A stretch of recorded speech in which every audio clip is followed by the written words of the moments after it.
Hello. Hello, everyone. Good evening, Helen. Hello. Michael Ramirez. What is up, brother? Nice to see you. Ducray. Nice to see you.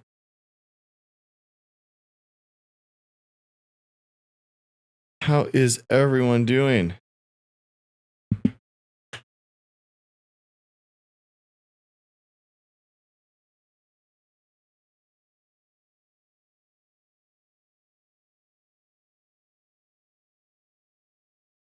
All right. Show up in the house. Every time. Joe Huff in the house every time. Requests first thing. He waits for us.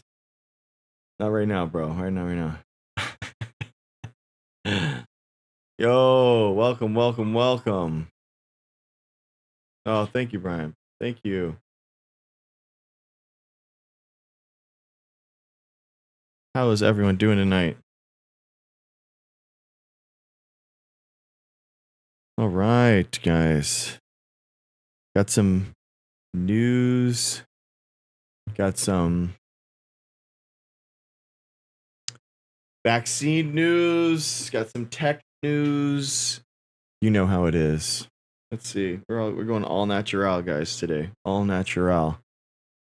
Hi, Brian. What's up? Hey, Joe. Hey, Ducray. Melanie's in the house. How's it going? Sarah Ann, how are you? Mike, Sharon, Rick, Dina. Hello.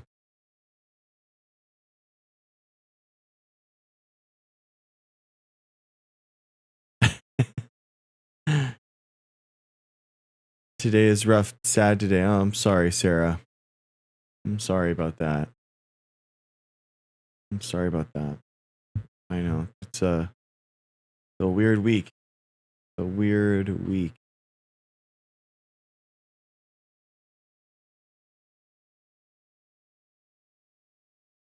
All right. We will persevere. Less than 2 weeks to go until I get to flee the country. Oh, okay. Rainy days. You're moving. Cool. Joe, do you disassociate when you come on, bro? You come on every time, every day, and you crash out every single time. Do you remember? Like, do you remember coming on?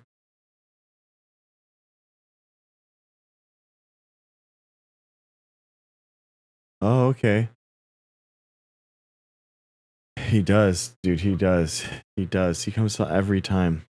Oh, thanks, Melanie. Thank you. No, I don't. I don't die anything. This is all natural, guys. This is all natural. I just had to take a shower after jujitsu this morning, and I didn't touch it. So this is me. This is me. 38. I'm 38 years young.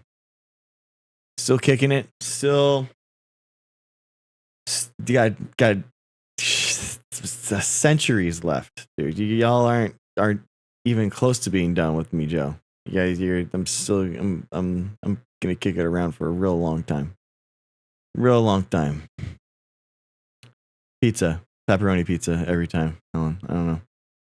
Just like I'm such a sucker for pizza. I love it so much. I don't know what to say. That's just what it is. I tried the like other pizza too, other different types of pizza, and it's good. But just a good pepperoni pizza, I don't know what it is. There's just something about it. It hits so hard. I love it so much.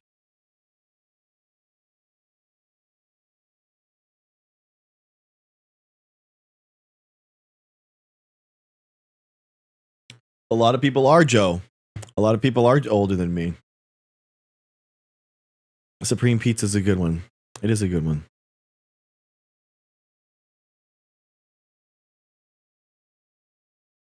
Okay, nice. I like that. I like all pizza too. I don't know what it is about me.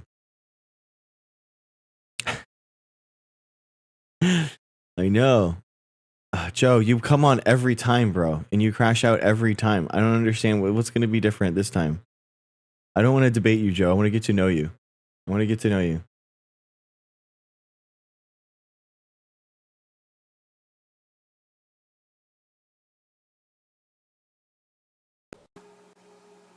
Joe, what's up, man? How are you, Greg? Good, bro. Like, I don't even want to talk politics. Who are you? Well, this is all my personal opinion. Who am I? I'm heavy into martial arts. Okay. What do you do in martial arts? Ninja? Are you the ninja guy? Yeah, Okay, that's right. The ninja guy. Okay, cool. Taekwondo too. Taekwondo, Hapkido. Okay, cool. Yeah, yeah. Well, we got.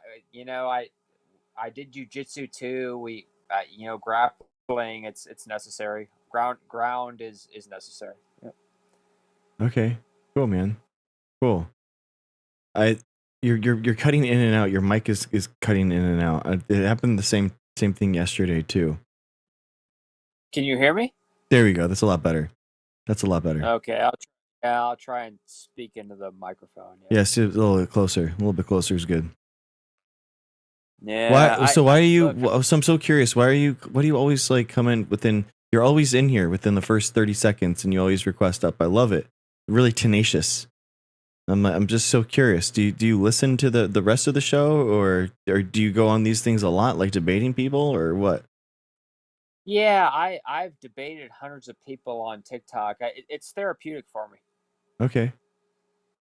Yeah, What do you get out of it? I I I am doing. I've only been into social media for less than a year, Okay. and I'm trying to intellectually counter the deranged mind of the left because I think Hmm. the left is insane and they're subverting Western civilization. Yeah. It's really boring. Um, but why do you think like I don't why aren't you happy, dude? I don't understand. You know what I mean? You guys have the Supreme Court, you got the executive branch, you got the Congress, you got the Senate. You know what I mean? Like why aren't you happy? I don't understand. Why aren't you putting more pressure on Trump like in order to like do more things, you know? Why are you getting our stuff like pushing our shit in? The C-19 lockdowns were very difficult for me. Why aren't you talking to Trump about that? He's the one that did it. Oh, wait, it was Democratic governors, right? No. No, dude. Oh, it No. wasn't Democratic governors that were locking Dude, down? yeah, 5 years ago, you're still mad about 5 years ago? Like you're still hung up on that? About Oh, Trump, like about Trump wait. being like how he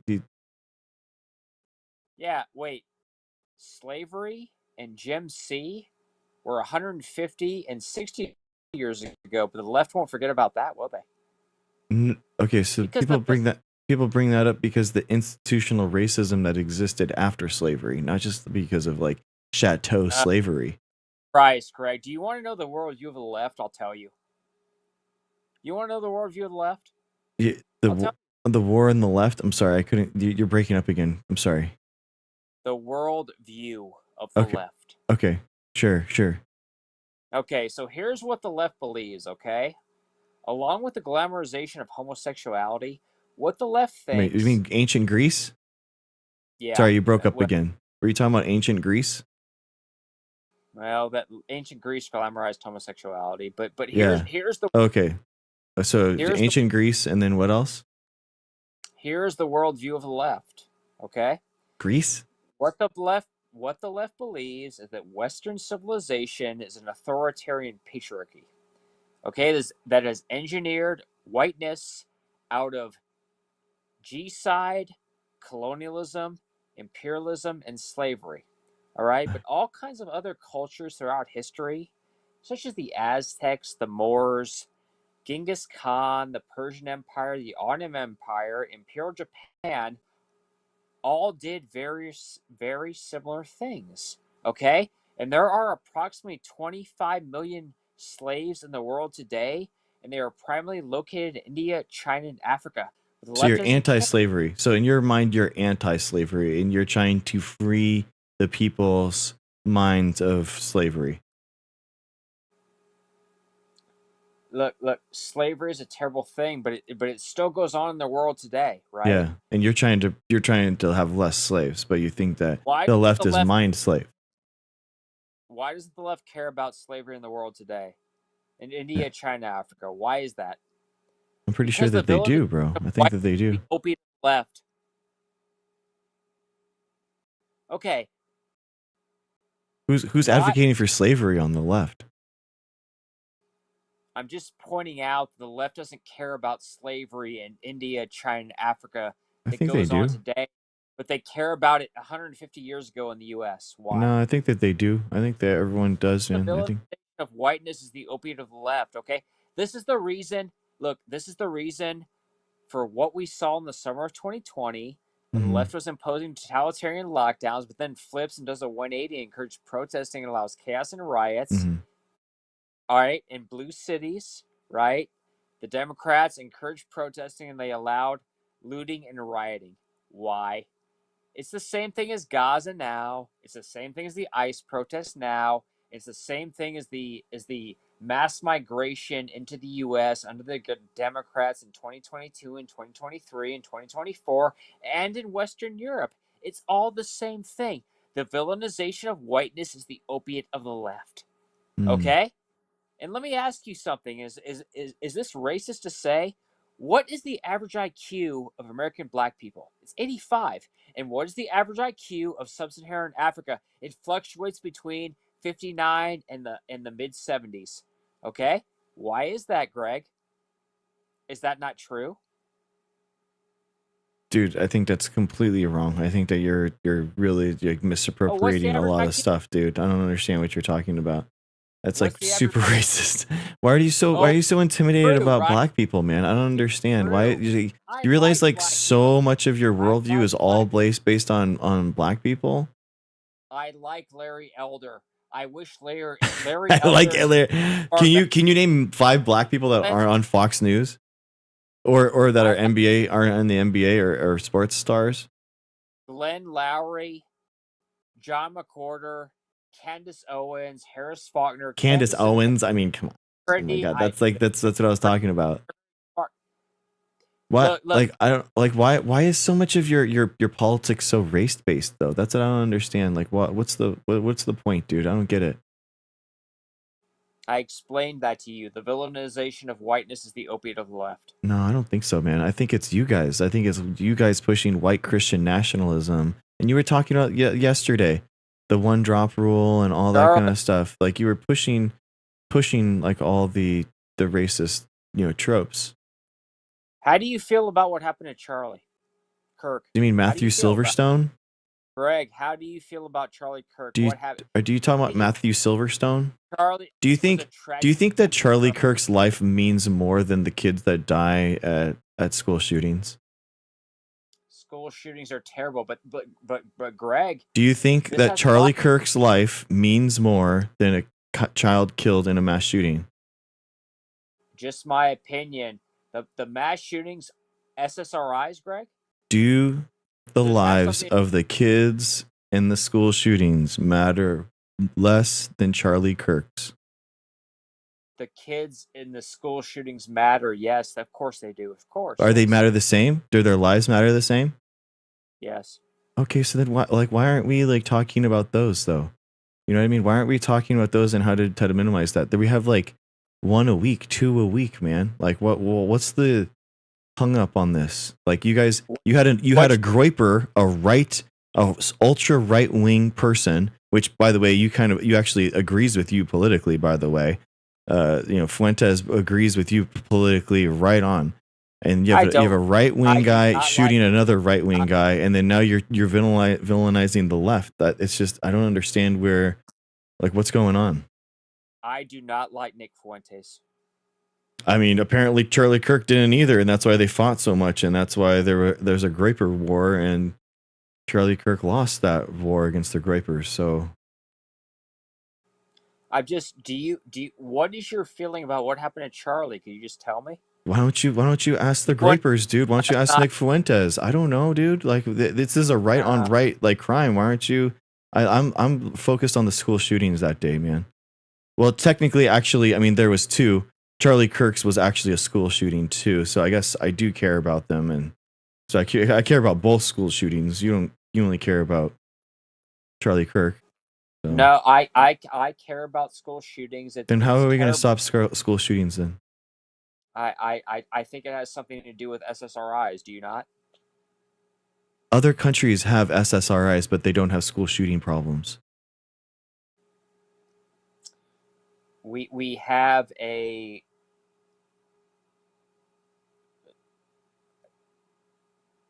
school shootings. Yes, how do we stop it? How do we stop it? Tell me, what do you think the answer is? I think it's in the name, bro. I think it's in the name. It's a gun access problem. People are accessing guns too easily.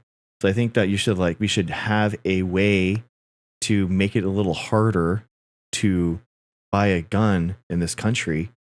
At least make it harder than like you have to make a class. You gotta like register it. You have to like do some on-field shooting, some actual shooting. There has to be like a month-long waiting list, because a lot of these things, a lot of the school shootings, they are, the red flag law problem is that they're legally owned like firearms. The majority of these things, they Okay, just go, an but 18-year-old goes and they just buy a gun and then they use it that week. but we have to. Listen. I agree with you. I am okay with some sort of On which parts? control. Yes, but On which parts? Which people parts did have you to. agree? I'm just curious. Which Women, parts did you agree? women, women have to have a right to protect themselves, Which right? which parts did you agree that like We that I listed cannot out? Which parts did we cannot ban pew-pews, right? what? Or gun. Can I say the word? Can we ban? We cannot ban pew-pews because people have to have a right to protect themselves, right? Oh no, don't give me like this like constitutional argument that like amend the Constitution suddenly matters when you voted for Trump, bro. Like Trump like doesn't even care about due process on the Second Amendment himself. He said that we should take the guns away from these people without due process. So you can't even say that. Like even Trump himself doesn't even agree with the Second Amendment having due process rights. So like, and he's trampled on how many constitutional rights? The First Amendment right, the Second Amendment right, the Fifth Amendment right, the Fourth Amendment right, the 14th Amendment right. It's like they they are necessary for protection. We have to no, look. no, they're We not. cannot. No, they're We not, cannot ban them. What? dude. Nobody. Okay, can you give me a single instance of someone using a Second Amendment, a gun, in order to protect their constitutional right against of the federal government? If people have this, that is the Second Amendment. We Can have you the give right me to a bear single arms. instance of this happening, of what you're talking about? Can you give me a single instance of this happening? Home break-ins that has never occurred. That's not against the federal government. You said it's an overbearing government that the Second Amendment is there for. Can you give me a single instance of I'm people using the telling guns in order to actually protect themselves against an overbearing government? personal protection That's is not a needed. personal protection, is not of overbearing government. That's what you said. It's a federal thing to allow people have guns so that they could protect themselves against the federal government. I'm If you asking a want to specific answer. Greg, I do not have one. Exactly. I'm Exactly. So come back when you do, okay? no.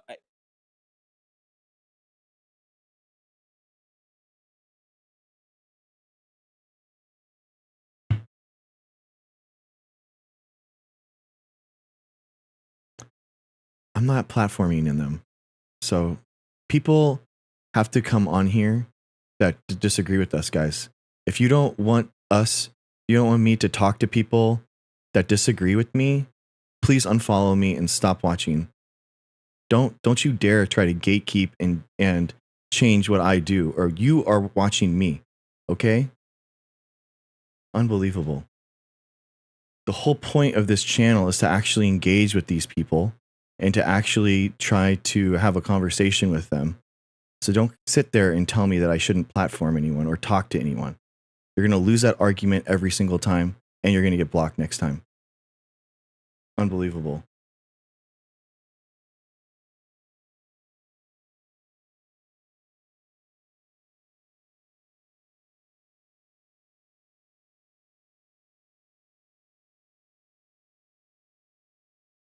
Pisses me off more than that guy. Unbelievable. The whole point, we have to engage with these people, okay? In the last 10 years, what have we done? We haven't engaged these people. We haven't actually tried to talk to them and show the errors of their ways and tried to dismantle their arguments. We've said, look how crazy these people are. Look at these. Look at this. Look how crazy it is. And where does that gotten us, guys? Where you have already been tried. Your arguments have already been tried and they failed. Charlie Kirk was talking to people and he did a really good job of politically organizing 18 to 24-year-olds, so much so that it arguably won Trump the election. So Charlie Kirk is a good example of a political organizer. He has awful ideas and nobody should copy him. And he has atrocious ideologies. Absolutely. He's an abhorrent person. But he is a good political organizer. And we should listen to the 18 to 24-year-olds that needed someone to actually engage with. And they could have actually changed an election because of that. So yes, we should listen to those people. We should listen to the ways that he was successful, and we should learn from it. Not to parrot his ideas, but to change them and to de-radicalize these people. Because if they were fleeced by Charlie Kirk, then maybe we can argue them back.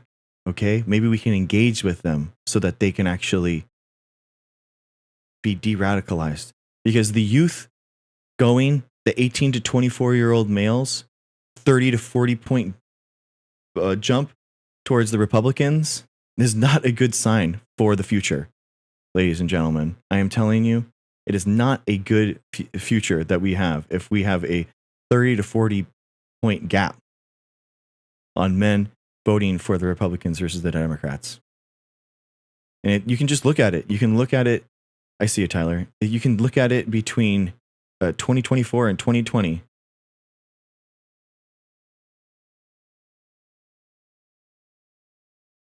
If you don't like nuanced ideas and topics on then again, unfollow me, stop watching. You're going to try to clip me in 5 seconds and try to, that's not what this channel is for. We're trying to actually have a good intellectual conversation here. It's really not that hard, guys. All right. Thank you for the follows. Thank you for watching, guys.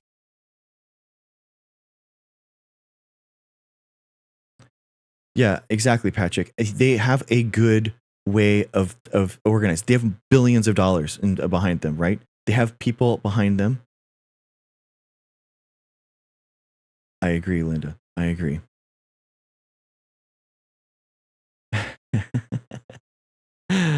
Hi. What's up? Man, we had a bunch of people just come in. Thank you. Thank you, guys.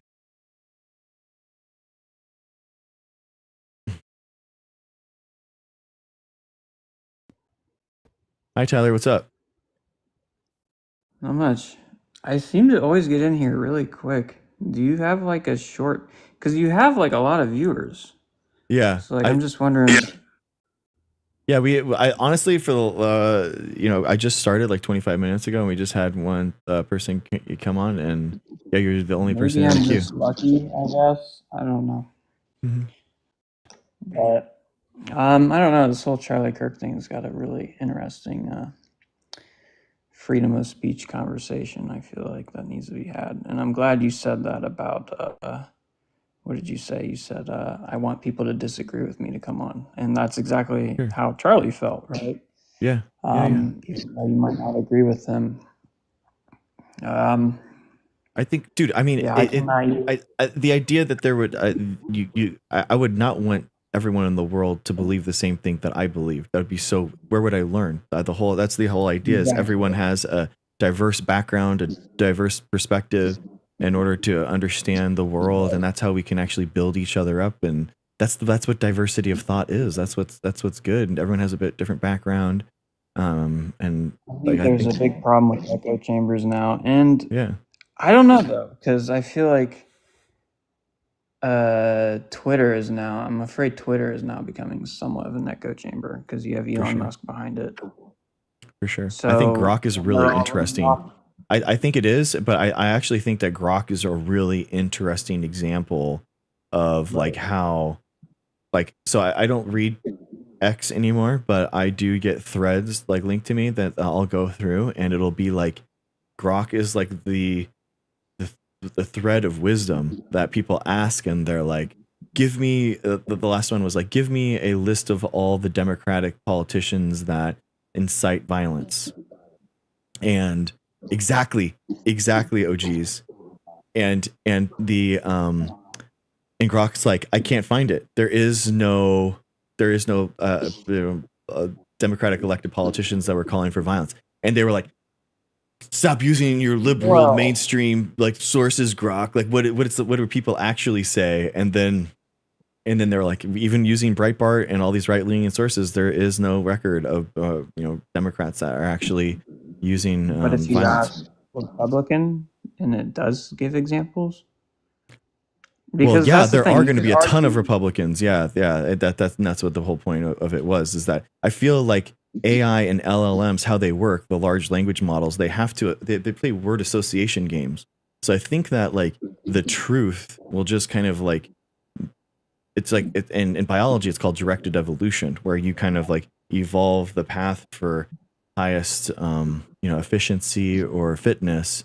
And I feel like LLMs kind of work that way with word associations of the truth. But I do think that there's going to be, like, in order to counter this, there's going to be a ton of fake news, like websites that actually do the exact opposite just to seed these LLMs with fake information. So it's very easily countered, but right now it's like kind of like a good way. Do you think Grok's the smartest AI? I don't Truth know. seeking. That's how they advertise it. No, I think that like I saw a comparison. I mean, so they're all kind of like doing different things. What is it? Anthropic's doing their own like coding thing. Gemini seems to be really good at like erudite, well researched, lengthy white papers that I would honestly expect out of like a publication review, a literature review. It's really good at that. And then I use ChatGPT kind of like as like my to-do list manager, kind of like my personal assistant. But yeah, they're all kind of different at different things. I think Grok's slightly better than GPT, but I don't Okay, know. interesting. Yeah, I don't use it. I pay for premium on GPT, so it's the one I use. Yeah, I'm on the upper tier for GPT and Grok. Nice. But Yeah, I I don't think know. it's Kind it's of worth go paying between for the two. multiple of them. I think like I do a Well, it's an Gemini and arms GPT. race. It's They're incredible. competing. One becomes better than the other, and it's hard to keep up with. Yeah, yeah. But I will I say don't know. I feel will like say that the GPT stuff, I feel like that is gonna. I mean, sorry, the Grok stuff, the spicy Grok model. I think that's gonna be like a lawsuit for sure, dude. You can just generate I don't know. I insane. don't use any of the. Well, that's like the sexual one. Yeah, I Yeah, don't. that's insane. I just want knowledge.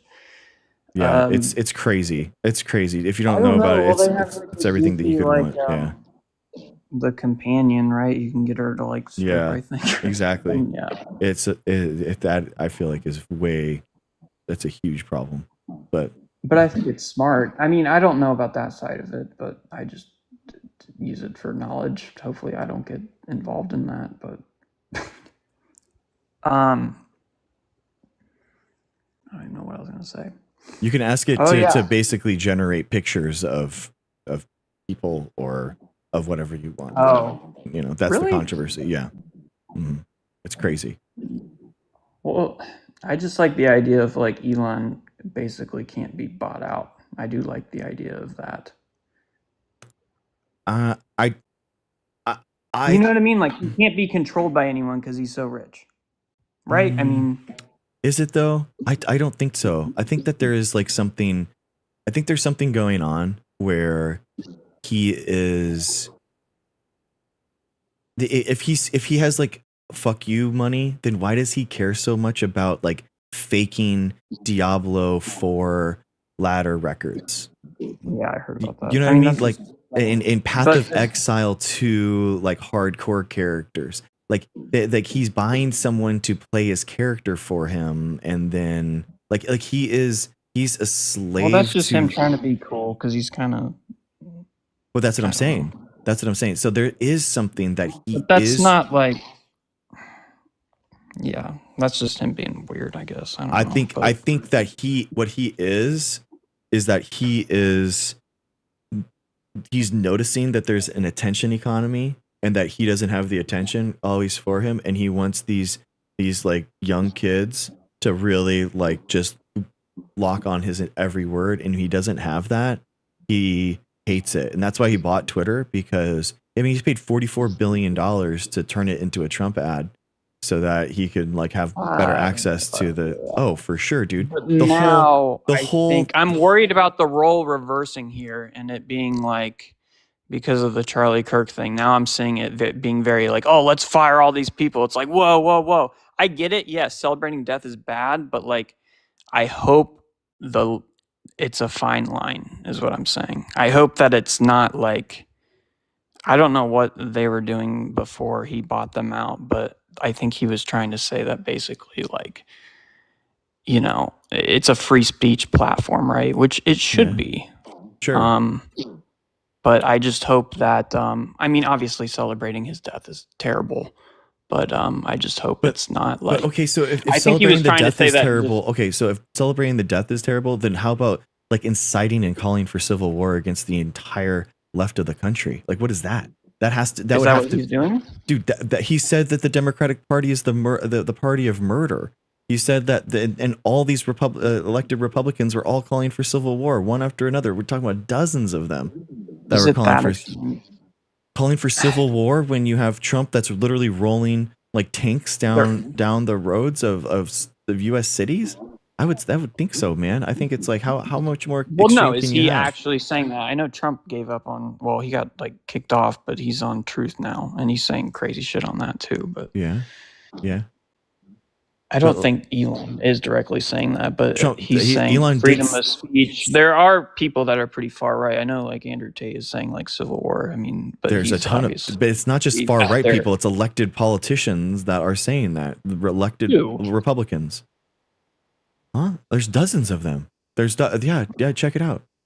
I'm trying my best to like follow as far left and far right as I can. Just to see, no, like, don't do that. Yeah, no need to. No need. Like, go. Well, I want to see it. I want to see if that's actually happening. No. Go to elected leaders. Elected leaders, and you can see. You don't need to go to the far right. You can just see as people that.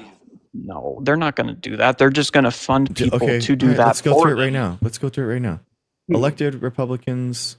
Okay, elected Republicans. Like directly saying this. Civil War 2025.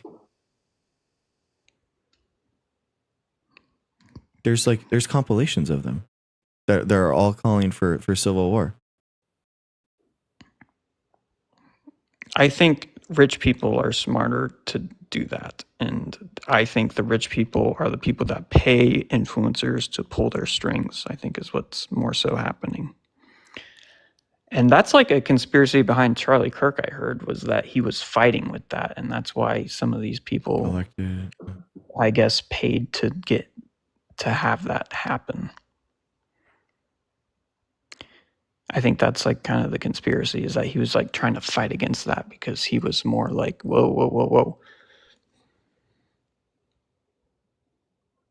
All right. I'm using ChatGPT. Let's see what it says. I don't know about that stuff. I try not to be conspiratorial in general, so I don't know. I think if you do it responsibly, it's not a terrible thing to do, because historically, hey, Tuskegee conspiracy. I mean, that dude, shit happens. Dude, I know, dude. I think that shit's like so overblown now. I don't think that you have the CIA or like doing like James Bond shit like on the regular. Like I don't think that that's happening. And like, Why not? I mean, dude, because it's like there's so many other ways of like punching up above your pay grade that you don't need to like do that kind of stuff that is so easily found out with cell phones and GPS trackers and all that kind of stuff. Like it would be found out too easily. And I think that sometimes it does happen, like the SEAL Team 6 in North Korea, that kind of thing. But like, I don't think that the CIA's main source of intelligence is that. Okay, well, I kind of came on here to ask. Sure. You probably know a lot more about it than I do. I need to do more homework on this, but why are we giving babies vaccines for hepatitis B when it's transmitted through sex and what is it? Because things that the biggest thing is it came from mother to baby. You can get it, and you can get a false negative rate, and it's better. It's easier and safer just to get the vaccine than the false negative rate on the Hep B. So it's just safer. What's the test for Hep B? I mean, what is the test to see if someone has hepatitis B? It would probably be blood. How do people test for Hep B? And the false negative rate It's using what? a blood test. Yeah. I think the conspiracy behind that is like there was a lot to profit off of the Hep B vaccine. And, no, dude. No. Dude, are you kidding me? Vaccines are so cheap. No, dude. There no vaccines are no. Or how do you feel about this whole RFK like chronic disease epidemic thing? I mean, come on. I mean, is that not true that we do have a little bit of a chronic disease epidemic? And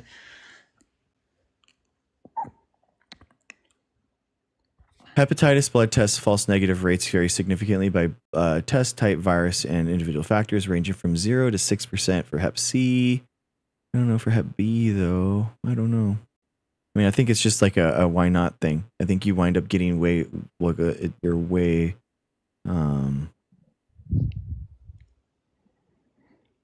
Damn, someone actually brought this up. I didn't read the paper. Diagnostic accuracy of tests to detect hepatitis B surface antigen.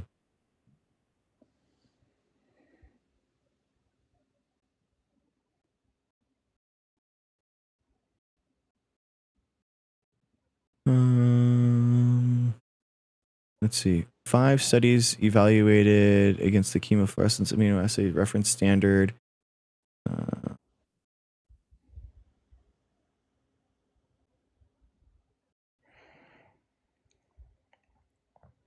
So the Prisma is the meta-analysis. No.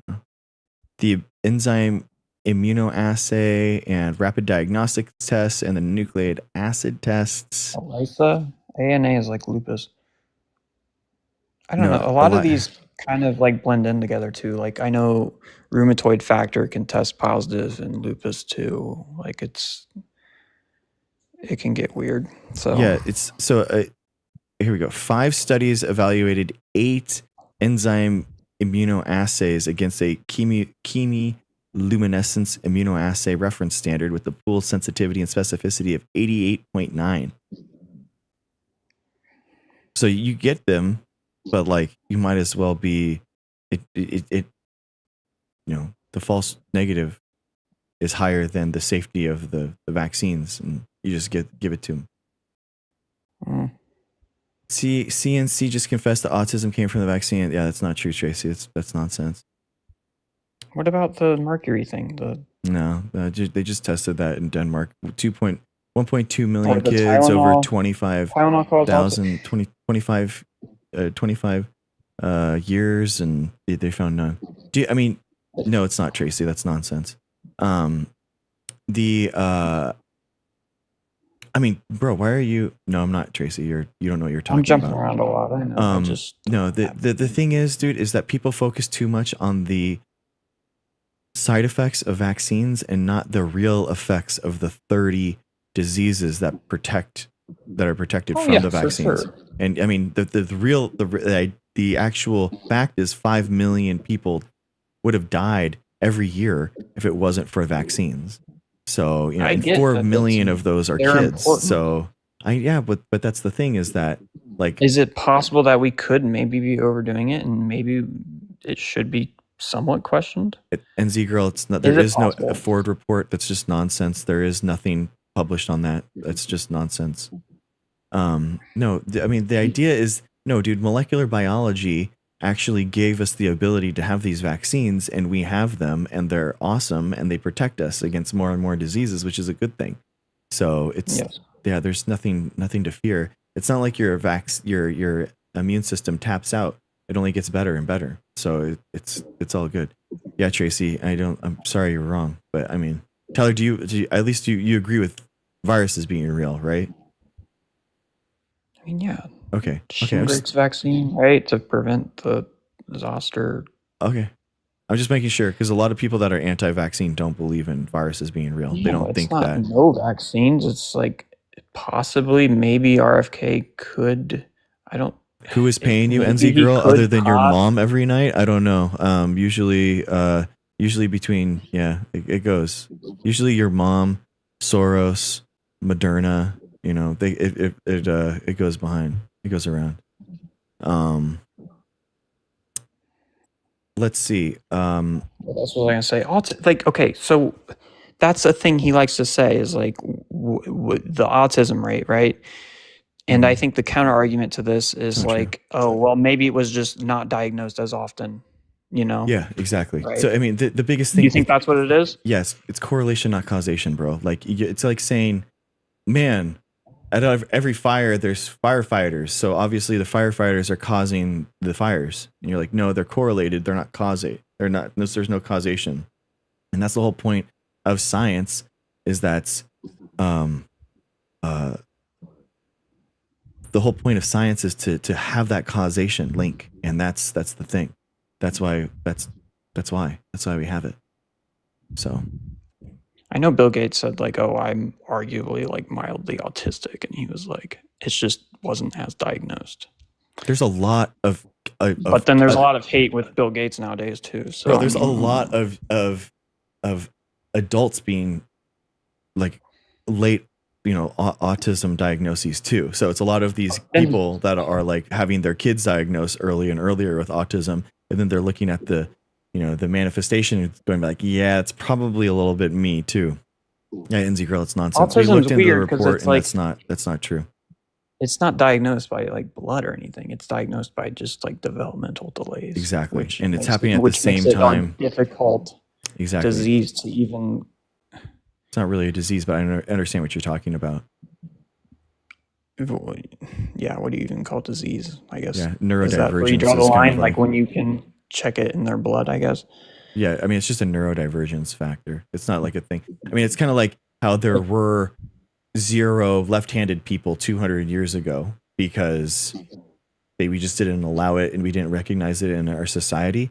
But now, as we've recognized and allowed autistic people to be here, we have like different gradations of it that we recognize. And the same thing with like ambidextrous people. Before we recognized that left-handed people were real, we didn't know that ambidextrous people existed. So now we have like, this thing, and it's like, oh my gosh, don't let your, left-handed thing rub off on my pure daughter. She's going to write right-handed the entire time. Yeah, it's like OS is ocular sinister, right? Like for left eye.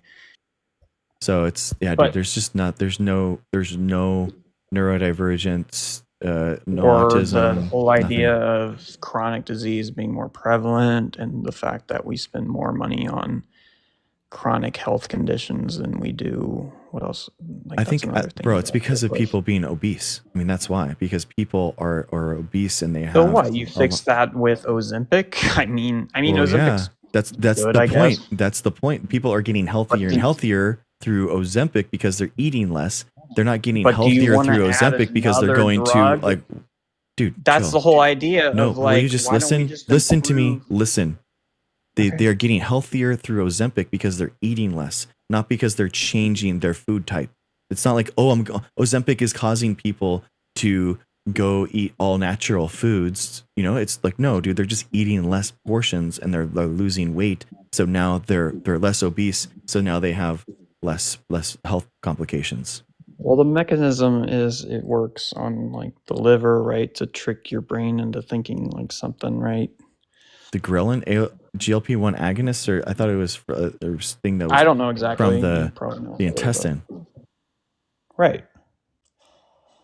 And it basically just makes you not want to eat, like the Yeah. desire to eat, Exactly. which you could argue something with the processed sugar is like addictive or something, right? No, man. There's nothing Well, like processed sugar. why is the obesity rate so much worse now? And Because why? processed foods makes you less satiated, so it's easier to overeat on calories. So you can just So maybe it's a food issue, and that's what he's kind of going after. Yeah, I mean, one being like the artificial dyes, right? So is that people terrible? aren't obese because of food dyes. They're No, obese. I know that. They're obese because they have an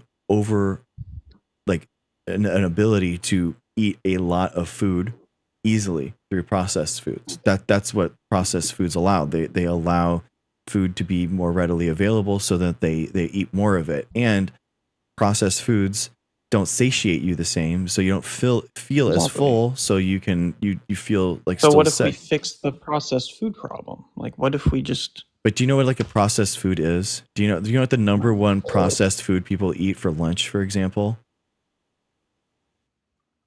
A No. sandwich. So yeah, like the bread, right? Or The bread, the lunch meat. Like, would you really think that having a sandwich with like deli meat, cheese, and bread is gonna be like the processed food that's gonna like kill you? It's like, no, dude. Like, you know what I mean? or what about this idea of like what is it, like the bread in Italy? Like you feel less like bloated off of it in Europe, like because of the way we process it or something, because we have to feed all these people and it's cheaper to make it in a certain way, and we have to fix that problem before we focus on all of these meds to. People just need to eat less food. They just need to eat less calories. That's it. It's really that simple. The problem is that people overly complex, like make things more complicated for food than necessary in order to try to sell you things. That's the reality. So it's like, it really is that easy. You just eat less, so you just you have you don't get obese. That's it. Nope, it's not the corn syrup and bleach flour. Nope, it just is the calories, guys. It really is that simple. It is. I mean, you guys want to overcomplicate it. It's the food dyes, all that kind of stuff. You can lie to yourself all you want. In the United States than we do like these European countries, right? That's what they say. You realize that there's a 10-year like expected age range between Alabama and California. Why do you think that is? You're saying the life expectancy? Yeah. Why do you think that is? Yeah, I don't know about that. I'm saying country to country. It is. I'm saying within our country. I know, and I'm saying within our country we have a 10-year. So it's a blue state versus a red state. That's what it is. Why? No, it's because in their culture they have more of a barbecues and a big light style of overeating in their culture. And not to say that there aren't barbecue style foods in California, but I'm just saying they're more obese in Georgia and in California, and on average people in California live longer. It really is that simple, guys. I mean, you guys are trying to complicate it with some food dye, but it isn't. Like versus Europe. What? But that creates more variables. Or China. Doesn't China do really well with life expectancy, right? Bro, our meat is hormone injected. Ruben, you are too, bro. You're injected with TRT. What are you talking about? Like, what do you mean? What are you talking about, bro? It's the same. Yeah, exactly, Jeff. Like the same amount of food, the same food dyes are in our stuff. Like it really is. It's. I'm sorry, guys. It's just not. It's not that bad. It just isn't. Like I think I've heard that like China spends less money on healthcare and they have a higher life expectancy. There's a we lot. basically of people. profit off of chronic disease is like I think the theory here. I think that there is a huge problem with the for-profit healthcare system. I think that the healthcare system shouldn't be for-profit at all. If that's what you're talking about, then I agree with you. You know, How but does the that's vaccines look in China? I don't know. Like they the Hep use B them. vaccine, is They that a use thing? them. Okay, I don't know. Yeah, because it's a 10-to-1 savings. If you're talking about economically, then you're always going to choose to vaccinate because it's like 10 times cheaper in order to vaccinate than it is to cure the disease or deal with the disease. Yeah, we'll see, man. I don't know. I've been kind of Like the measles back and outbreak forth. in Oregon was $47,000 per patient, and the measles vaccine is $100. So $47,000 versus $100. Like what do you I want get to that pay? there's a lot of people that probably are not, because that's what I've heard is like, you guys don't realize how bad it was back in the day. Like the Ben Franklin, like, you know, his kid died from, what was it, smallpox. Like, Yeah, dude. vaccines are very important. I get that. Good. Nice. Totally. Good. I just feel like we're at a point where people are comfortable with where we're at, and now we're trying to point fingers and we're like, hey guys, life is actually good. But however, chronic disease, things like that, I don't think things are maybe going we good. should maybe we should be a little bit, you know, open-minded here. Like over 60% of people are obese. Why would I think that things are going well? Like they're really Okay, they're yeah. very So poor. like maybe fix this processed food or That, you know no, something. it's not. That's We what, were just like talking the about RFK obesity. thing. Now we're going on processed foods again, bro. Like no, like you understand that. Like You just think people are eating too much? You think that's what it yeah, is? Not it really is people are that. That's exercising enough? yeah, it's that simple. It's just Isn't that people also what overeat. RFK is pushing? Like, hey, young people, you know, like there's Sure, that video exercise that look more, how eat less jacked food. we were Sure. in the fucking 70s or whatever, right? That's what he's kind of doing, and Okay. you know, Yeah. Sure. Oh yeah. I but mean, I but think that's. it's like, there, I don't is there disagree with not maybe everything a that he's little bit of a saying. food issue? But okay. I mean, not necessarily, dude. Like we're talking about processed foods that I get in order to get my 200 grams of protein a day. You know, 100 of that is like ultra processed because I'm using whey isolate shakes. I'm using protein bars, Yeah, you're all that kind shopping of stuff. at Whole Foods, and you're So yeah. I'm but not shopping at I Whole mean, Foods. What are you talking about? I'm shopping at Costco, bro. Costco and Okay. Vons. Like, what do you mean? So Why are maybe you're trying- thinking that maybe people just aren't educated on how to diet themselves or what. dude, it's super easy. I drink about 100 and eat about 100 grams of protein a day just in protein bars and shakes, Right. and then you I work do out and eggs, everything. and yeah, Yeah. I do jujitsu and work out, and that's it. Like I mean, it's that easy. It really Maybe is a that culture easy. issue, you're saying, I guess. There's For too many sure. sedentary people. Yeah, Okay. there's a I don't culture know. thing. I I mean, think I've just exactly. heard- KG Reads is completely right with Michelle Obama. When Michelle Obama did try to do this with her plate program, the right pilloried her, like said that this is ridiculous. And one of the first things that Trump did was take it away. So give me a break with this whole like, oh yeah, we just want to be healthy. It's just political bullshit, man. Like the right you argue and that you can just RFK read is things off not the actually internet? care about any of this stuff. It's all a power grab. They don't. They just don't, dude. They don't care. It's true. But like the dyes, you don't think there's anything to that? Why isn't Or like he banning the all the pyramid? dyes? Like, Why wasn't is- that a whole thing? the- Like the food pyramid's a scam. You shouldn't follow. Bro, the that's what we were food just pyramid. talking about. Michelle Obama was trying to replace the food pyramid with my plate thing. It was how they were teaching how to do healthy eating, and the Republicans, literally, Trump came in and executive actioned it away. So, like, what do you mean, dude? Wasn't RFK somewhat preaching this as well? You RFK, don't okay, think it at all? doesn't. What do you think RFK is pushing? That's wrong. Okay, yeah, vaccines. I mean, that's a big one. I mean, that's a really big one. So, I mean, I that's don't kind know of what like exactly a it big. is. So yeah, that's a big one. But yeah, his whole idea of like this naturopathic bullshit is insane.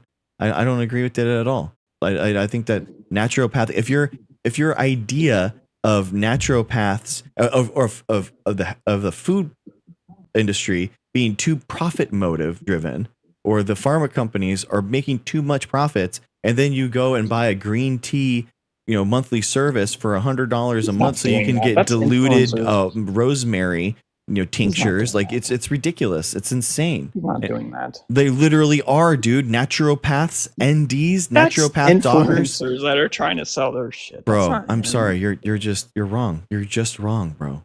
I'm sorry. Okay, maybe I need to look more into this. They are. They literally are, and they're that. not Why FDA would he regulated, and they're wrong. I mean, they're actually getting people. They're yeah. It's a whole movement. I mean, you're not. It's just you wanted to ask me what I've felt about it, and he's he drinks like, what is it? The silver stuff. Methylene blue. Yeah, Is the that blue. normal? He's insane. Like he doesn't. He's Now, have you insane. heard that? I've heard on podcasts from people that methylene blue is legit. Why would That's you the listen only to thing podcasts about healthcare? No, well, the alleged doctors. I don't know. Dude, Do you know again, anything about more methylene people blue? that are trying to just sell you stuff, man. They're just snake oil salesmen. Exactly, Linda. No, that's the only one that I'm a little sketched out about. I'm not sketched okay. out about anything else. I think it's ridiculous, man. It's like mitochondrial function, right? Dude, no, my God, do not, no. Those people have no idea what they're talking about. It's just wrong. It's just wrong, dude. That's the only one. No, Okay. and that was not him selling it. There was a picture online of him doing some weird blue thing, and it wasn't an advertisement at all. Yeah, it's a crazy But thing. he's wrong. pushing. I think he's pushing like public health. Yeah, he's not. You can't push public health while also increasing to the spread of disease that will kill millions of people. That just you can't do the two things at once. It's like it doesn't make any sense. It's like you go to the hospital. China has a higher life expectancy, and they spend less on healthcare. Like, what do you? The entire world does, bro. The entire world. We spend what are 2 we doing times the wrong? amount. What on healthcare? Yes. What? I mean, what? If we spend more money on healthcare, what are we doing wrong? I mean, And I think that other the health people have a insurance higher life companies, expectancy. like the health insurance model, doesn't make any sense. I think that's a big problem. I don't like how that's working. I personally, China prioritizes engineering. Yeah, as a culture. Every as a culture. president of China has been an engineer. Okay, as a culture, they're not politicians. As a culture, they value those things more, and that's why that happens. Here That's why they're doing well. Like, you don't think? Okay. I mean, like maybe fixing the food. What? No, I don't think that their food is. No, dude. It really is. Like, obesity is the comorbidity for so much stuff, dude. We lose 400,000 people a year And you think it's to the heart culture, disease. we're just eating too much. Yeah, it really is that simple. And that's why Ozempic is so effective, because it just makes you eat less. And that's why it is. Well, that's the thing. People don't like adding on more drugs to what they're already taking. Then don't get fat. Ozempic's Then don't get fat. expensive, dude. But don't get fat. It's really that simple. I think it is. It's the antidote for what we need. I wish that people weren't morbidly obese, but they are, and we have to get them to a healthier weight, and that's the way to do it. So, Tyler, thanks, man. I appreciate you coming on, bro. I really do. I appreciate it. It's just been 30 minutes, so thanks, man. I appreciate. 30? Yeah, it's been 33 minutes. I know. Time flies. Well, I'm glad you're giving me the time. Thanks for popping in, man. I appreciate you. All right, guys. Mackenzie Sims.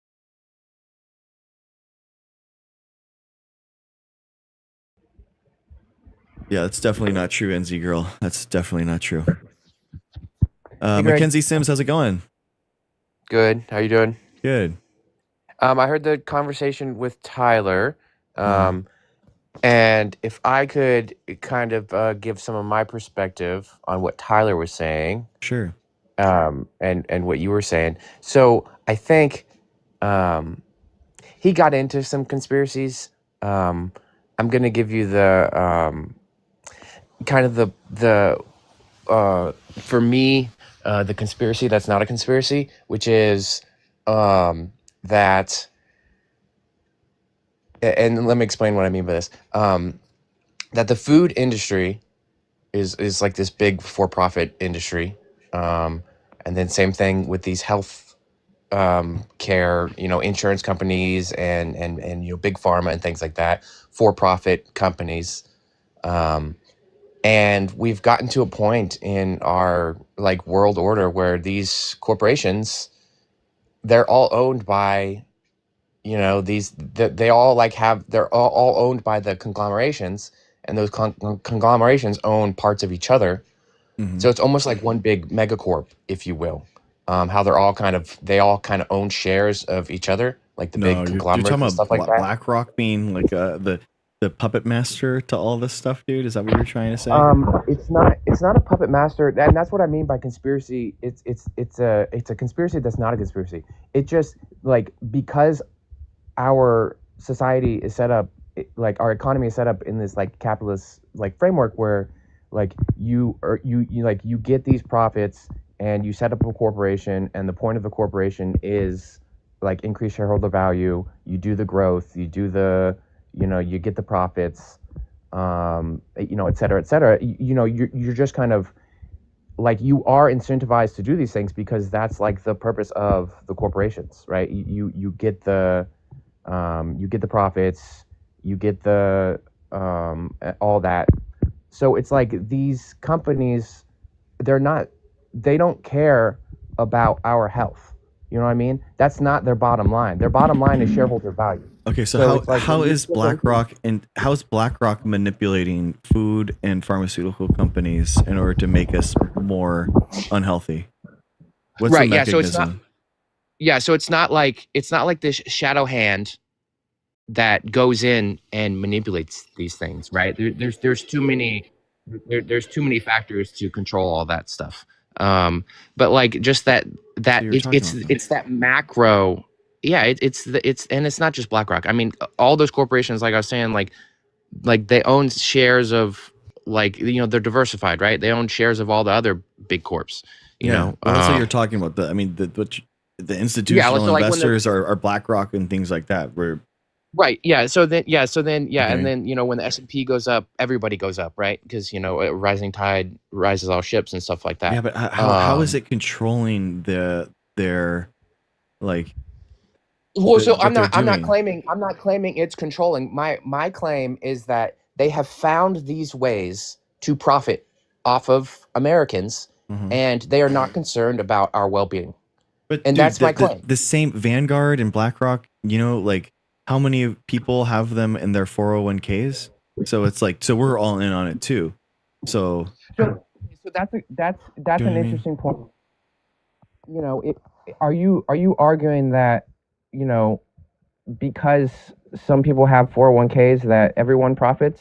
They don't own I mean- everything, NZ girl. They don't own everything. Again, you guys are just it's like they have shares. They've bought shares of these pharmaceutical companies and of these farm companies, and but they're not even controlling shares. If they were at 51%, then they would have. Then I'm like, okay, you know what? That's actually a really good point. If they were actually putting in the boards and controlling who the CEOs are in order to have some type of like leverage in this scenario, now I'm like, yeah, that's actually a really good point. And yeah, this is probably not that good.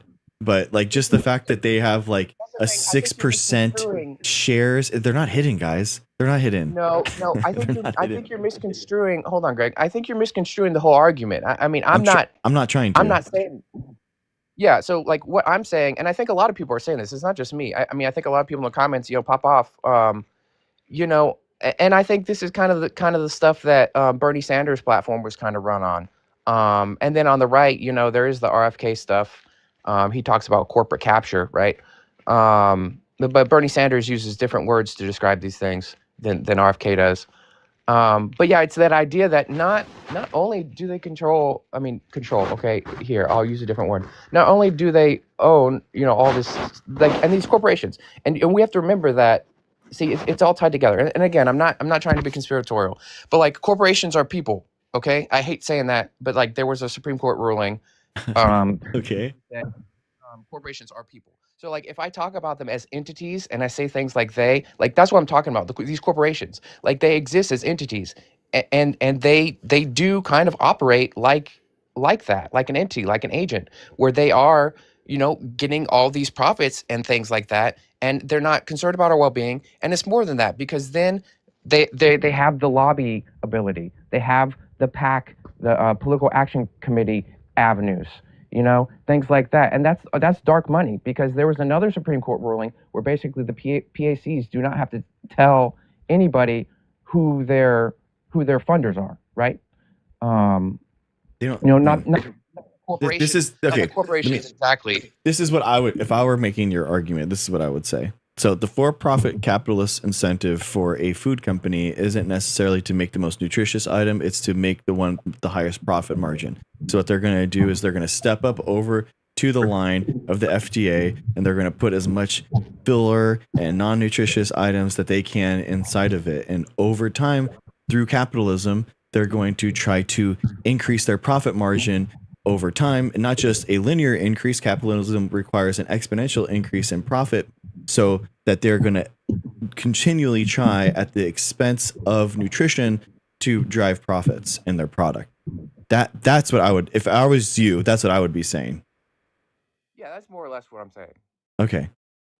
I think Yeah, that is that's happening. something, and I think that's something that's emergent. It's something that is not necessarily like that doesn't have to happen in an economy. It doesn't have to happen in capitalism, but it does seem to happen. And you know, you see that in labor too. I mean, it kind of goes the opposite way in labor in this capitalism, where it's like, you know, these companies, these corporations have found more and more ways to extract profit from their laborers. You know, so basically, you know, when you look at things like productivity, people are way more productive now than they were in the past, but we still don't get a bigger piece of the pie. Those profits just go to the corporation, essentially. I mean, Um, so dude, and I and I'm not agree go- with you, like, and under this stuff, I agree, but this doesn't involve like food dyes. It doesn't involve GMO foods, like all of those things. None of those have been proved to like be linked to be less nutritious or have a problem. So it's like that's the problem, is that you can. I totally agree with the idea of nutrition and filler and nonsense being added in order to make things just cheaper over time, but a higher profit margin. But I don't think that like genetically modified foods are causing that problem, or food dyes are poison. And that's the problem that I have. So if all you're talking about is the profit incentive of a food company, then it's like, yeah, dude, like Cheetos makes you, you know, more, they engineer it specifically so that when it goes into your mouth, it dissolves and it doesn't actually trigger the response that you have that, hey, I ate something right now, so that you can literally down a whole bag of Cheetos with zero biological mechanisms in your body to say that you actually ate something. So that allows you to eat bag after bag of Cheetos, which increases the amount of calories that you consume, which therefore increases their profit that they have. You know, that's the link though, bro. That is the link. It's not like the Yes. food dye and Cheetos is making you more poisonous, so now it's like making you eat more, and the genetically modified corn that they use is poison, so you need to have a better pharmaceutical product in order to give a monthly subscription because they need to give you a vaccine. Like that's the nonsense stuff. But like the actual thing is, yeah, they need you to eat more Cheetos, so they're gonna make it less satiating over time, so that okay, you can so just eat more of it. I'll give you and I'll give you the conspiracy here. Which now that you've said all this stuff and hearing what Tyler was saying, here's where I'm coming at it from. I think if there is a conspiracy, it's that these corporations want all those ideas about how are all these mechanisms working in terms of the dyes, and them not being basically held up with science, and then that gets people not talking about the stuff that you and I were talking about in terms of like, hey, what are we agreeing on? We're agreeing on, you know, these for-profit things are the issue, and that's kind of like the issue. It's not just in food; it's in medicine. It's in who controls our political parties. It's in, you know, all of this stuff. It's in, you know, who, and now we're seeing it with science, is who's getting funding for science. What kind of science are you funding? You know, is it real science, things like that. So it is kind of all the same problem. So like sometimes we get mucked down with these mechanisms of, you know, how does this food dye affect your mitochondria or whatever. You know, it doesn't matter if you know, you still have all those systems in place that are just gonna be perpetuating the same thing. They'll find some new way of exploiting it or whatever. You know, maybe we don't understand all the mechanisms. Okay, Like you know, but you realize that like we have, so 90% of the food that we make in the United States is wasted.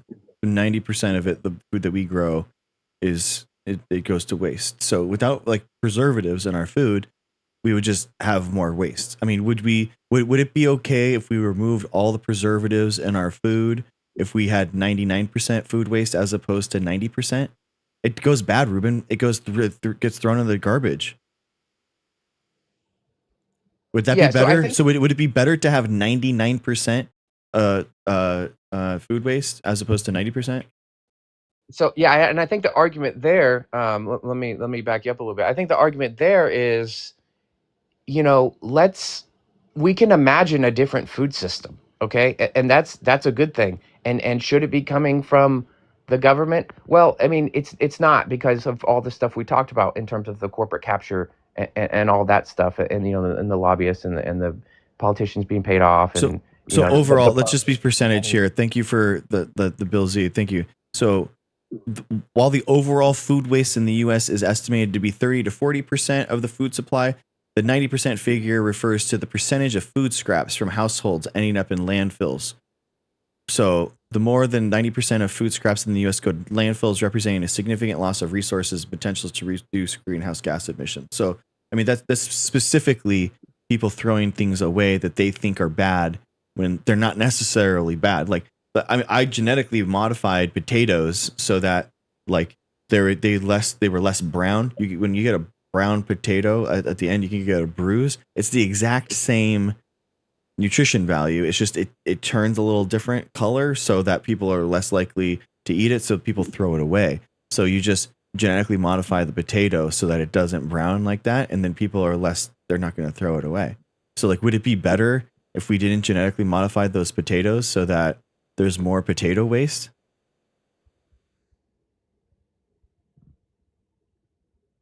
See, I don't think you're thinking big enough, though. I mean, I think we can But imagine. but bro, those are the everyday decisions that we're talking about Those that are the actually make a everyday- difference. Those are the everyday decisions. Yes, you're describing the value of science. I'm not disagreeing with you. What I'm saying is, like, it's bigger than science. It's like we have to rethink, like, how we do all of it, how we produce the food, how we cook the food, how we view food, how we eat the food, like, and we can't do that. We can't do that when, like, all these systems are in place. Like, I think it's easier than that, bro. I just think it's easier that people just need to eat less food. I think it's just eat less. And that's the thing. It's all the same issue. So, like, that's the issue we need to be talking about.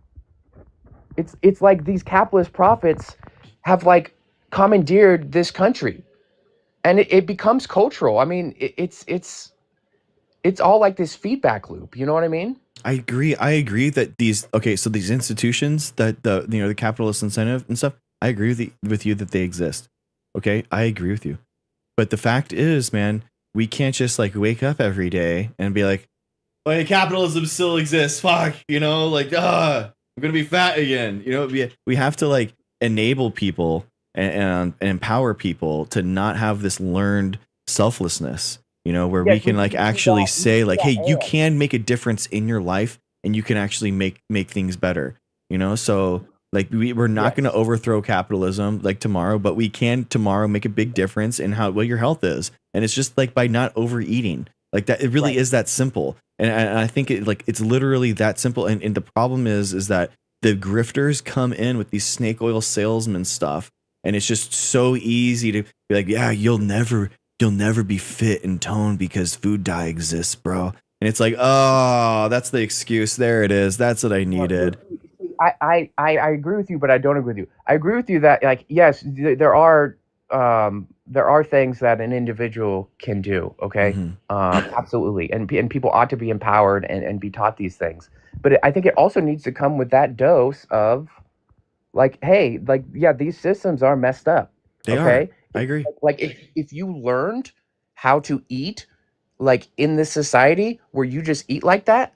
Like, it's hard to unlearn that. You can do it, but like, it's not all like your fault, is what I'm saying. But like, like you take science seriously, right? So like, there's a lot of social science that goes into this stuff, basically saying how, like, like, depending on where you grow up, how much money you had growing up, how many grocery stores were around you, et cetera, et cetera. What you're talking about is the institutional and structural mechanisms why the life expectancy is 10 years different of California versus Alabama. Like those are the actual reasons, and I agree with you. So like that is the problem. I mean, we have to change those things, and that has to be like money has to be put into these things in order to change this thing, this aspect of it, and so that people can like learn and to eat better, be more healthy. But that's just what it is. Hey, Yeah. Jennifer. So I think going after that, like we wouldn't need Ozempic, if you will. If we didn't have such a mucked up system. Um, so it's like it's not just like it's not just Ozempic's the antidote. It's bigger than that. It's more holistic. You know what I mean? But Ozempic is working so well because it literally is just people eating more calories than they need to, and Ozempic makes you eat less calories. It doesn't make you eat only organic foods. Yeah. Like that. That's why it's working so well. I'm agreeing with you. I'm not saying Yeah. I'm not saying people shouldn't take Ozempic. I think Ozempic can be a life saving drug Yeah, for a lot of people. it is the biggest quality of life improvement that 60% of this country can take, and we shouldn't bemoan or talk down on people that take it and that are No. improving their lives because of it. Like legitimately, I think we should have it more people have more access to it. We should have allow people to take it on Medicaid and Medicare. We should absolutely put it in, and right now it's not. So Right. which is atrocious. Sure, yeah, all of that, absolutely. But also, like going along, this is going on in like a parallel track. Is like, a for-profit company is profiting off of that drug, and they are, in that whole system, like basically the megacorp who are controlling, our politicians. They are controlling. They have stakes in all these other companies, the for-profit companies. So it's like, it can help people, but it's not like the people who are making Ozempic, they don't really care about that other parallel track going on Proven. of like, we ought to be more holistic. We ought to like, take away some of these institutions that are causing, people not to learn this stuff, to eat unhealthy as kids and all that. I agree with you, Ruben.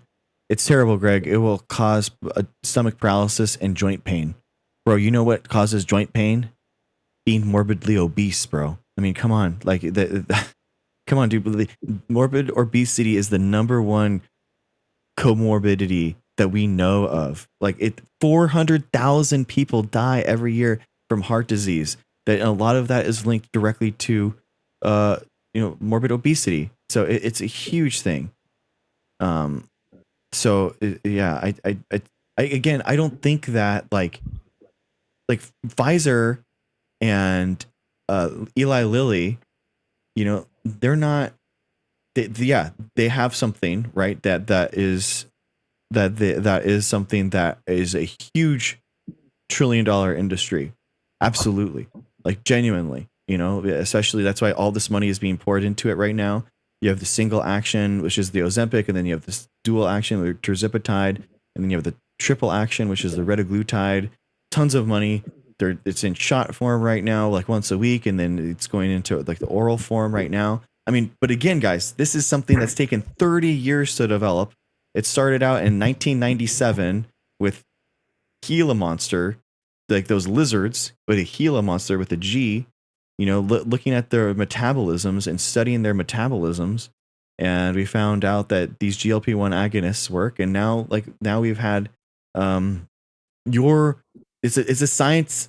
It basically is a science breakthrough case of breakthrough science improving people's quality of life directly, just like how the internet exists and that kind of stuff. Did we get something? So I think. Oh, nice. Yeah. Good job, Robert. And then- Nice, dude. See, like, guys, I hate the shaming of these people of like, oh man, he went to Ozempic. He has that like the Ozempic butt or like something like that. I think it's ridiculous. It's gross. And I think that it's awesome that because of Ozempic, now we have this forward protein movement where I was watching CNBC and they were talking about how all these food CEOs now, because people are eating less, just less meals, and they need more protein in order to like not, catabolize their muscles. A lot of people that are on Ozempic are eating a ton of protein, and that's actually changing the food that they produce. So a lot of these food manufacturers are making sure that they have a lot of protein in their stuff. That's only going to make people more satiated because you have protein in your diet. You're not going to overeat as often. So I think it's like only just a good thing. It's literally going to improve our food by having more protein in it, and not just have empty calories. It's changing people to culturally like lift weights too. There's a huge movement now of people that are on Ozempic that have started weightlifting, not just like, doing, like weights with like, yoga or something like that, or Pilates. We're talking like actual strong lifts, squats, deadlifts, bench press, awesome things like that. So it's a huge cultural shift that's happening for the better, I think, because of this. Yeah, and I'll just leave you with this, and then I'll hop off. It's also political, and people, there's that saying, art isn't political. No, all art is political, and it's the same thing. Everything is political. I mean, there's no way to disconnect that. So yeah, it's like, yeah, Ozempic can be this path, right, to a better future, maybe. Okay, this for-profit company is still profiting off all this stuff, and where is that money going, right? Okay, so anyway, that's it. I think that I genuinely, bro, I think that we should have like until we figure out the obesity problem, genuinely, let's remove the for-profit incentive model and just produce this stuff at scale at national labs and by scientists, like there's no reason that we can even need to pay Pfizer for this stuff. Like, why don't we just make it ourselves? I mean, we need so much of it for the United States that, like, let's just remove the profits incentive entirely. Would we be less likely to care about that? Oh, he dropped. I think that, I don't know if people would be more, would you be okay with government Ozempic, no profit for pharma company? Is that, what would you guys think? I see you calling Ness. Call me Ness. Just give me 1 second. We got to do the hell. Okay, see, like, there you go, guys. There you go.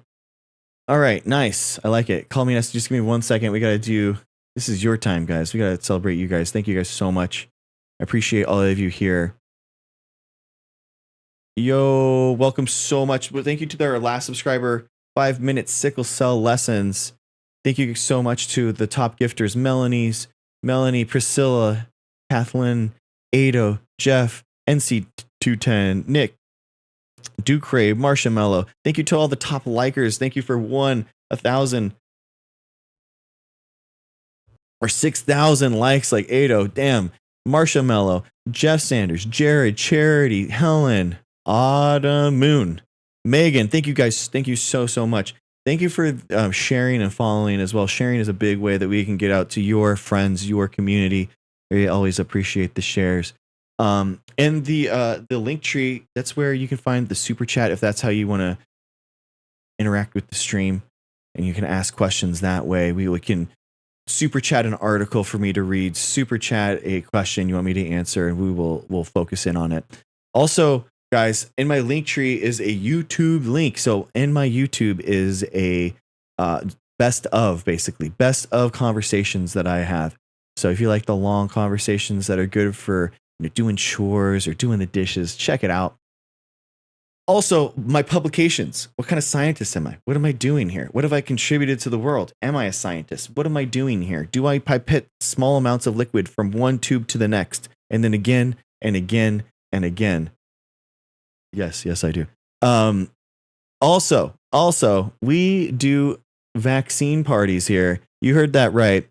Vaccine parties. If you or your family got vaccinated this week, any vaccine in the last week, we celebrate you. You say, I got vaccinated for flu. I got vaccinated my COVID booster. I got my Tdap. I got my MMR, which is really popular.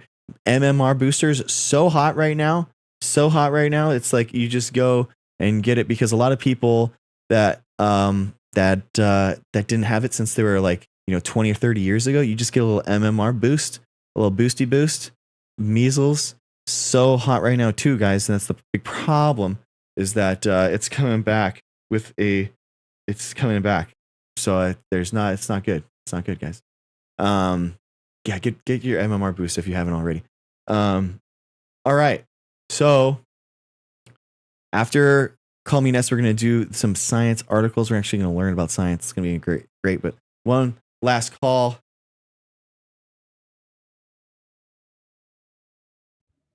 Call Me Ness, how's it going? Good morning, Dr. Greg. Hello. 2 times in 1 week. Is it my birthday? Let's go. Let's do it. Hey, just quickly, I don't need to tell you again that I adore you, and good morning from London. This is kind of a pet subject of mine, the whole Ozempic thing, because I'm a clinical nutritionist and my business is fitness. Perfect. I'm so I run curious a how you fitness and feel. nutrition business. Nice. Well, to be honest, I mean, I agree with you. I think it's a phenomenal drug. I'm delighted that it's there. 60% of certainly the US population and increasingly the UK population also need it. Mm-hmm. I'm delighted with it. And there's a big but with that. I work with a lot of young women. Yeah. And there are a lot of dodgy ass online pharmacies who are giving this shit away to people who really, really shouldn't be taking it.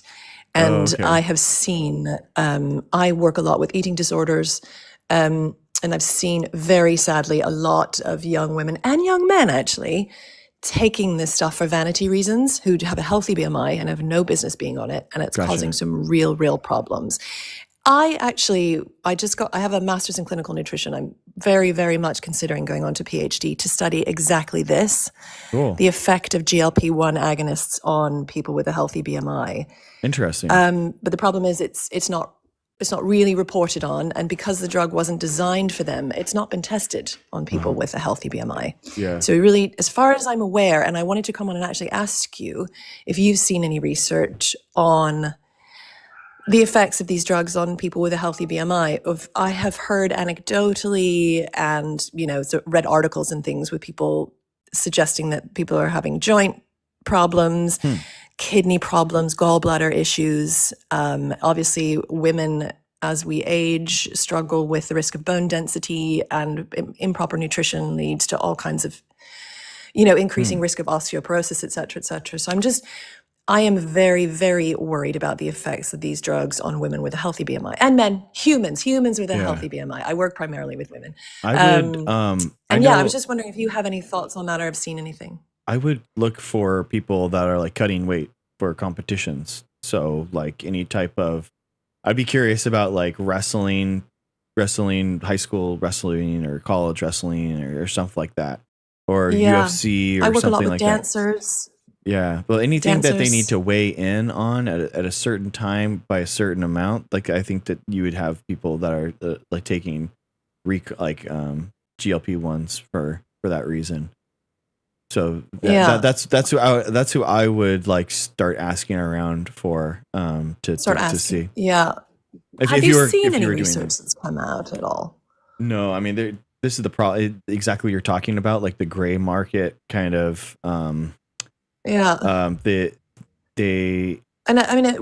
know about the US, but you can get it at plastic surgeons in this country, which is shocking to me. Yeah.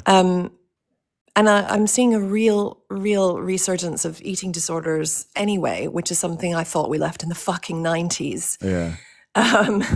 Or at least got a little bit on top of. I mean, it isn't like a wonder drug, guys, because what happens is that people take it and you're right, where they just stop eating, where they'll take too much of it and then they'll have bad side effects and then they'll just stop eating. So then they'll have they'll pass out or something because it's just like, well, you haven't eaten all day, that kind of thing.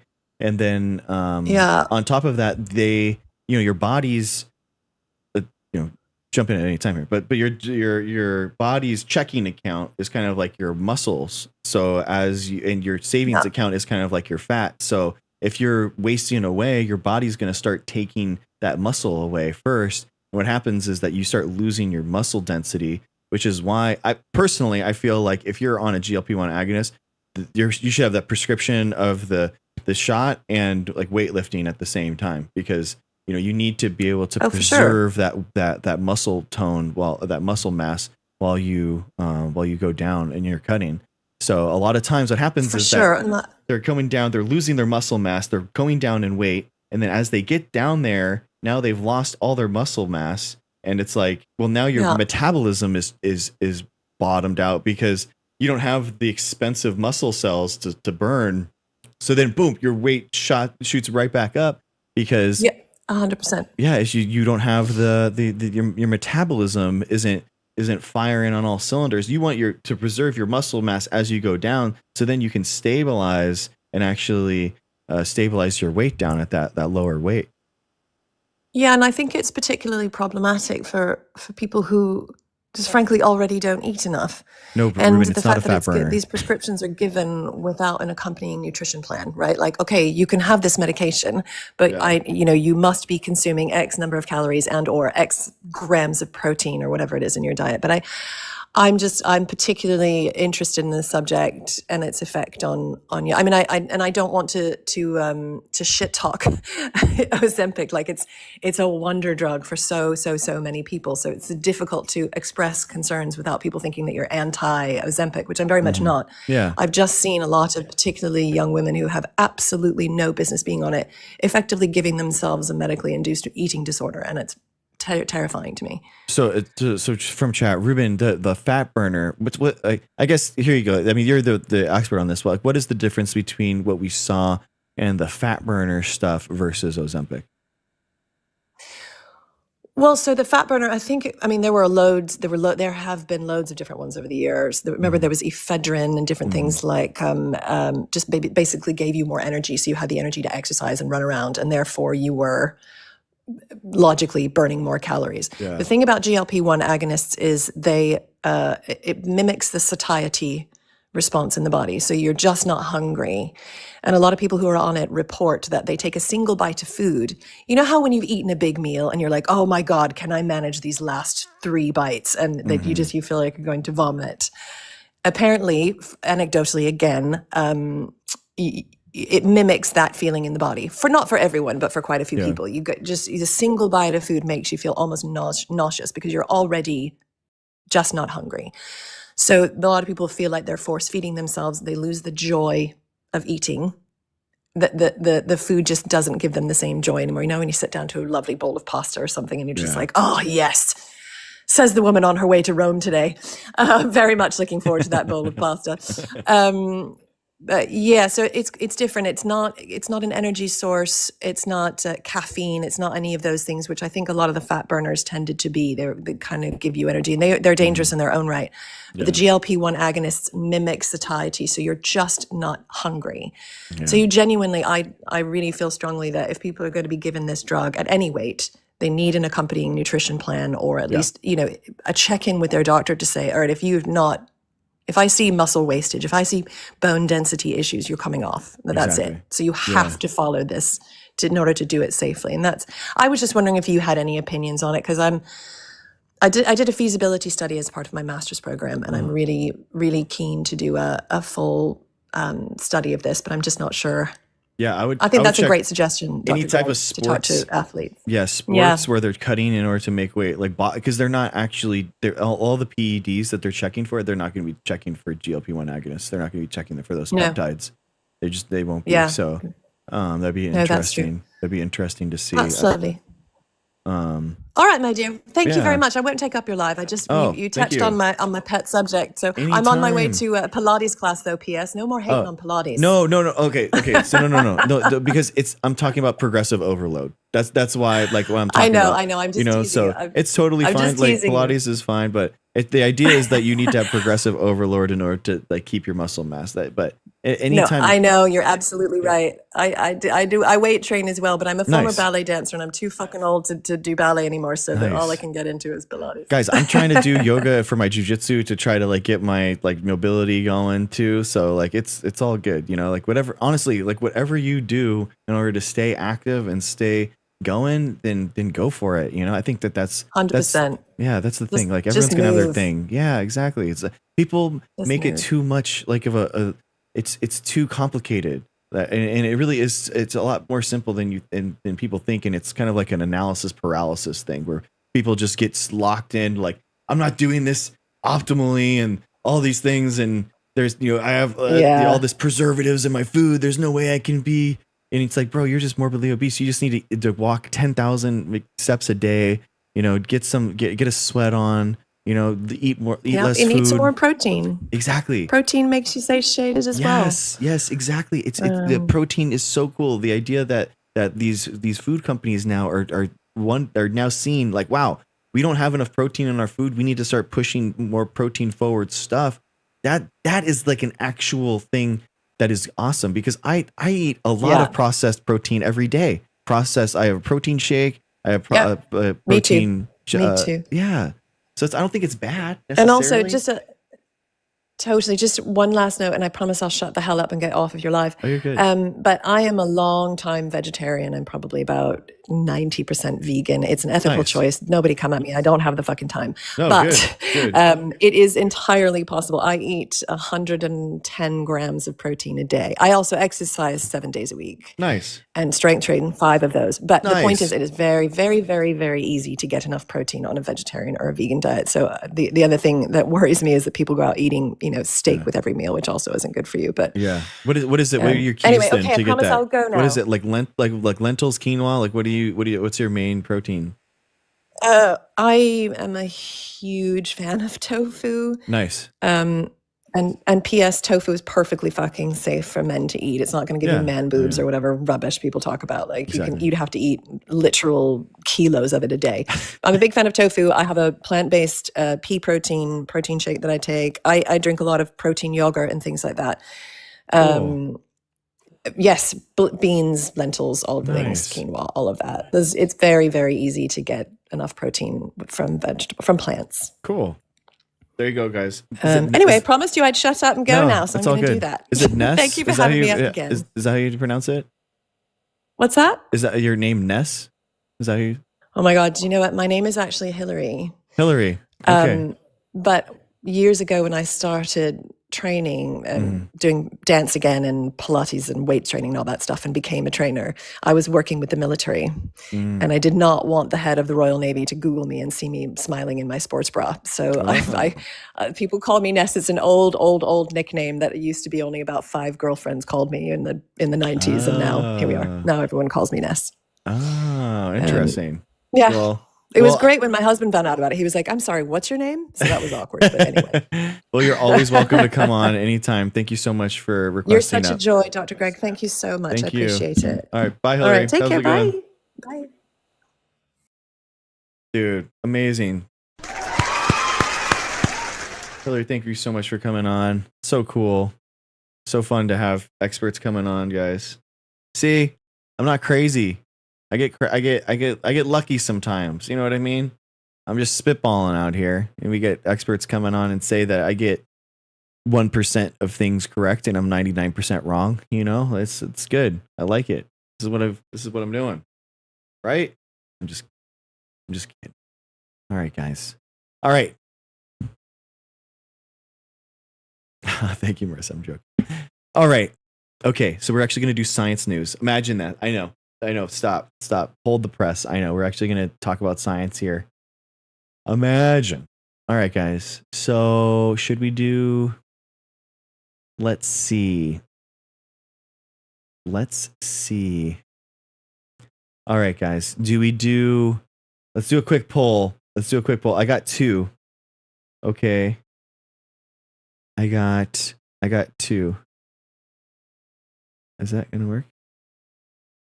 All right, guys. Smile for science, cry for politics news. Smile for science, cry for politics news. What are you guys thinking? What are you feeling? Smile for science, cry for politics. Where are we at?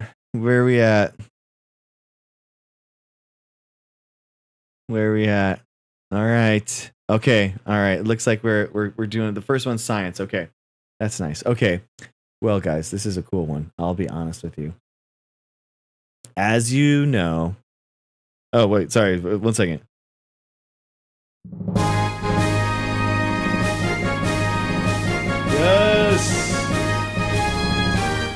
Yes, I almost forgot to do the thing. I can't believe it. Thank you guys. Thank you. Well, you know who I love, okay? I know my favorite molecular biologist is David R. Liu. I know you guys probably have your own favorite molecular biologist. Maybe it's me. But my favorite molecular biologist is David R. Liu. The guy is so dreamy, so smart. He's incredible. He does so many cool experiments. I love the guy so much. He actually came to my university and gave a talk, and it was just like, whoa. He's so smart, guys. It was unbelievable. Like the stuff that he does is truly like most researchers will hope that one time in their life they make an advancement, right? That is enough for a Nobel Prize. They think, like I never made a contribution that's big enough for a Nobel Prize, obviously, but it's always a goal because you want to give everlasting positive feedback in the world, genuinely.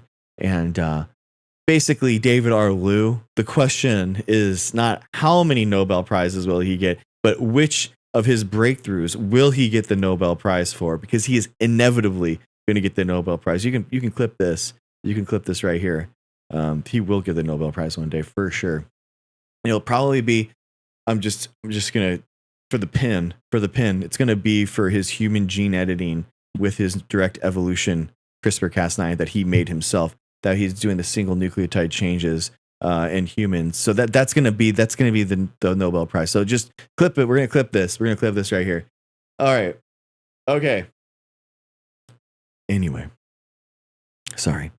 I love David R. Liu. If you want to follow, if any of you guys are scientists in the chat, he actually is one of the few that are actually keeping science Twitter going. And if science Twitter was a thing, guys. So basically the idea is in Twitter, the idea was to share your recently published articles, and then you would explain the figures and kind of make it more accessible, do science communication.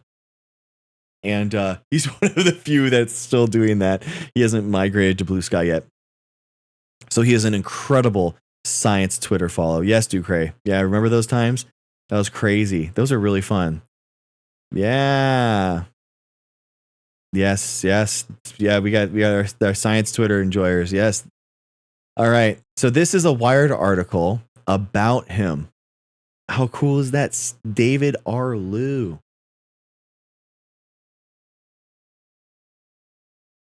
All right, David R. Liu. The next era of gene editing will be disease agnostic. At the Wired Health Summit, biochemist David Liu said his lab is on the verge of revealing a new gene editing technique that could target multiple unrelated diseases. How crazy is that? Here we go. At the Wired Health Summit last week, Harvard biochemist gene editing pioneer David Liu said that later this year, his lab plans to report on a single gene editing strategy that could treat many unrelated diseases. He calls it disease agnostic therapeutic gene editing.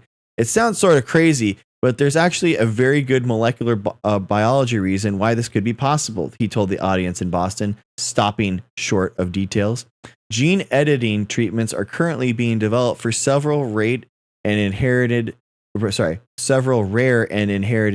genetic diseases. One gene editing treatment called Casgevy is approved and available commercially to treat sickle cell disease and a related blood disorder called beta thalassemia. Earlier this year, KG Muldoon, a baby boy born with an often fatal genetic disease that causes ammonia to build up in his blood, was saved with a customized gene editing treatment, a medical first. These treatments work by targeting specific mutations related to those diseases, but they can be costly to develop and must be designed for specific patient populations. Sometimes those patient populations can be very small, as in the case of baby KJ. In his condition, called CPS1 deficiency affects just 1 in 1.3 million live births. Wow, that's crazy. Liu envisions a future in which one gene editing approach could be used on multiple different diseases, regardless of what organ or tissue they affect or their genetic cause. He says that this kind of streamlined strategy is needed because collectively there are so many rare diseases and it would be impractical to design treatments for each one. Global Genes, a rare disease advocacy organization, estimates that there are at least 10,000 rare diseases that affect more than 400 million people worldwide. Wow, that's crazy.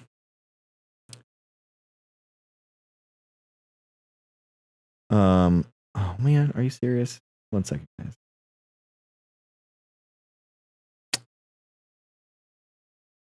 Dang it. I hate this. Oh man. Let's see.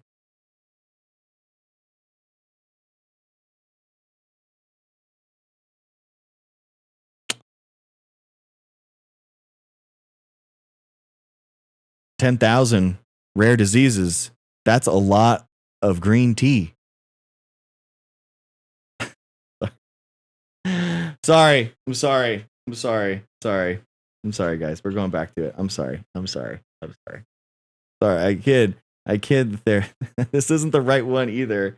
I'm all messed up. I'm sorry, guys. Oh no. I'm trapped, guys. I need to. Oh my gosh. I'm sorry, guys. I'm all trapped up here. 1 second. Dang it.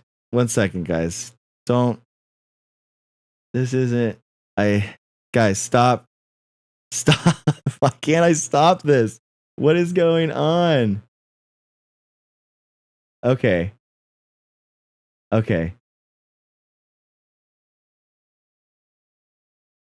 No. Oh my God, dude. I hate these things. How do I get these off?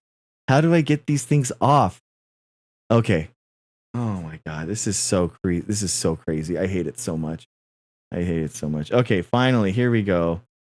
Back to it. Oh my God. I tried to do something funny with the big eye things, that big sarcastic face, and it didn't work. I'm so sorry, guys.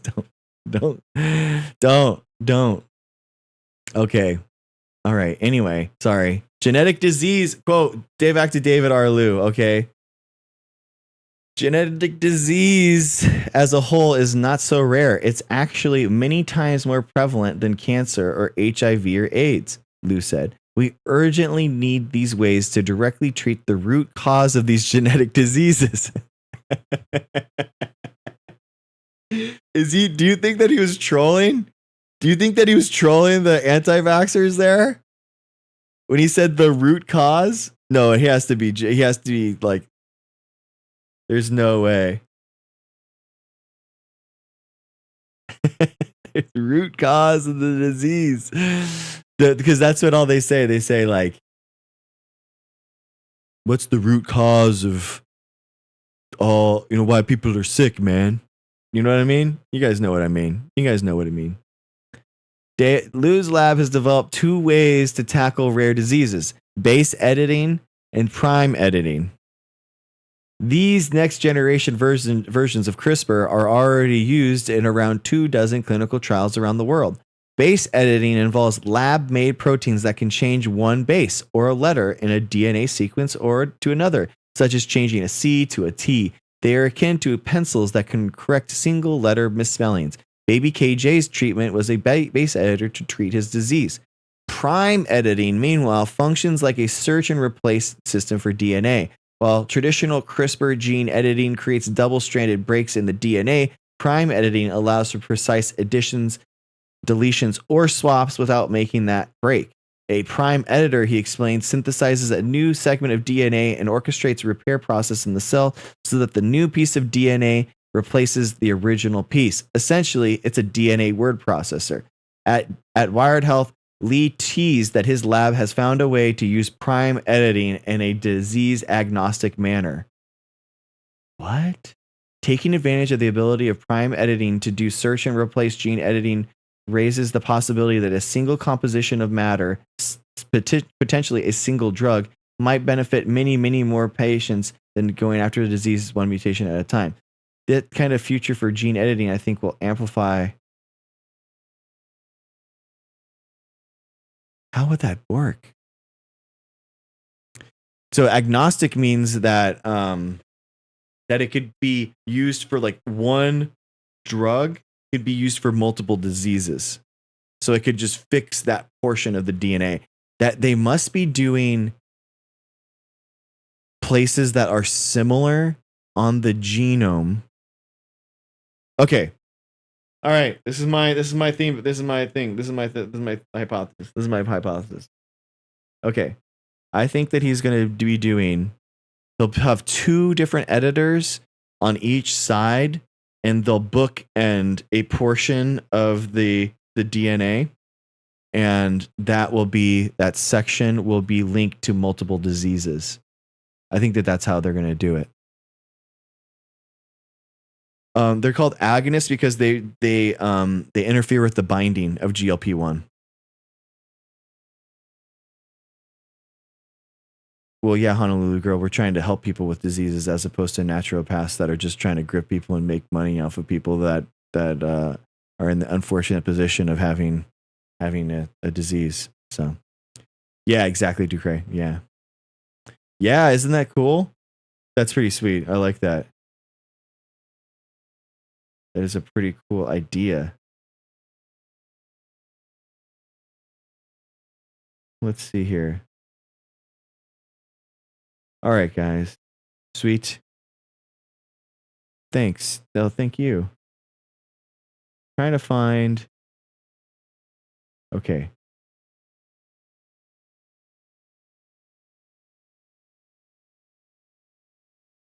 Yeah, it is, Bob. I totally agree, man. It's crazy the amount of people that fall for it. It's so sad. Oh, there it is. I found it.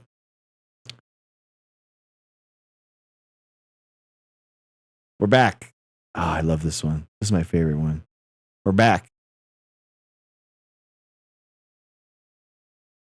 Okay, stop. Okay. Yeah, we're back. Okay, sorry. All right, we're back. We did it. I found it. Thank you, guys. Thank you. All right. Crazy. All right, we're going to save the other science one for later. Can you imagine we have 2 science things, and we're going to do another audience viewer support section. Thank you guys so much. Thank you to our last subscriber. I appreciate you so much. Wait, this one, I need this one to be. Sorry, guys. This one needs to be here. Sorry, I don't know why it went away. Sorry, guys.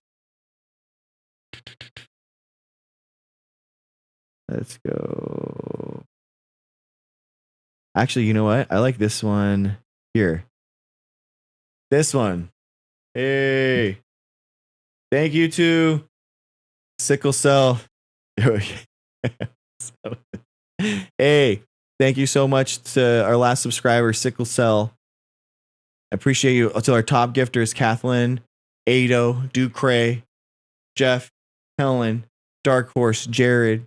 Thank you guys so much. To the top likers, Ado, Jared, Marshmallow, Charity, Helen, Jeff, Nightflyer, Autumn Moon. Thank you guys so much.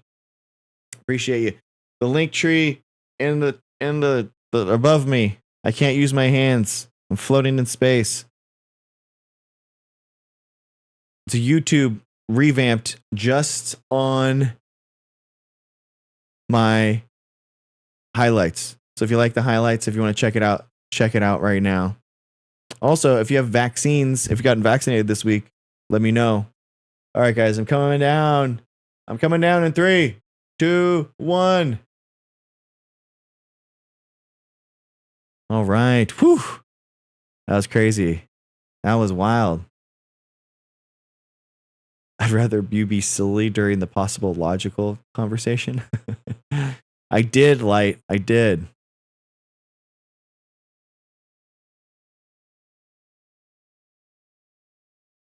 What's the serious conversation?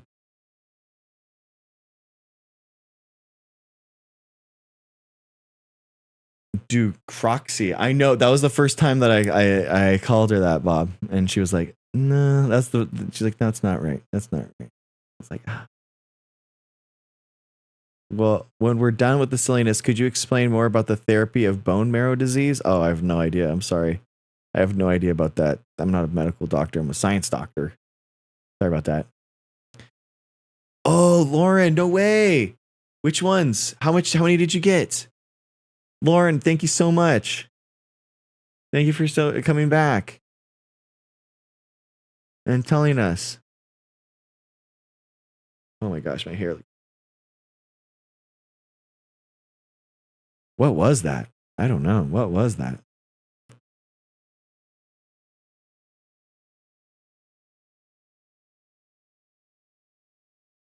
Huh? Oh, that's a good point, Ducray. Thank you. Thank you. It's a good point. It's true. Okay, one of them? You got one vaccine? Okay, that means, guess what, guys? That means that the vaccine board gets woken up. Yeah. 3, 2, 1. Yes. Our vaccines 164. That's gonna take it to 165. And 3, 2, 1. Yes. Thank you so much, Lauren. Thank you so much. Appreciate you. Day 4 without psychosis for this guy. Okay, nice. Yeah, MAVA, Make America Vaccinated Again. It's a movement, guys. It's not just a slogan. It's a movement. Got my COVID and flu today. Oh, did the kiddo get the flu too? Are we talking 4 or 3, Ado? 4 or 3? 4 or 3? What are we talking there? Just COVID today. Okay, sweet, dude. That's 168. All right, let's go. 3, 2, 1. Yeah. Thank you, Ado. Good parents, guys. Lauren and Ado being good parents, getting their kids vaccinated. I love it.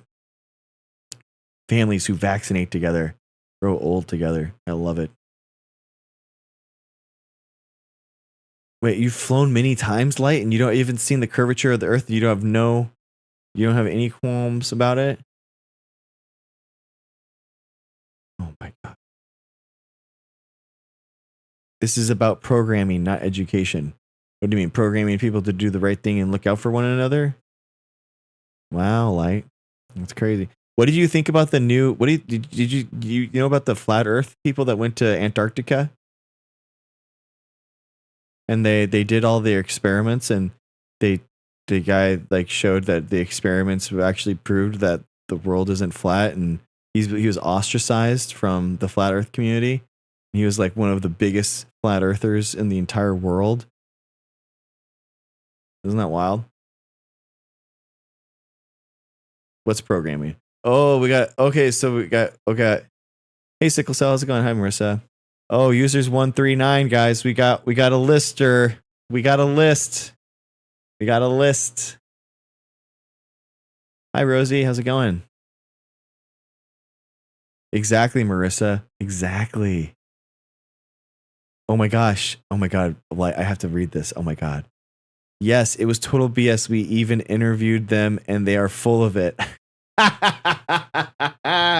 No way. Like, you think that the whole thing was fake?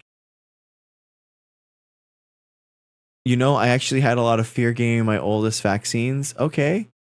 But you did it, Lauren. But when I was mama with him, pregnant with him, I came to the conclusion I couldn't imagine if he got one of those viruses. Yeah, exactly, Lauren.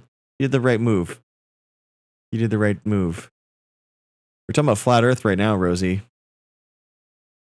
Just like people who don't believe in climate change. It's true. It is kind of wild.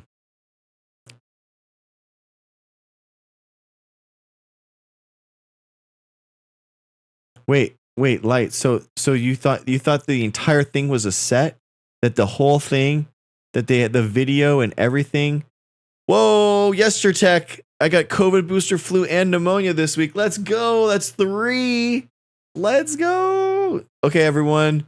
Yestertech in 3, 2, 1. Yes, Yestertech. Thank you so much. Let's put those V's in chat. Let's go. Yestertech. Yestertech. Oh, can it go? Let's see if it outlines the V. It'll outline the V. Oh, it does a little bit. That's cool. Oh my God. There's no rover on Mars. What? So your boy Elon's lying? Why would Elon lie? Could you imagine just getting measles, let alone or mumps? I know. Yeah, they couldn't answer questions and still no video of the vital experiment.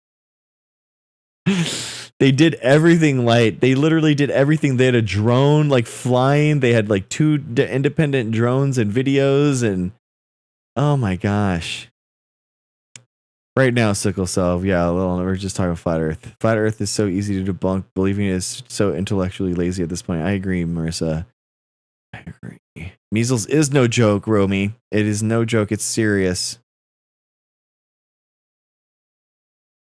What's this discussion about? Butterfly, we were talking about how it's so cool that a caterpillar's genome has their butterfly genome at the same time. You know that? Every caterpillar has the butterfly genome in them too, but they just don't express those butterfly parts. Pretty cool, huh? Nice. What's up, AMDZ? How's it going? Oh shit, I can't even bring to worry about the shape of the Earth. That's for y'all to discuss. Oh, exciting. Earth shape agnosticism. What is? I never know there could be an enlightened centrist position on the Earth shape. I'm an environmental scientist and always have people argue with me that climate change is JC, bro. I'm an ecology undergrad, and I dedicated my life to helping stop humans' negative impact on the environment. So I love that. I'm with you, brother. Nice, man. Yeah, and where are they now? Still no release, huh? No, they literally showed the videos. What are you talking about? Sorry, they showed the videos.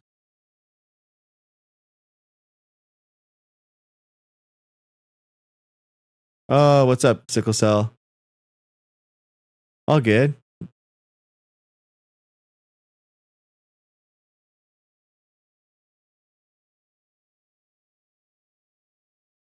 I really believe if humans were more kind, then they would be less sick. I mean, I think toxicity might. You know what? I actually kind of agree with you there. You know, I think toxicity does breed. You know, mental health and physical health are one of the same. So I actually I do agree with you. Yeah, I actually do. I think if people were, they're more kind, they would. You know what? I agree with you.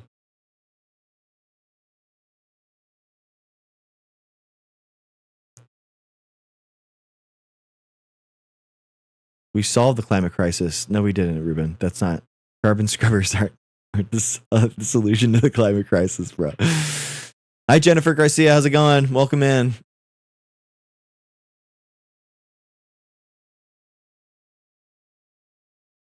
No, they have clips. No release yet other than that. Oh my gosh, Light. You're so silly. I would think so, Lauren. The cortisol of it. Yeah, the toxicity. I would think so. Laser reflector on moon for people on Earth to prove that they went there. Jeff, I agree. They know the exact distance between the Earth and the moon, and it changes over time, and they send a laser to check in on it. So that's ableist. Can we not blame sick people for their disease? I'm sorry, I wasn't following. Sorry. Those people who argue with me cannot explain the water cycle and probably failed 5th grade science. I know, man. Yeah, JC, it's always interesting how people will say, like, you know, they'll talk about CO2 levels, the previous and ice ages and stuff, and I'm like, where is the evidence that ice ages existed? Show me proof. and they'll be like, oh, there's like these geology, that proves that there was ice ages. And I'm like, oh, the same science that you don't agree with that says climate change is real, you're going to agree with geology there about saying sick people get sick because they're unkind is basically blaming them for being sick. It's I know it's more of like if people are like toxic and stew into hatred and stuff, I think that it could impact their physical health. Yeah, I do think that that could be a thing.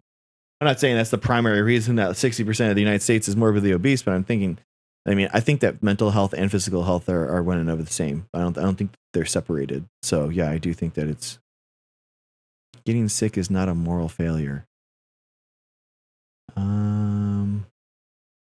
Sure. I agree with you, but I also think that you can do stuff.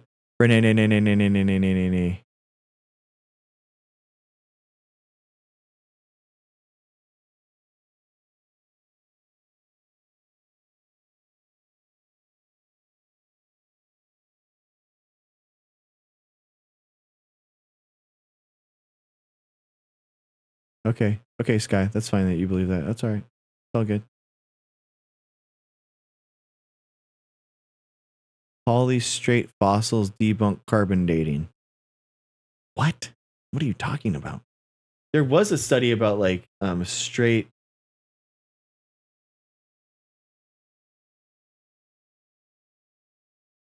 fossils dated directly first time. Dinosaur egg dated directly for the first time.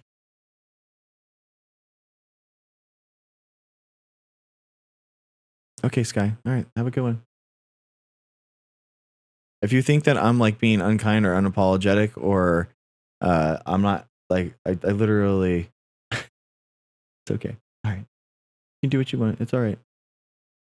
Here we go. Dinosaur egg dated directly for the first time. Laser method could help to pinpoint the age of many fossils, but some paleontologists say further research is needed to verify the technique. Scientists in China have calculated the direct age of a fossilized dinosaur egg for the first time. The newly dated egg from a cluster of 28 found in a nesting area in Sichuan, China, is around 85.9 million years old, according to a study published in Frontiers in Earth Science Today. Working out how old fossilized eggs are typically involved indirectly dating the volcanic ash or rock layers in which the specimens are embedded. But indirect methods can be inaccurate because the material might not have formed at the same time as when the eggs were laid. To determine the age of an egg directly, the researchers fired lasers at eggshell fragments to vaporize the minerals deposited on the surface during fossilization. The resulting vapor contained lead and uranium atoms. Uranium naturally decays into lead because the decay happens at a consistent rate. Studying the composition of decaying uranium atoms, or isotopes, and stable lead atoms trapped in geological material such as the dinosaur eggs reveal the fossil's age. Let's see that one more time. Because the decaying happens at a consistent rate, studying the composition of decaying uranium atoms and stable lead atoms trapped in geological material, such as the dinosaur eggs, reveals the fossil's eggs. Quote, to the best of our knowledge, this is the first time that in situ isotopic ages have been reported for dinosaur eggshells both in China and very likely worldwide, says study co-author Jing Shang, a geologist at the Chinese Academy of Science in Sichuan. The method has previously been used to estimate the ages of fossilized bones and teeth, as well as those of rocks and minerals. Prasad, a paleontologist at the University of Delhi in New Delhi, says the direct dating method will have wide ramifications for the paleontology. This will remove the uncertainty associated with the ages of many fossils. Cool. Well, I put that to rest, Ruben. There you go. So obviously Ruben's never going to say that again. I think we all agree. Right?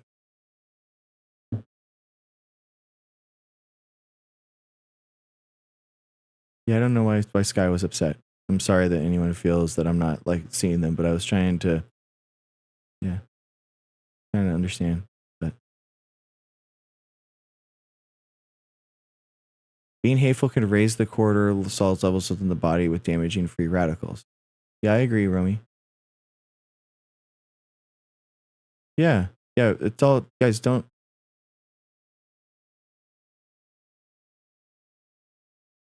Guys, it's all good. Everyone's free to come and go. It's all good.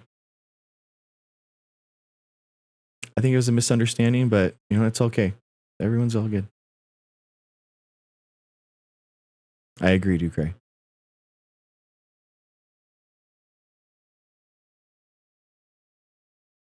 I agree, Heather. It's amazing how much we know and how much we still don't know. I totally agree.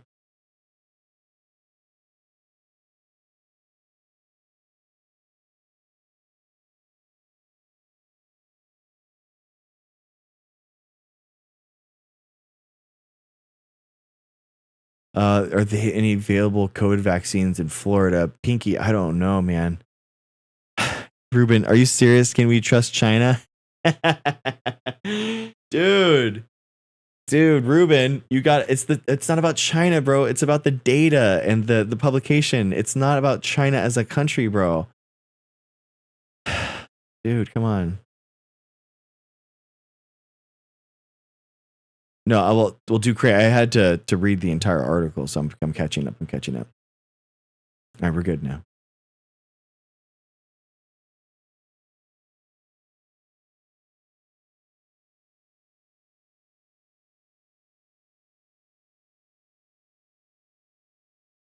Okay. Hey, Amber BBGG. How's it going? Renee. Which one? I'm sorry, I didn't see it. It would be helpful if you included nuance when speaking on obesity. Your science is old and harmful. Okay, I just think that obesity is coming from people that are eating too much. Like too many calories. Like, that's what I feel. It wasn't. Okay. Are you trying to say that it's from like genetic factors with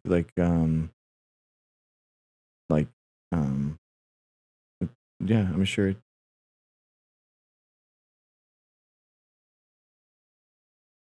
Can you let me know?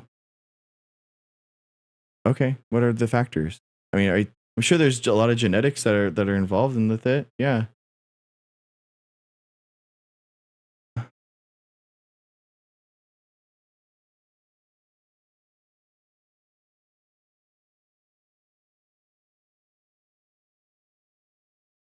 Yeah, I mean, chronic diseases, genetic factors are going to play. Yeah, I mean, yeah, sure.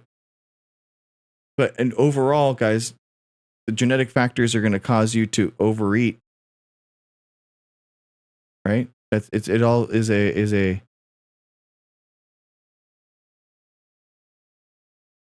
Okay. Okay. Sure.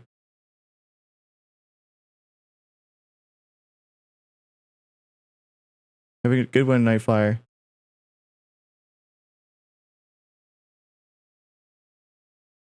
Yeah, Jeff. I think so. I yeah.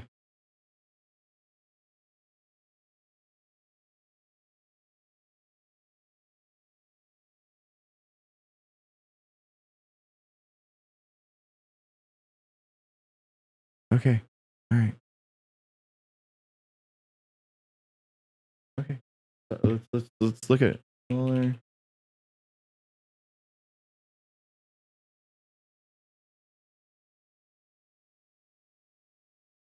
causes of obesity.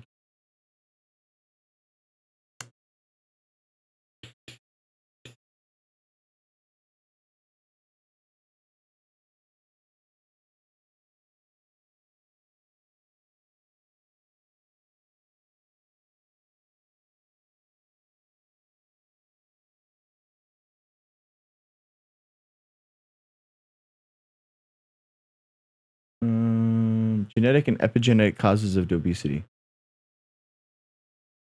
Not found.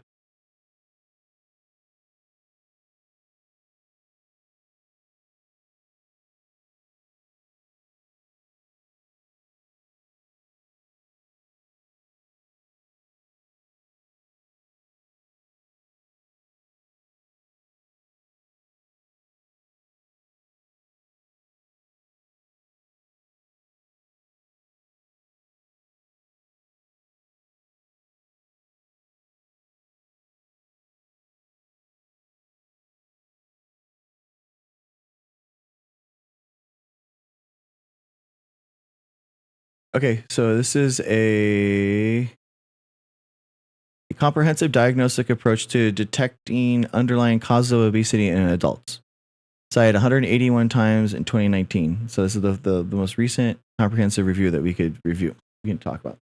Obesity is a worldwide growing problem. When confronted with obesity, many healthcare providers focus on direct treatment of the consequences of adiposity. We plead for adequate diagnostics first, followed by an individualized treatment. We provide experience-based and evidence-based practical recommendations to detect potential underlying diseases and contributing factors. Adult patients consulting a doctor for weight gain or obesity should first be clinically assessed for underlying diseases such as monogenetic or syndromic obesity, hypothyroidism, cyclic Cushing syndrome, polycystic ovarian syndrome, hypogonadism, growth hormone deficiency, and hypothalamic obesity. The most important alarm symptoms for genetic obesity are early onset obesity, dysmorphic features, congenital malformations with or without intellectual deficit, behavioral problems, hyperphagia, and or striking family history. Importantly, also common contributing factors to weight gain could be investigated, including medication, mainly psychiatric drugs, local corticosteroids, insulin, and specific beta androgenic receptor blockers, sleeping habits and quality, crush diets and yo-yo effect, smoking cessation, and alcoholism. Other associated conditions include mental factors such as chronic stress or binge eating disorders and depression. Identifying and optimizing the underlying diseases, contributing factors, and other associated conditions may not only result in more effective and personalized treatment, but also can reduce the social stigma for patients with obesity. I mean, I agree with all of that. I mean,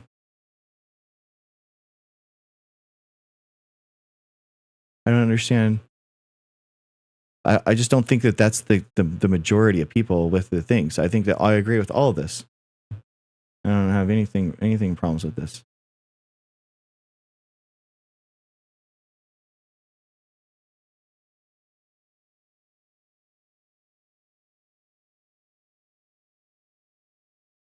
Yeah, I don't think that this is wrong at all. I agree with all this.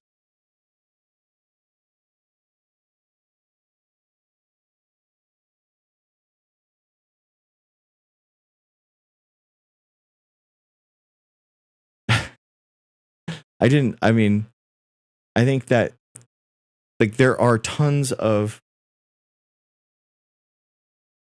okay. I think like you're gonna have people that have these. I think that like obviously these things exist, and there's like, the causes for obesity isn't just you can have someone with the same amount of food that they intake, and one of them is gaining weight and one is not gaining weight on the same amount of food because of these factors. Obviously, that nobody's disrupting that. Yeah.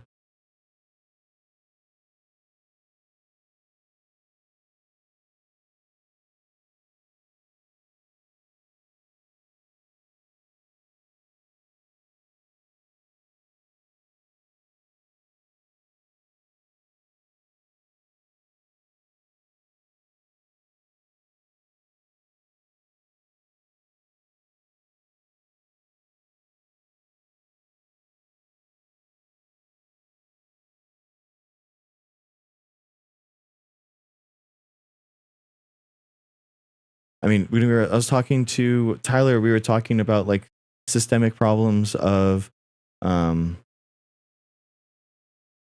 food deserts, the lack of scarcity to nutritious foods, socioeconomic factors, cultural problems, like all that kind of stuff too. I mean, it's not like, I'm just saying that the lowest common denominator that links it all together is food, is the amount of food. It's not the preservatives. It's not the food dye. That's what I'm trying to say. there are other things and other factors, obviously systemic, individualized, like we talked about here, you know, so that kind of stuff. Okay. No, it's okay. No, okay. All right. I just wanted to make sure we're good, guys. We're all about nuance here and trying to be academic and learn together. And if that wasn't clear and we can't like talk about it, then I want to just make it clear. It's all good. All right. Let's do the other. Hi, Nikki. How's it going? Yeah. No, Renee, it's all good. All good. Yeah. I wanted to make sure that we're all, these are the things that we should talk about. That's the whole point of the stream. It's what we do here. We're nerding out, having fun, getting into the weeds, reading some scholarly abstracts for fun. You know what I mean? Nice. That's awesome, Amber. That's awesome. Yeah, dude. Eggs are a really good source of protein. It's one of the best ones that you can have. You know, you can eat a lot of eggs, and it's very, very, very, very, very good.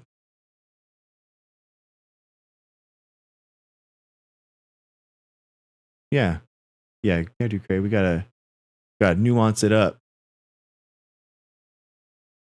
All right. Okay, guys. Wow, I'm Gary.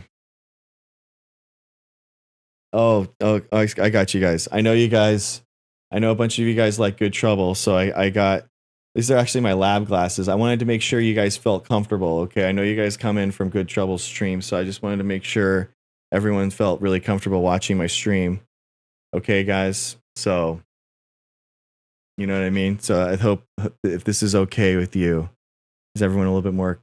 Are we good now? Is this better?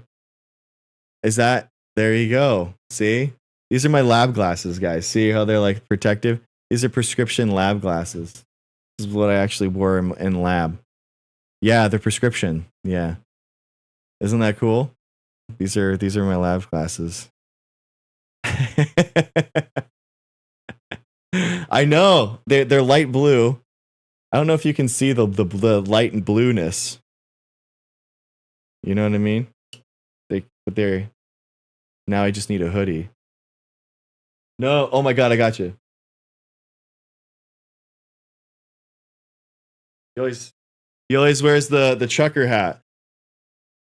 This is it. Boom. How sick is it? How sick is this? Is that good? Are we good? Is this good or what? Boom.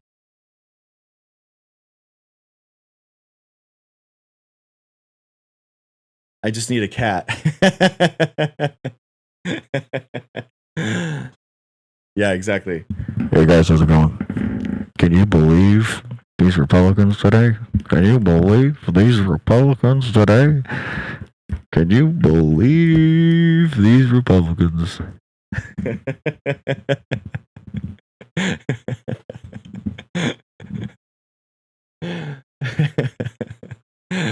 Oh, so good. All right. Hey. Well, you know what? It actually helps me read the thing. I'll be honest with you.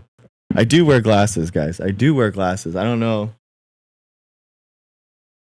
I do have. These are my actual glasses. Can I do it again? All right. Why are we the unhealthiest world? I don't. These are my actual glasses. Boom. What do you guys think? Did we get banned today?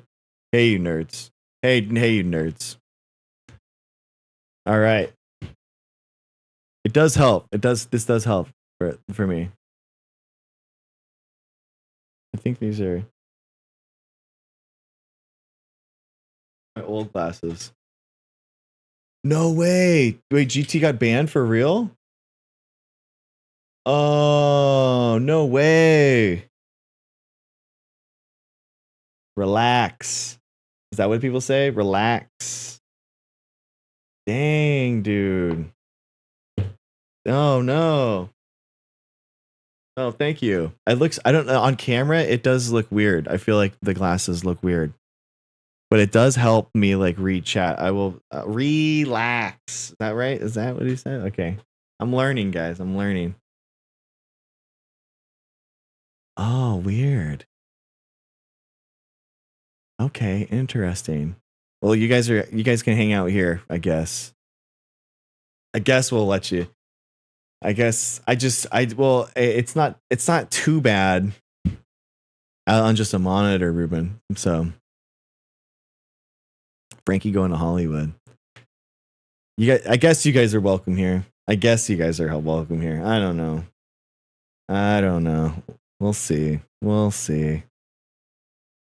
I don't need glasses that bad, but like I have heard that it's weird. So I read a study that said that not wearing glasses when you need them, it can actually contribute to like greater cognitive decline, because basically you have less information going in to your brain, so you have like less processing happening.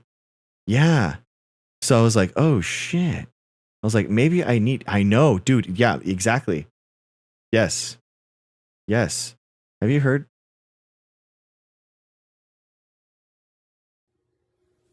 Do you know about Hey. this, Renee? Do you know about this? Have you heard about this? I haven't heard that, but I heard that not wearing your hearing aids can lead to cognitive decline and like dementia, Alzheimer's, which sounds like the same thing, kind of, doesn't it? Am I just drawing it's like another parallel for no reason? less information Yeah. in, like less things for your brain like- to process. Yeah. Yeah, and like isolation too, kind of. Like you're just alone with your own thoughts. Yeah. That would make me crazy. I was gonna say though, you're not 40 yet, right? 38. You're 38. Okay, so when you turn 40, this is what I learned when I went to the eye doctor at 40. They were like, yeah, all of a sudden your eyes decline and you're going to need bifocals. And I was like, no, not me. And then I do. And I have to take my glasses off to look at my phone. It's really sad. But yeah, that's all. That's all I was going to say. Okay. You can kick me if you Okay. want. All right. Okay. All right. Good. Okay. Thanks for the chat about obesity. Yeah. I was clearly triggered. No. I just think there's like, and not from you. Like I know that you are a really like kind person and you obviously care about like facts and all that. And I was like, I don't think that he realizes that it can come off this way. Yeah. And Yeah. I just knew like we were starting to have chats, amongst ourselves. And I was like, I feel like I got to make sure he knows like that. Yeah.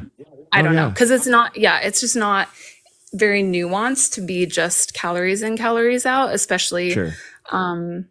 when a lot of us have a lot of life experience where we have tried that repeatedly and have found, no, that doesn't actually solve the problem for us. So, I mean, so thank you. Yeah, I mean, so calories are from like a bomb calorimeter, where you kind of like, it's the amount of energy needed in order to move 1 milliliter of water 1 degree.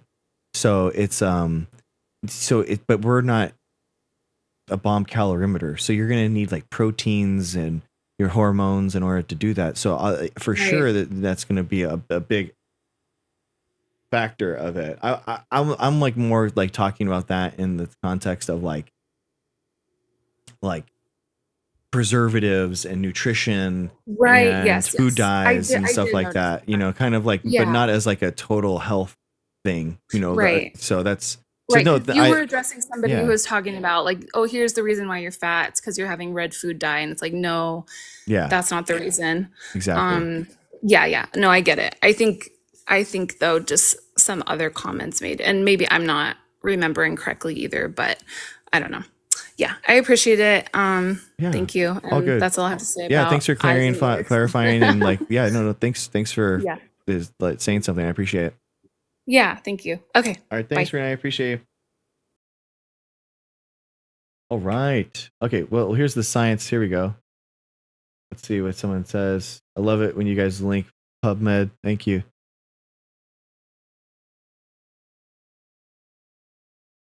That's an well, I mean, it's a randomized control trial.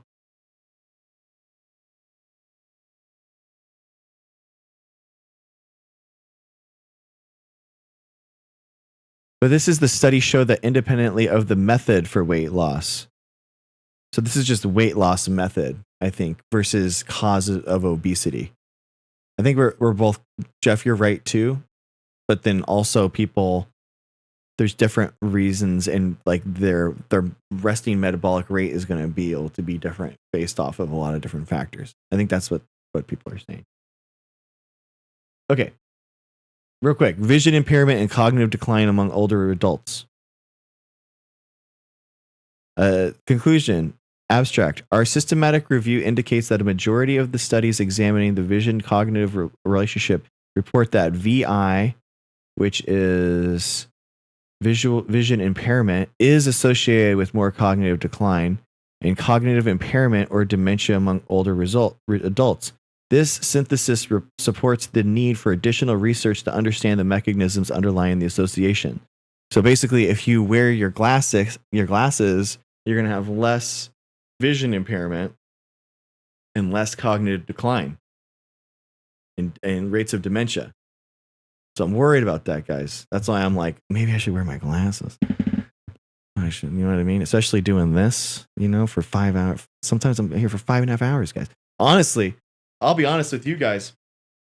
I actually have a treadmill underneath my under my desk. So I'm like, should I be treadmilling while I'm streaming so I can just like burn calories too?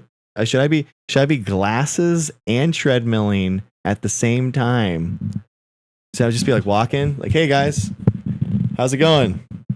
Is this good? Is this good for stream? Is this good? is this all right? Vaccines are safe and effective. Vaccines are safe and effective.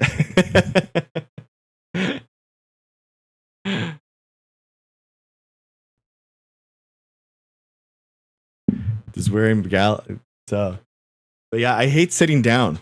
I'll be honest. I hate sitting down, and I am sitting down for this. So I was thinking about getting like a medicine ball so I can stretch my hips, or I was thinking about like getting something else because I'm sitting in a chair for way too long. I hate sitting down, guys. Even at work, I have a medicine ball because I want to trying to strengthen my hips, trying to just get my jujitsu. I got to get my guard. I got to be able to get my knees up to my ears. You know what I mean? Standing desks are cool. Yeah. I'm a walking talker. Heather, I pace constantly. I'm constantly. So you know what I did? This is weird, guys. But I feel like we're like getting to know each other today. This is like a getting to know each other episode. So I'm like, you guys want to see my room?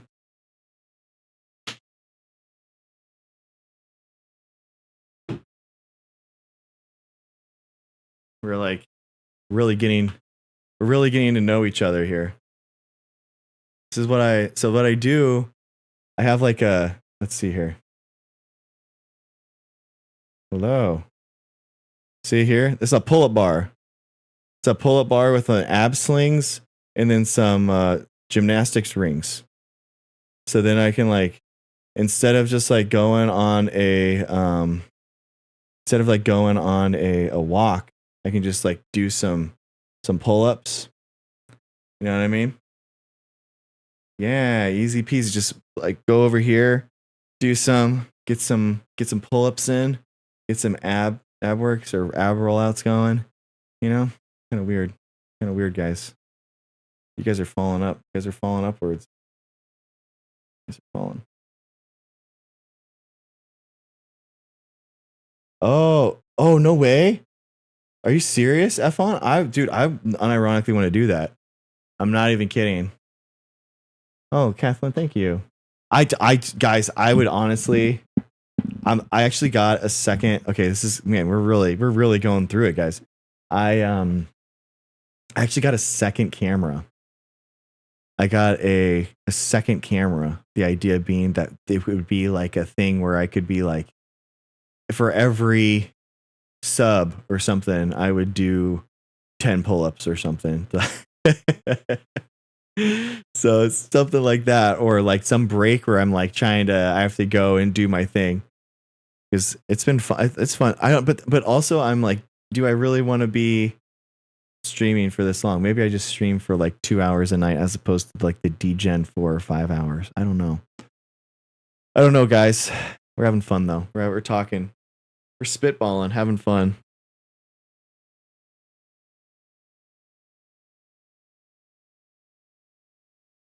Oh no. Did you see RFK added 5 people to the vaccine advisory boards? Yeah, I mean, they're unqualified people that have no idea what they're doing. What's up, Light? How's it going? I'm good. How are you? Good. What do you I think? must live in well, I don't know about anything about I don't keep up with politics and all that stuff. Mm-hmm. Well, I don't know anything about about RFK or what he's doing. Okay. But I must live in a green tea world because I'm in my 40s and my vision is amazing. Nice. Sick. That's And my nice. husband's vision is amazing. My Yeah, no. daughter-in-law used to wear glasses but doesn't wear glasses anymore. Mm-hmm. So we must be doing something right with our green tea, right? Yeah, I guess It's so. that expensive green tea. It's all that antioxidants. It How do must you be. not keep up with politics in 2025? And Yeah. I honestly, guys, I think that people should read and keep up less with politics. Genuinely, I think that you want to like follow less things, but then when you follow something, follow it deeply. So, like, if you find disregard everything until you see like a report or something that's officially out, and then read that report. And then if it's like a 300, 400 page report, you just read that report over days, as opposed to just being like, I'm going to read 1,000 titles or 1,000 headlines. Cause that's how you can kind of, that's that mouse and the exercise wheel thing where you think that you're learning, but you're not associating and getting those deep neural pathways of knowledge going. So that's Renee, I think go ahead, Light. No, I was just going to say, I think, especially with politics nowadays, it's depressing. Mhm. And if you stay in that and just constantly like engulf yourself in the crap that they're, propagating to you, it becomes too overwhelming. Mhm. So I just tell my family, if there's anything I absolutely need to know, let me know. And then other than that, I just stay out of it. Mm. So, I mean, how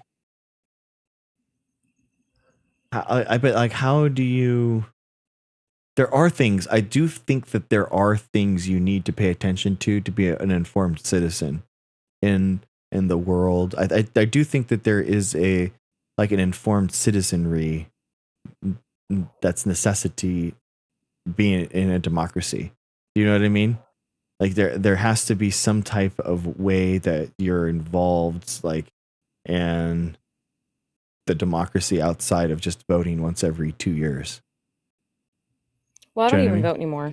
Oh, Light. God. No, it's too like it's the same. It's the Oh, same Light. people all doing the lobbies. Like no, Why do you do this it's to all me, the same Light? stuff.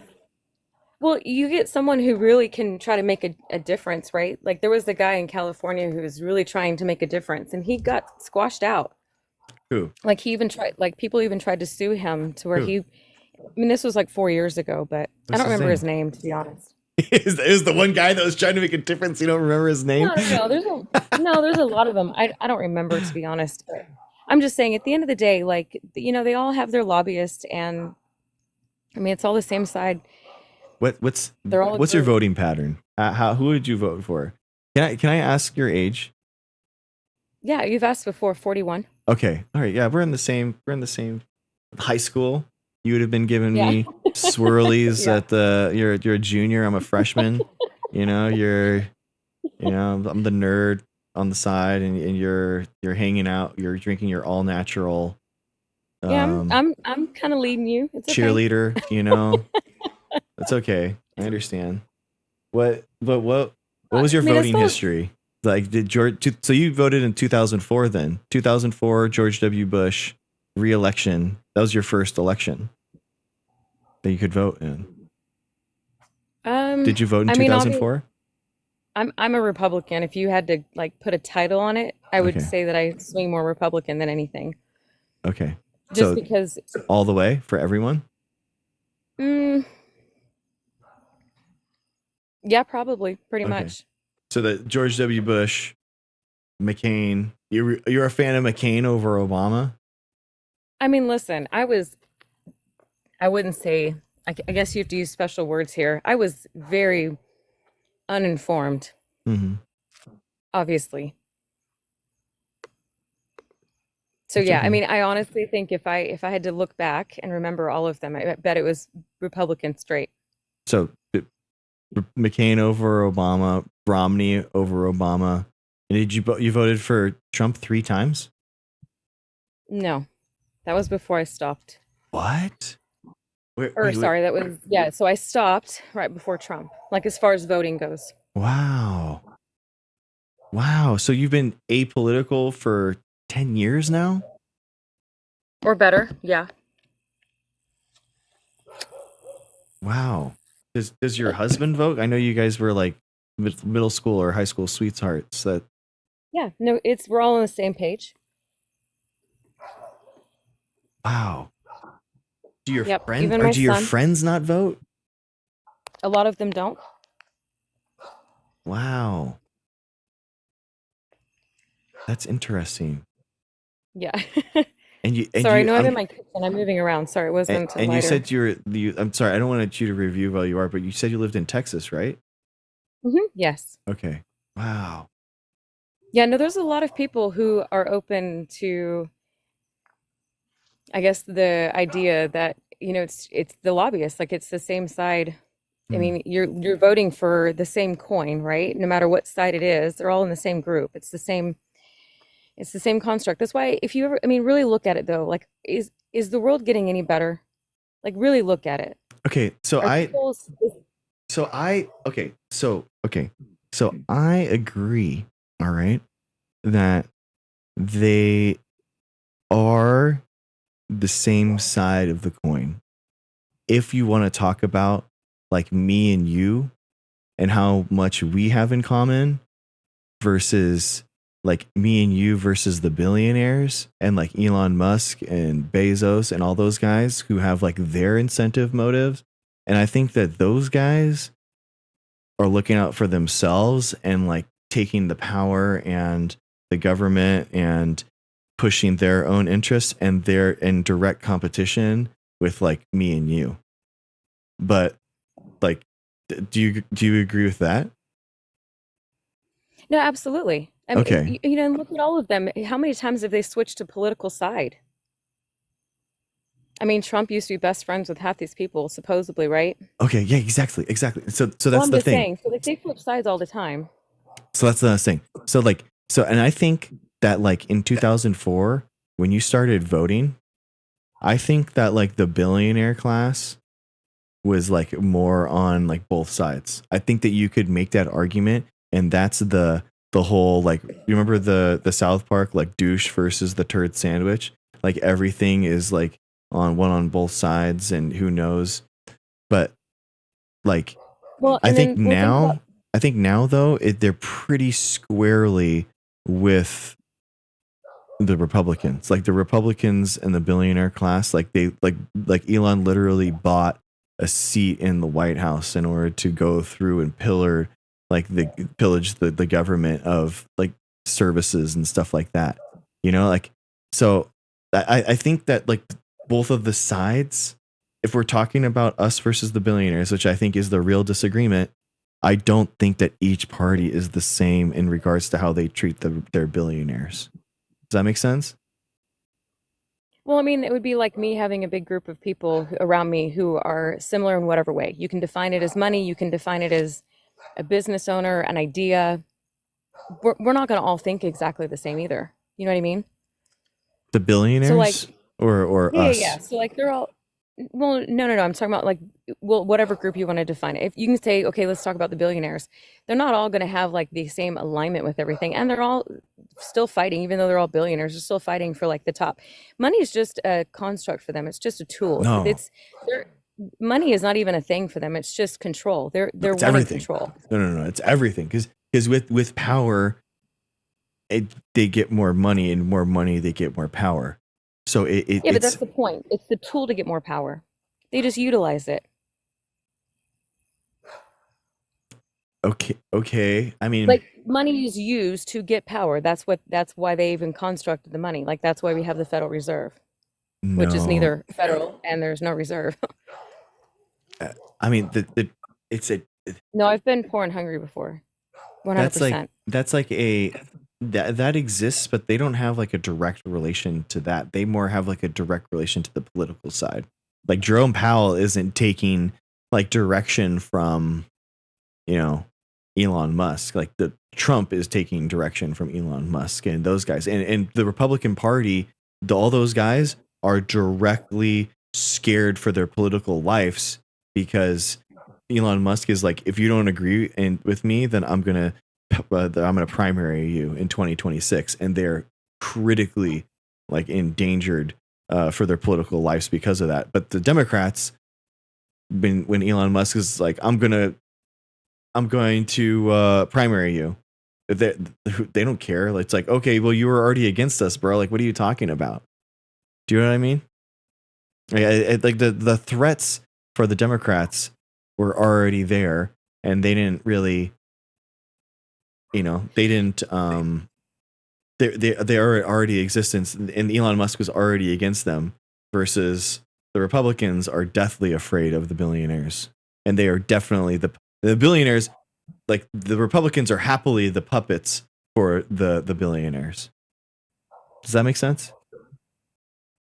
Yeah, I just know too many connections. So like, I mean, I guess I don't know. Like, I don't want to say too much, but the Let's say what point you is they have handlers. They have people who watch over and see. Not the And billionaires. so, The billionaires don't have handlers. yeah, they do. No. Billionaire doesn't even mean anything. Like if you understand what money is, like the billionaires are like the joke. There's What? people who physically own. Oh, come on. Like who controls the billionaires? What are you talking about? Do you really think that Elon Musk is the richest guy in the world? Yeah, who's the richest guy in the world? That's okay. Who's the richest person in the world then? Well, who owns the money? Like who owns it? Right? Jerome He just Powell he is just the has Fed chairman, but that doesn't mean that he's the one that actually like owns the money. you got to think bigger than that. Well, that's the head And it's not a of the conspiracy. Like Fed. this stuff is That's this stuff is real. Like if you look That's into the it, head it's of not the a Fed, conspiracy. and you said that the Fed is the one in controlling of the money. I mean, who else is going to who's going to be who's in control then? You have no idea who the black nobility are, do you? Oh my God, are you talking about the? Well, Elon's mom is one of them, but I'm just letting you know that.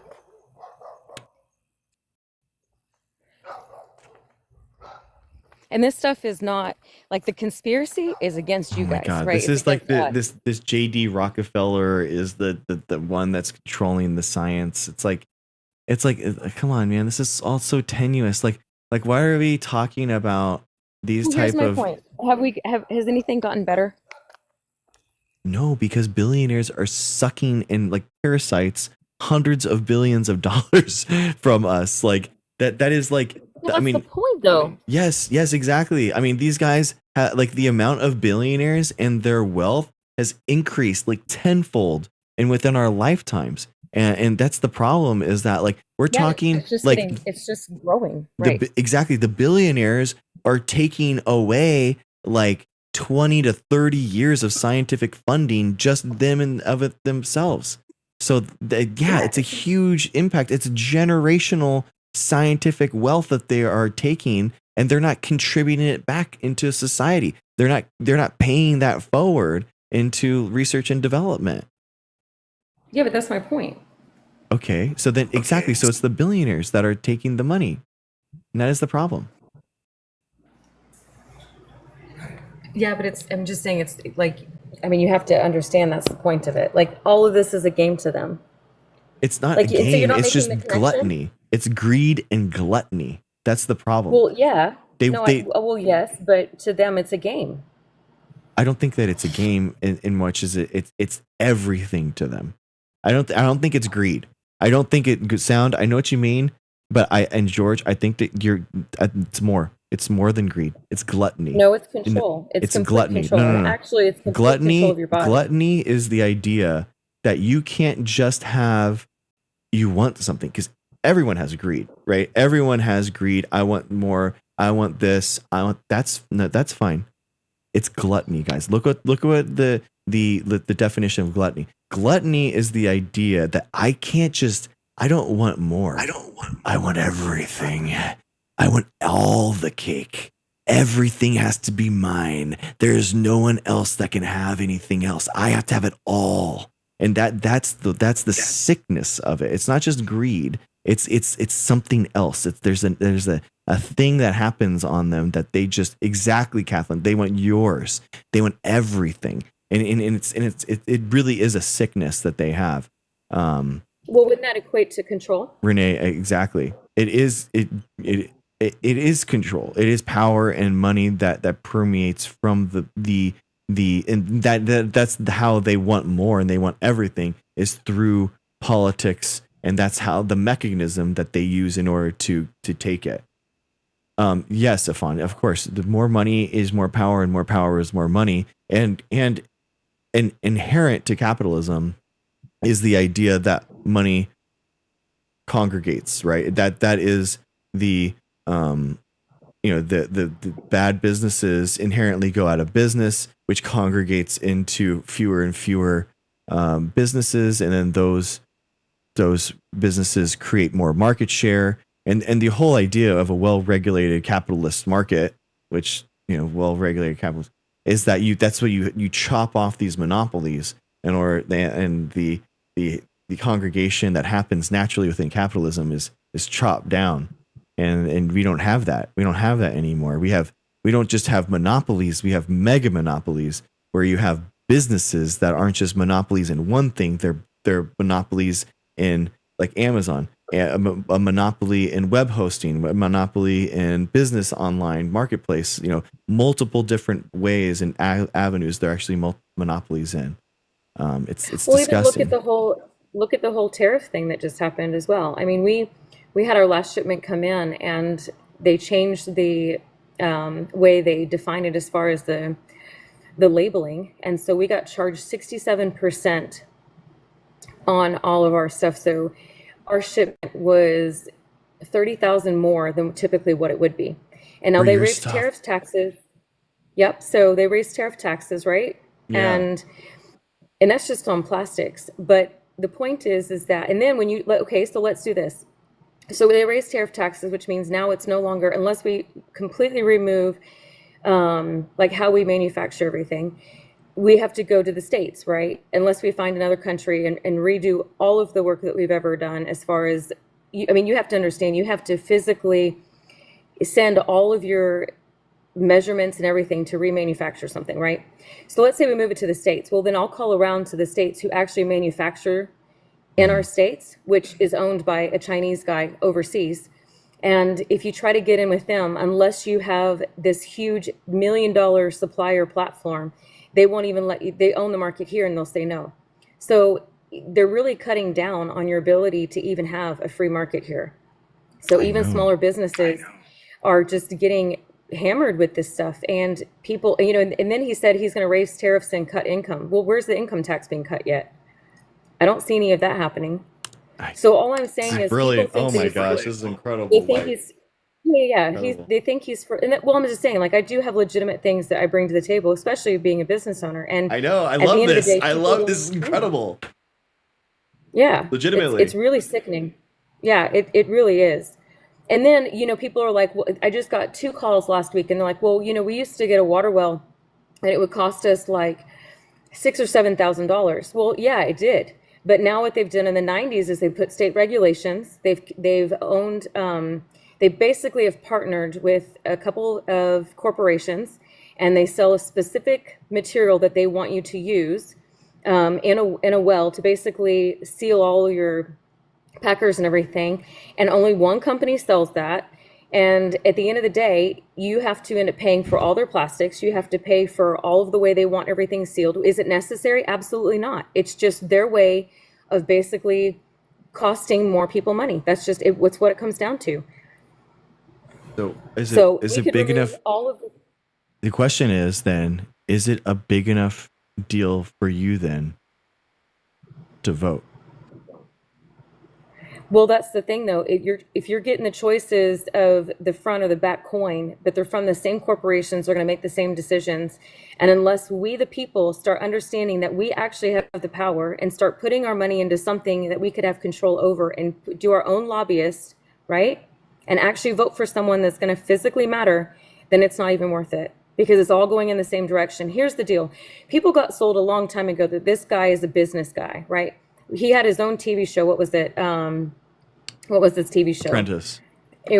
Yeah, The Apprentice, right? So they sold the idea that he's this great business guy. And not only that, but what do Republicans love? They love a great narcissist, right? So at the end of the day, they literally create the fact that, oh, now everyone in the Democrats are like evil and they're doing so wrong, and we're going to release all these documents and I'm going to get into office and change everything. No, he's literally changed everything. He's made it harder for businesses. He's made it harder for people. The prices of everything have gone up, but yet he's for the people. And then now when someone says, hey, release the documents, he's like, oh, that was so long ago. Why are you still stuck on it? I mean, come on.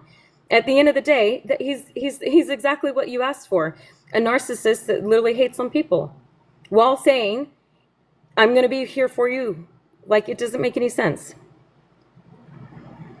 It doesn't. So I don't care if you're Republican. I don't care if you're Democrat. It doesn't make sense on any side of it. I agree with you. I agree with you. You know, like that. Yeah. So what we should do is start knowing who is really for the people and start lobbying our own money. You take $2. We were putting it together. I think right now in Texas, there's 31,800,000 people. If everyone takes 50 cents or $1, calculate what that would create for us. And you just Texans alone could use that money to lobby for something completely different. But like, okay, so like, I mean, you're saying that both of the parties are the same, but we literally just tried Biden, and Biden didn't have these same tariff policies that you're decrying about. So it's like, we did try the Democrats and it didn't do that thing. So then why are we saying that the Democrats are the same? But that's my point. If you look at all of their connections, they're always they're in alliance with each other. And most of them go to the same universities. They go to the same. No. But we tried that 2022. Up to 2024. You didn't try anything. You voted for what they gave you. No. And they gave us tariffs that weren't impacting and increasing goods costs by 60%. We tried that. Unless you were, I'm talking about the presidential candidates, right? Yeah. What they've given you is what you have to vote for. Yeah. Well, of course. That's what a democracy is. You have the party process, and you only know about them because why? Because they put them in the forefront and they've lobbied for the money for them to be there. Okay. Yeah. So so for instance, everyone's complaining about insurance, right? Medical you know how insurance easy it is or to what? formulate your own any insurance. You know how easy it is to formulate your own insurance company? Hard. Incredibly If everyone hard. put their own money together, they could have their own insurance company and so what I'm saying is that this is so easy to fix. People just don't, they just keep depending on the same people who sold you the lie, saying, I know more than you do. I know politics better than you do, and I can vouch for you and speak for you, when really the reality is they don't. I know, but I agree that nobody's gonna agree 100% with any of the presidential candidates. But I can't say that the Biden didn't put these regressive taxes on all imported goods like Trump did, and Trump did. So like, why would we vote for a Republican that's going to keep these regressive tax policies when we know that the Democrats didn't do that before? No, I agree. So would you? Okay, so then would you vote for a Democrat then that said, "Hey, we will get rid of these Trump taxes that he be put on your imported goods. Would you vote for a Democrat that did that? I'm not voting either way because no matter what, here's the point. You're going to stick on tariff taxes, right? Yeah, well, The, we the should. Democrats, what they're going to sell you is they all have an agenda. No, but So no, no matter what it is, it just may not like what they say is I'm going to vote for the lesser of two evils. How about just not vote for evil? How about because just find someone who's not evil and vote that way? because only two people realistically have a chance in order to become president. That's why. No, that's what you call the matrix because you think that you are only given two options when really you Well, we're don't not. understand what your true power is, Hey, and you like, you look, could redesign this. you could write me in as a presidential candidate, and you know what? Like, I'll allow it. You know, you could vote for me. Well, think I about the appreciate following you, you have. but At the end of the day, it's so easy. yeah, Put the math together. these 200 people all united together. No, but for real though, I mean, yes, you're right. In the actual, like, you have the freedom in our democracy, and you know, to write in whoever you want. You could write a write-in candidate and create a national organized movement that everyone write in these people, you know, and but that's not like realistic, you know, like. It's only realistic because we don't think of it as realistic. No, because okay, you don't have any experience at the executive level of being like running a city, so why would anyone vote for you at the national level? Are you kidding me? Do you know how many people who are freaking like Hollywood actors that get voted in for politics? Are you even serious right now? And then not only Yeah, that, but President but is that Trump being a good? businessman, do you But know how many times he's been, hold on, President Trump, do you know how many times he has literally gathered money from these Democrats that you guys are speaking about, who he has to answer to, who have gotten him out of business situations of failures that he has created, but everyone calls him a great businessman? I mean, I agree with you, But but you he's think that also he the has worst enough president knowledge of to the run entire politics? history of our country. So I would argue that having a completely unmatched, unqualified president was a bad idea. We probably shouldn't do that. I agree with you. Like, if you historically, actually, the presidents used to actually come from governors. So governors of the states would become president because it's an executive branch that they are the head of as a governor, and it more equates to the executive administration of the president of the United States. It's actually kind of weird to have people from a legislative branch, which is more about like a different skill set. Historically writing legislation, and it is not really the skill set of being an executive in an administration. So if that's where you're going, you want to have mayors and governors, then I agree with you. Well, then start small. Like like let's say, for instance, for example, okay, let's try to get you to be a mayor. You'll gain information, you'll gain like the wisdom Yeah. of how everything works, and then you can graduate. And Yeah. then put everyone in every state start lobbying the fact that we're going to do this in every state and start having independence. You want to see them scramble for like and really like hold on to their money, they're going to freak out because No, I people agree. don't do it. Let's say you want it. Let's say, for instance, like I don't know how many times put together the fact that if I even, let's say people want water wells for a cheaper price. Well, if we all in, let's say a county, put together our money, we can become our own supplier and rule over the suppliers within our state, right? Like it's so easy, but yet people, like, that's the point. They love the complicated stuff. There's no responsibility in that other than I'm just going to go sign a ballot and then let them, work. That no one's taking responsibility for anything. And this stuff is easy. I mean, I think that you're right in the fact that the place that you can actually have the most of radical of changes, their actual political revolution, has to start from like the mayor level. I agree with you, and that's where you can actually like vote for third party or fourth party or fifth party, whatever it is, or start a new party at the mayor level. That is what it is. And The local level has a huge impact on your day to day. I think that I mean, this is the political revolution that that Bernie Sanders was talking about. By the way, that it's not about electing him president of the United States. It's about millions of people getting involved at all levels of politics and all demanding something new, demanding that something has to get better. That's the only way that it happens. It's actually not at the national level with the president. Right. So I mean, All in theory, I all agree. I'm saying, yeah, no, all I'm saying at the end of the day is that we put too much responsibility onto other people, thinking they're going to fix our problem. Those problems over all these years have not been fixed, and still we're complaining about the same thing. Right. And we all can see that it's getting worse. We can all see all the politics or the crap that they play.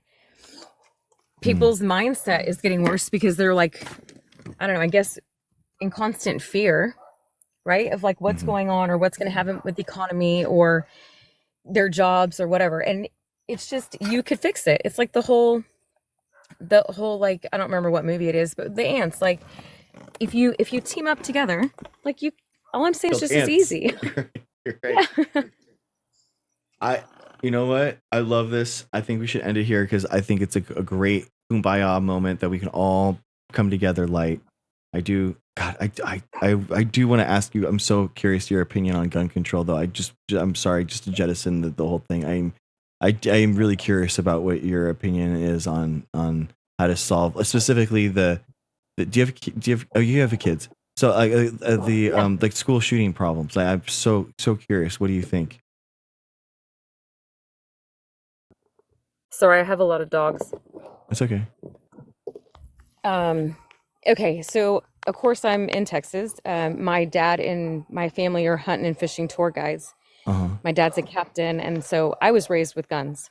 My son's been holding and practicing gun safety since he was a child.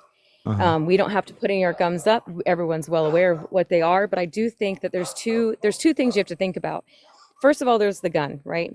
If you outlaw anything, it's never been proven to work. I don't care if it's drugs, like drugs. I don't care if it's trafficking, whatever it is. Outlawing anything has never worked. So to think that that's going to solve your problem, it's just not. But here's the point: if we have, which we all know, mental health, if you want to label it as that, I really think it's.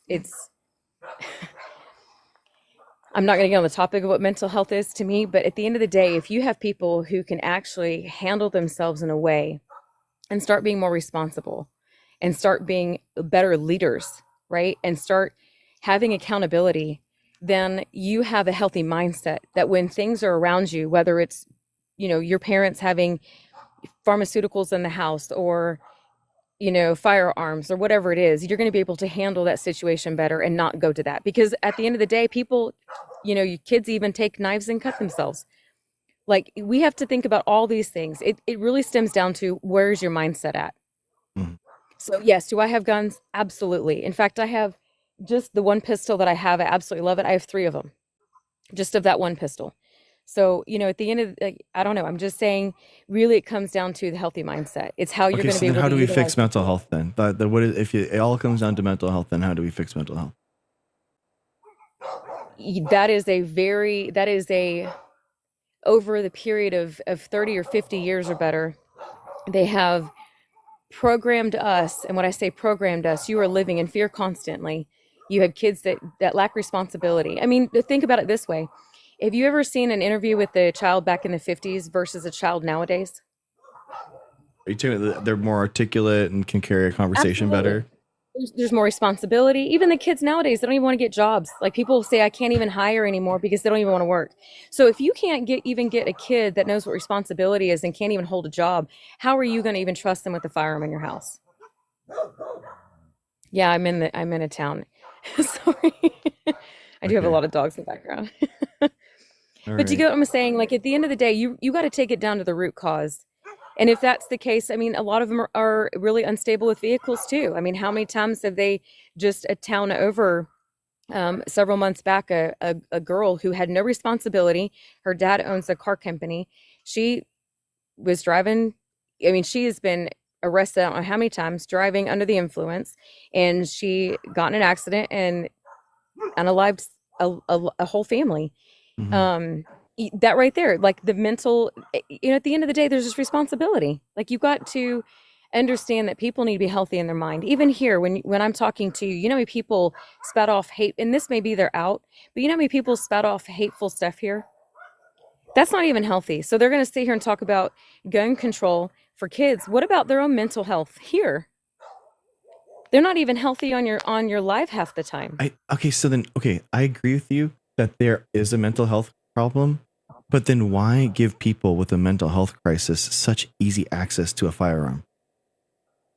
Well, then that would be something like obviously if I had an irresponsible son, right? Then Mhm. I would have to worry about what I have in my home because I would have to maintenance my lifestyle around that. That Yeah. would be common sense, Yeah, but I you mean, know? it's But they're that's also getting the responsibility. guns legally, and they're legally purchased, firearms. And they're getting them easily, and they're going to pick it up, and then they're using it that week.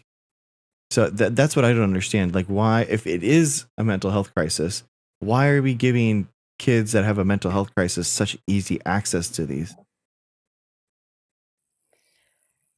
I mean, it's for everything. What about the people who drive under the influence? I mean, there's But people we're not being having, unalive but with that no, too. no, no. But we're not having people that are crashing into our schools that are under the influence that are killing, Well, dozen you can. kids. Well, now we're limiting just to schools. What about the roads? No, I mean, we Like kill you, I'm 50,000. just No, saying. no, no, no, no, no. We can. These are numbers, Light. These are numbers. Like No, I that understand we have. that. We have 45,000 a year that are dying from car accidents, but we have the number one way that kids under 18 are dying is from firearm violence. Like we know that. We know that now. It's not. It's not like some just like, oh yeah, we're just gonna like lose some people. It just is what it is.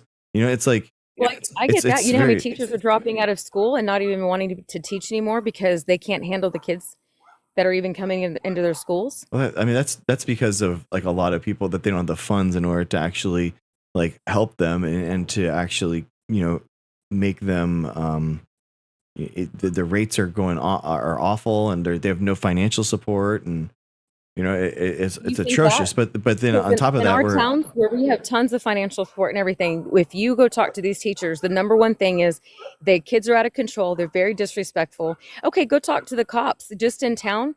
Because I mean, I've been in the same town for a long time. So if you go talk to police officers, you know how many times they'll try to basically remove a child, let's say from a public facility because they're being inappropriate and they're trying to be nice. They'll call the parents and the parents start getting onto the cops for even trying to remove their kid from the public environment.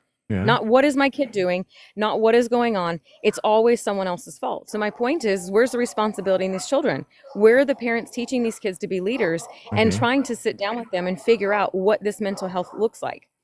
Right. And Okay. then too, if you put a bunch of kids with unstable other kids, I mean, they're all, you got to really learn how to navigate what life is throwing at us now, as a parent, and stop letting these kids get away with so many dang things. I mean, again, like I think that kids used to always push the limits with their parents. They used to always try to not listen and do their own thing. And but right now Yeah, but it's it a was different. specific. Yeah, it was different because people that had those feelings weren't No, going they're up and not all shooting up bulldogs. like schools, man. That was the difference. I mean, there is a specific difference here that is changing, and it's like it's the fact that we're having mass murder in classrooms all the time, and there were bad parents before. It wasn't like bad parents isn't a modern creation here. Yeah, and listen, and I'm not saying that it's all the. I'm not even saying that it's all the parents' fault. Obviously, it's an entire system that has to work properly, right? And it's an entire system of support. I get that. I'm not saying that because I know plenty of great parents that just have children that they just can't seem to get under the. I don't know. Maybe I parented different. I've just never had an issue, and I don't know. I just don't. But I had a lot of accountability. Um, I don't know. I just don't understand it. I don't understand how you can't. It seems I to don't be, know. it's that one thing. It seems to be access to these firearms that is so easy, and that's just so easy. I mean, and we're giving these people that have access to these firearms weapons that are made for a military. You know, it's insane. These, you know, like these AR-15s. I've shot guns since I was 10 years old. Okay, I'm a good shot. You know, I'll be honest. Like I might, you know, target shooting. I might be able to take you. You know, I might. You know, I'm pretty good. You know what I mean? Yeah, I'm down. I'm down. yeah. I I like the enjoy my long. 50 cals too. I like the long rifle. I like the bolt actions. Absolutely. You know, like I don't do these pistols. You know what I mean? I think that those are wusses stuff. I like the Hey, they're long. fun. No, They're no, fun. no, no, no, no. Those are for what? You know Yeah. what I mean? But what I'm saying is that like obviously, these, you know, huge mag, like these 30 round, you know, they're insane. You know, you don't need like these extended clips for what? Like it's just insane. Yeah. So and we're Well, and it is. I do think it is the assault weapons ban in 1997. You know, just happens to correlate perfectly with all these weapons that are being really high. You know, really easily available. And I will say it is this weird fetishization of the AR-15s because it's the most owned firearm now, because you can easily modify it. Oh, I can add on my little thing. I can put a different scope on there. I can put, you know, a different receiver on there. I can do a different a shoulder action. You know, like you can add a bunch and take the different parts off and modify it, and you know it's easily to modify and have fun with and make it personalized, and that's why it's the most sold type of gun in the country, is because it's just, you know, you can customize it, and it is a weird. It's just a weird feeling that people get, like in well, I get regards that, to but this. there is a black market, right? Yeah. I'm close to the border. I'm sure you are too. So, Mhm. you know, in Texas, I was not raised in a good childhood. So, you know, my family being involved with what they were, there's a thing called a black market. Okay. And you don't like, here's the thing. Are you ever going to think about a Snickers bar? Probably not. But as soon as someone says you can't have a Snickers bar, what are you going to want to do? You're going to go find a Snickers bar. And now all of a sudden it's so important to you because someone said you can't have it that you're going to go find a way. Where there's a will, there's a way. But And that's all just I'll not the say is problem. just because here's what it is, It's because not. what I'm saying is that removing the access, it's not going to remove the access as you see it. Then that's the There's problem that we always need going to to be the face when black that market. gets there, because but right now the overwhelming majority is that they don't need to go to the black market. They just go to a gun shop and they just buy it, and then they use it that week. It's just so direct. Like that problem that you're talking, you know what? Maybe that's a problem, but you know what? Let's fix that problem when we get there. Right? Like, Well, I mean, half of them, that's half of them, that's the thing. Like, let's fix that problem when we have that problem. Let's tamper that down. But the idea that we can't do anything on this issue, we can't fix it at all. We can't add you any can type of start, friction. you can start educating people, That's right? not enough. That And is half so of these, ridiculous. no, it's That's not. so It's feckless. not. No, it is. It is. That's Well, nothing. that's That's maybe stop. because no, I listen, I live in Texas. We don't have that problem. Yes, you do. What are you talking Not, about? I mean, not in our area, not in these small What? towns. Of Uvalde? No. What? That was a Do small you? town in Texas. Yeah, I know. I know. But you have to understand who's there. You have to understand the like what they're dealing with here. You have to understand the amount of people that are coming from. I mean, listen, you don't know the dynamics of it in that town. No, but that's literally in a town. That's Yeah, but exactly what that's you were called saying. That didn't education. No, exactly. no, That's what. that's called education though. Like you don't know even what's going on in that town to even cause it, right? So all I'm saying is, at the end of the day, if you start educating people, here's what I'm saying. I will not give up those rights because I know the politicians. So you cannot ever talk No, me they're into never. No, giving. that is not. You'll never. I'll be able to out militarize the military. There's no way. I'm Like not saying a that. I'm drone, not saying a that. I'm drone can just, take you out from 1,000 feet, and you'll never. Your I've seen. AR-15 won't be able to do anything. No, I completely understand. I know exactly what you're talking about, but at the same time, I still want the ability. It was designed for protection. no, that's not. No, it's not. No, it isn't actually.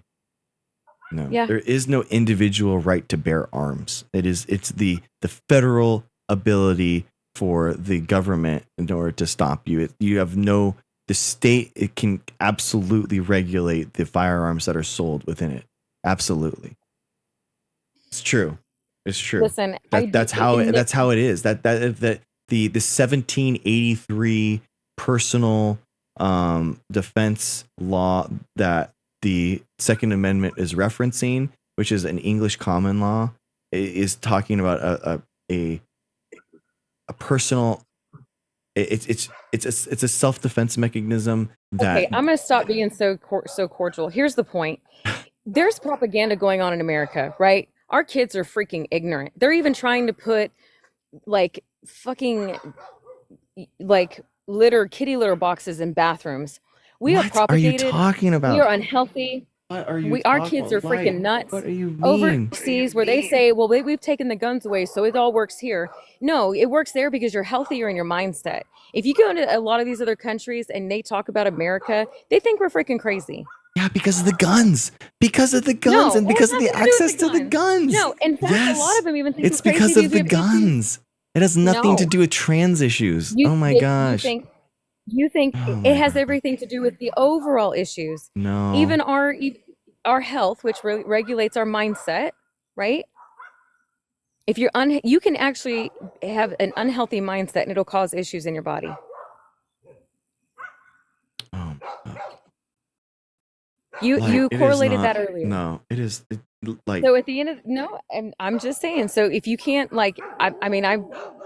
I'm still even being casual with you, but at the end of the day, I mean, you can call me crazy, but it's all connected. If I have a son that I've raised as a leader who can't even hang out with his peers, he doesn't even hang out with anyone in his 20s. He's 21. He doesn't even hang out with anyone in his 20s because he cannot stand them. He cannot stand them. Right? He is so depressed over the lack of value that these kids around here even bring to the table. He can't even stand to be around them. They act like idiots. So, I never had to worry about him going out drinking, never partying or any of that stuff. He attended them, but I never had to worry about any of that crap. The other parents have to worry about all this stuff. I never had to. So you cannot tell me that it's not the parenting. You cannot tell me that you cannot raise your kids appropriately. You cannot tell me that here's the point. Removing responsibility for yourself is total bullshit. Like, people do not have any responsibility. They lack it, and they put it all on somebody else. Okay. So let's do the personal accountability thing. Let's register the firearms and then hold the parents accountable if your firearm is used in a mass shooting. 1000%. Okay. Boom. Done. Because National that Register. has to do with your Perfect. raising of your kids. I love it. Okay, there we go. That has everything to do with raising your I kids, love it. and also I love it. responsibility of you having access to them and knowing if they have Love a it. mental health issue, right? Love it. Love it. They should be super involved. Okay, cool. National Registry and holding parents accountable for the guns. I love that. That's a great place to end it on. Thank you, Light. I appreciate you. Every time, Light, you always say some whack shit. It's okay. I don't know where you're going, but I don't know. But I appreciate you. Sometimes, Light, you're so funny. I don't get it. All right. Okay. Billionaires are bad, and we need to have a national registry for guns. I love that. Okay. And outside of that, people need to be kind, and they need to start figuring out what their power is and coming together. Exactly. And the power is because we're all folded light. You can put it that way. Thanks. There we go. Perfect. Amazing. Yep. Amazing. All right. See you soon. Bye. Bye. All right, guys. Light is life, everyone. Light is life. Okay. Oh my God. Okay. I don't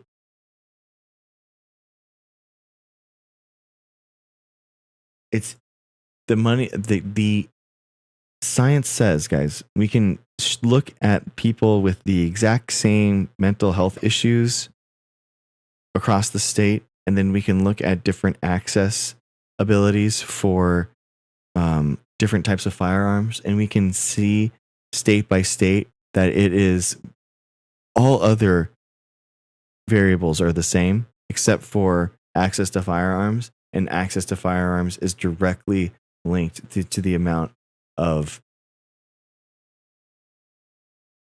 firearm fatalities there are directly. That's just what it is. So we know that through science. Okay. Grill.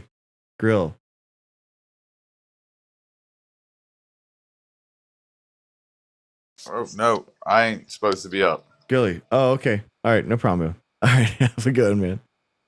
Sorry, man. Okay, Dr. Rowe. How you doing, Dr. Greg? How are you, Good, sir? man. Good, man. How's it going? Good. How you been? Good. Good. Listen, I love your lives, and I promise you. So this is my fourth account, but I'm gonna set up a fifth account. Oh, So no. I haven't been able to subscribe. Yeah, I do. So I'm kind of an activist. I post a lot of videos on Libya, on Congo, on Sudan, what's happening in Sudan. Oh, dude, And it's so unfortunately, awful. because of it, I get restricted. Yeah, so it's and you know Half a lot a million of, to be people, honest, a lot of, half a million kids have died of starvation in Sudan, guys. Sudan, sorry. that's right. It's awful. 500,000 children. How devastating! You can't Yeah. even, it's unimaginable, and it's obviously classified as the G side. Mm-hmm. However, nobody's doing anything about it, and unfortunately, we're not getting a lot of footage. When we do, we post them, Yeah. but they're very graphic, and unfortunately, TikTok is very harsh. But I try to at least like and share your live for now until I set up a new account. Thanks, man. There was $150 million from USAID that went to it, and then the United Arab Emirates went like 70 million. So it's not that many people that are funding this trying to help the scenario, and I wonder with USAID crashing and there's an estimated 14 million people that are now threatened globally because USAID are cut. And I just think about that, man. I think it's like obviously South Sudan is like a big contested area and a huge global conflict that's happening there. And yeah, I don't understand why it doesn't get any media play either, man. I'm like getting my updates through like Wikipedia, so it's bad. No, it's you're absolutely right, and it's also the fact of the matter is a lot of the Sudanese, because they've gone through a lot of they've gone through a civil war in the I think it was in 2000s with the Janjaweed and whatnot. A lot of them are actually pretty impoverished, and they can't afford the very phone that we have, despite the fact that a lot of the minerals come from the Congo and Sudan. So it's kind of the irony of the situation, particularly from the Congo. A lot of the lithium that comes for the batteries. But yeah, USAID, cutting USAID, that's another issue. A lot of individuals are not getting the needs, the medication they need, the propagation of infectious diseases as a result of it. And the UAE, it's one of the most evil countries, if you ask me. It actually has propagated this G side, and I'm using the word G side because the other word is a trigger word, so it could close your life. So, but the United Arab Emirates have been funding. I think it's named Ahmedi, who was the head of the RSF, the Rapid Support Forces, and they've been propagating all these G sides across the Sudanese based on tribalism and based on ethnic. And basically, they're also so what they're doing is they're also amassing the gold reserves and a lot of the mining, the gold mines out there, and they're enriching themselves. I'm talking about the leaders, of course, not like foot soldiers. But yeah, so this is happening, and then you have Libya, the situation with the enslavement of individuals in Libya, the consequence of the fall of the Gaddafi. And listen, I'm not I detest dictators. I think they're awful people. They're, Yeah. I am pro people. I'm pro. Democracy and freedom and liberty, and I'm anti any leader, whether it's Sisi of Egypt, whether it's Gaddafi. But I will say this: because of the fall of Libya, you have these. They started enslaving a lot of the Africans, and that's also a route for the illegal migration into Europe. So there's a lot of things happening in Congo and Sudan and Libya, Yeah. and Sudan, yeah. what is it? Syria and Libya is like another million. With like, I mean, Syria is like basically a failed state now.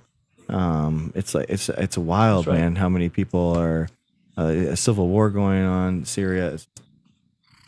It's Yeah, it's awful, man. Syria It is is. weird. Syria is weird because Syria has you had Assad regime. I think so. I worked for a human rights organization post college. I did history and government and bio as an undergrad, and then I did 2 years with Human Rights Watch, Oh and then I wow! went to grad school Thank you, afterwards. man. I mean, it's what I love to do. Honestly, I have a lot of passion for it after my career in science, Yeah. and if in a different world, maybe I would have done this on a full time basis, but. Yeah, Syria has, since the 1960s, basically, they've been, dealing with one dictator after another with Assad and his Yeah. father. And once he was toppled, the country descended into chaos based on ethnic and religious sectarianism, and that's what we see today.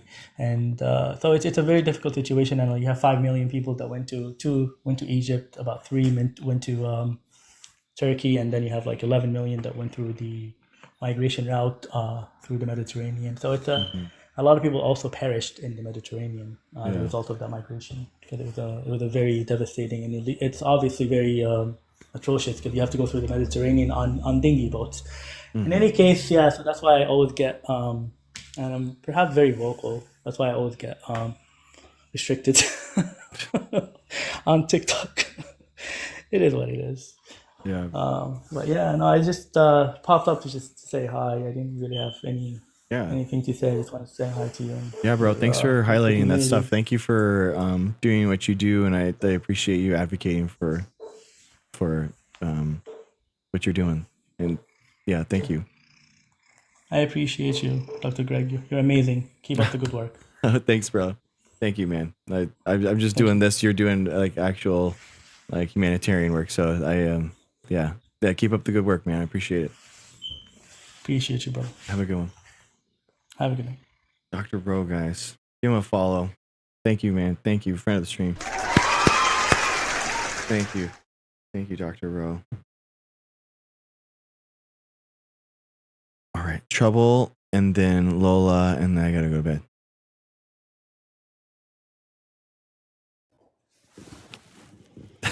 AMTC. Hello. Hi, Troublemaker. How's it going?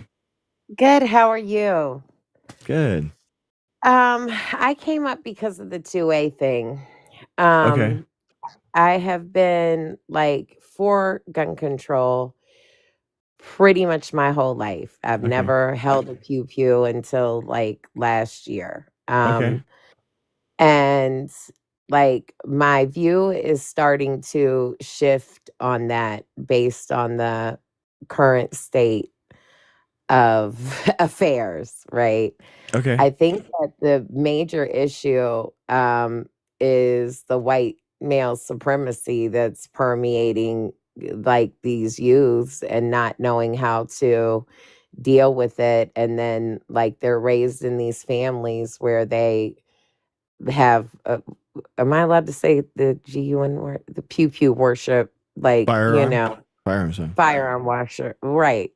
They have this firearm worship that's going on. Yeah. And so some of these people have arsenals.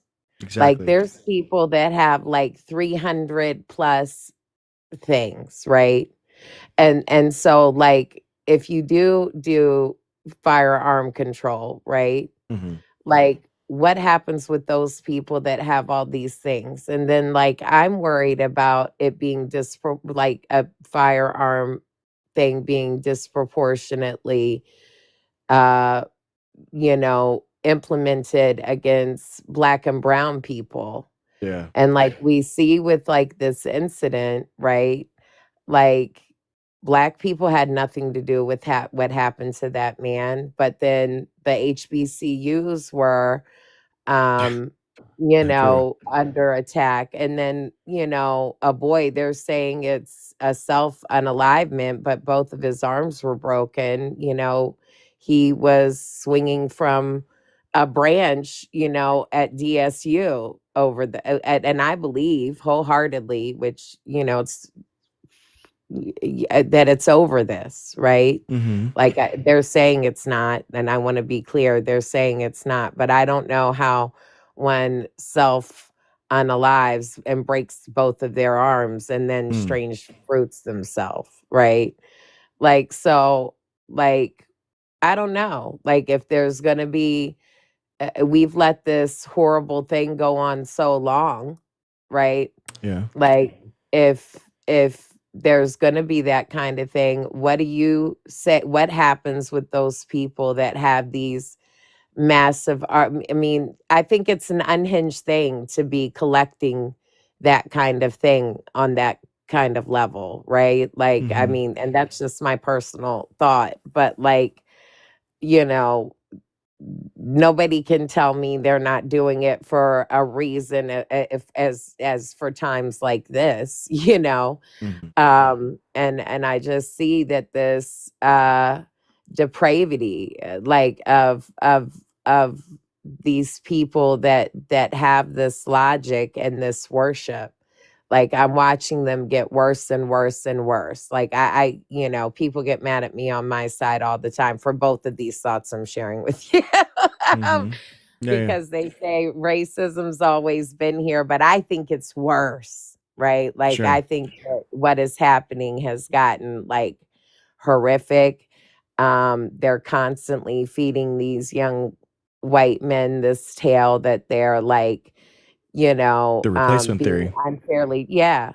And so like what are your thoughts on, how is that prevented too? Like, because if everybody's gonna have that, I don't want everybody to have that except for me, Yeah. Yeah. right? Like I just, and so what are your thoughts about what they do with these arsenals that are existing everywhere, you know, that are already here? Like, are they going to Yeah. take those? So Because if they're not, I don't. I think that everyone should take a firearm safety class. Everyone in the United States, as long as you are living in this country and this is the firearm country, you should learn how to safely look, Right. handle, shoot a firearm. I think that everyone should. But all my kids are going to take firearm like safety classes.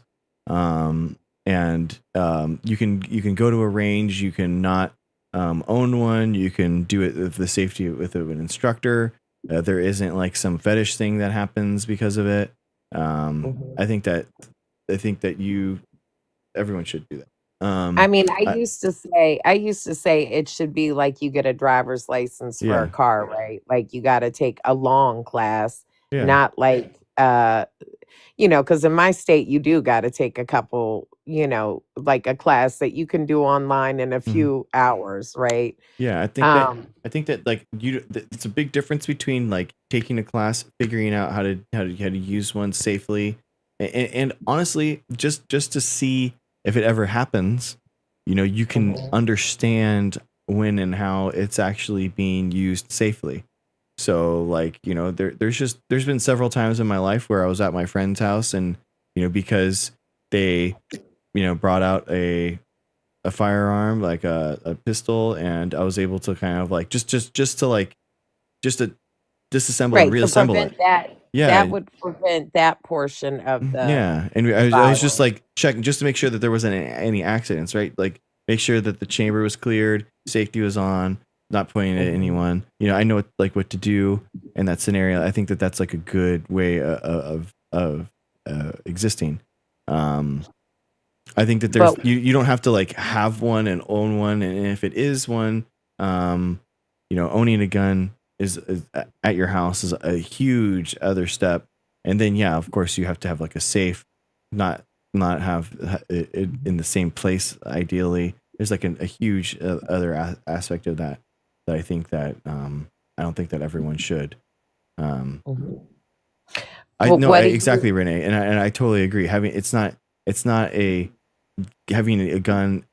You're more likely to be the victim of your own gun if you have a gun at your house. So it's like, and the amount of people that are most likely, like the number one way that people die of firearms is actually a self-inflicted wound. So any Right. type of scenario where you feel like there would be any reason to use that, I mean it's dangerous. It is dangerous. I like personally.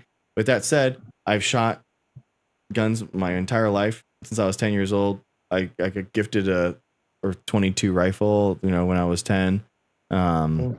I would still never have one in my house. I would still never have one. It would have to be at the range, kept there in a locker, all that kind of stuff. Like I so even with all that kind of stuff, there's just the risk. It's not a good enough thing for me. I actually But go ahead.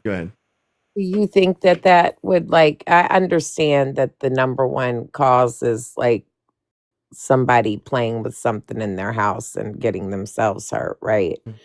When you break it down in the subsects. But like the issue with these going to the schools and like all of those things, right? Um that I most of those kids, their parents probably had them legally. Yeah, it's And legally purchased. Yeah, that kid the other day, like I saw a picture of him like at like 8 or 9 years old holding one as big as his body, yeah, it's a 50 right? caliber. Yeah. Yeah, Exactly. It's an ability.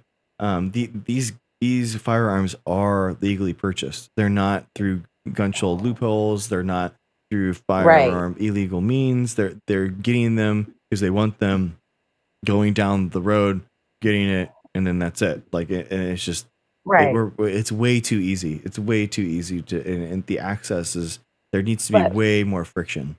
the question is like, you know, those were legally gotten and Mm. like like that real issue is white male supremacy and that pew pew worship that comes with those people. And so even with all the, and I would bet my life that kid's taking a pew pew safety class, right? Maybe, Like yeah.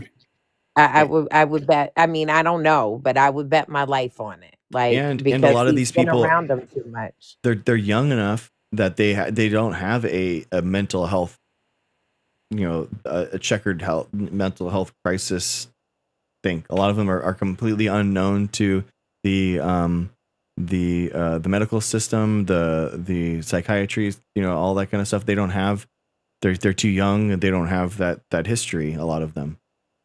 So Mhm. they're not going to get picked up on a lot of stuff. I actually, after Uvalde, I went through and just read all the scientific literature around, like, specifically school shootings for about a week, and it's shocking how little we actually know about them, because one, their health records, if they do exist, their health records are, they're locked. We can't actually see them, and for honestly a good, and I don't know, what would they show? We don't know. Right. You can't really link them to any type of neurodivergence or health disorder or something like that without like direct causation. And you could actually have a correlation that would be doing harm to people, because now they're less likely, in order to seek treatment for mental health disorders, that would be a quality of life thing to, you know what I mean? Like, it's kind of like figuring out, like, they're playing video games. It's like, that's a correlation, not a causation thing. So that having more info about their mental health wouldn't necessarily be a causation problem. So it's kind of just going to muddy the waters even more. So So it's hard. do you think that putting these control laws will lessen those instances? Because I don't know that they would. That's what the data does show. So the data, there's very few things that they do show, but they do show because basically there are big cities that are next to one another, that the only difference is that they're in different states. And so they have similar socioeconomic, similar rates of mental health issues because they are they're right next to one another. And it's in the United States, so they're both Second Amendment, blah, yada yada yada. But one state has harsher background checks. Maybe they have like a 2-week window that you have to wait, that kind of stuff. And it does, that friction does make a difference to the access, and it does make a difference to the firearm mortality rates. It does. That is one of the only through lines that we actually know, is that it does make a big difference. So, Okay. yeah.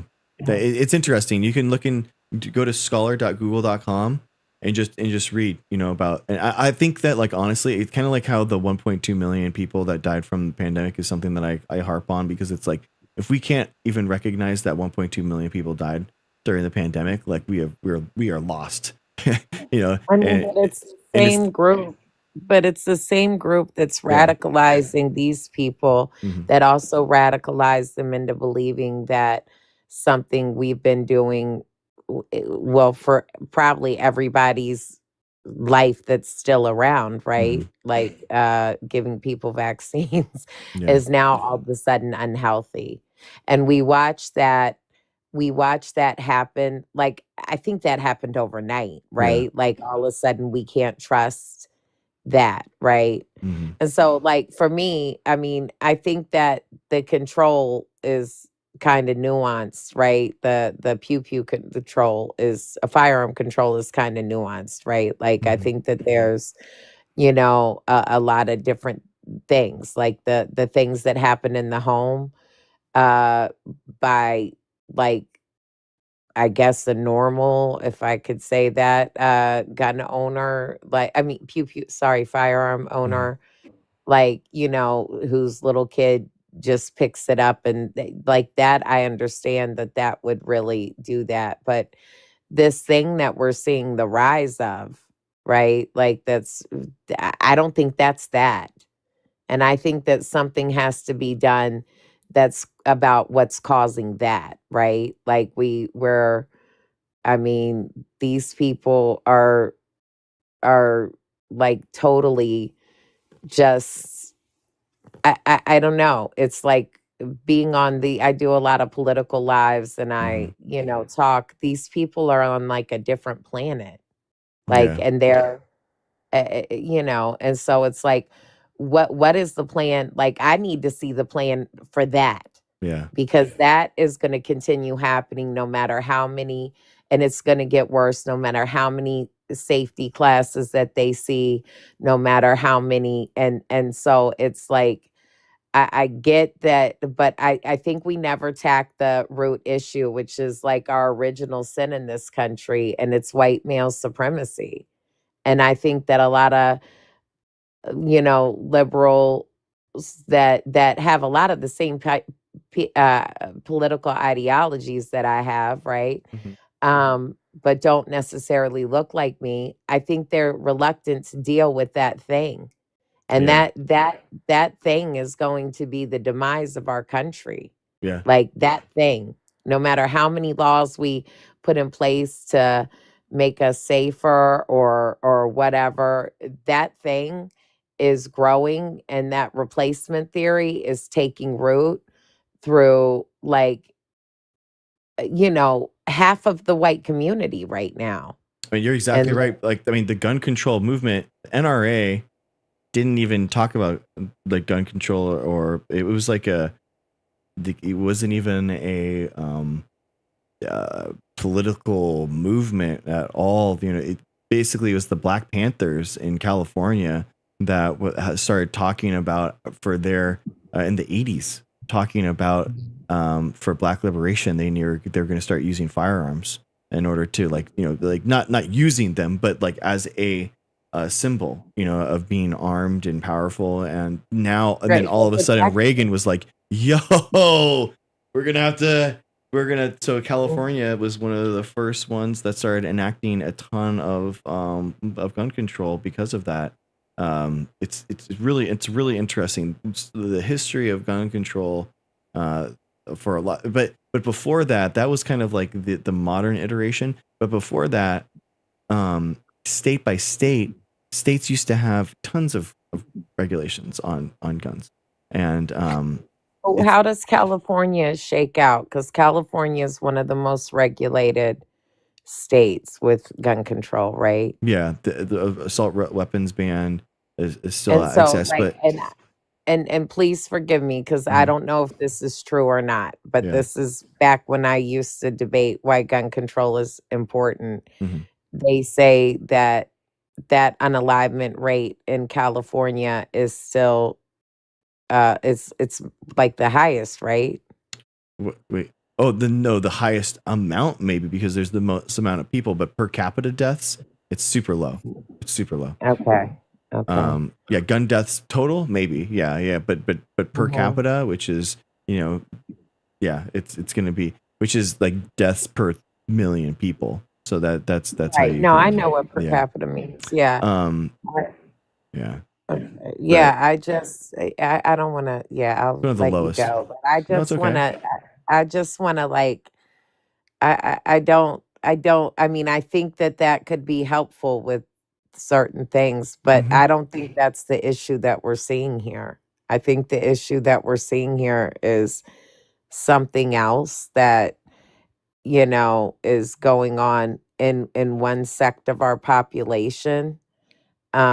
And I think that, you know, I think that, I mean, you can see it across so many things, like that ethanol use is higher there. Like there's so Mhm. many things that are happening. And I think it's and I'm not a doctor. I'm nothing. I'm just an everyday person, right? Me too. But I think like, I think this thing is growing up in this privilege that we pretend is not there, right? And them not being able, these young people not being able to handle that, once they get to a certain age. I think that this racism and this supremacy in this country isn't just harmful to Black and brown people. I think it's harmful to white people. And I think that you can see it in their youth. And I don't know why we're not like really actively dealing with that and trying to dismantle that.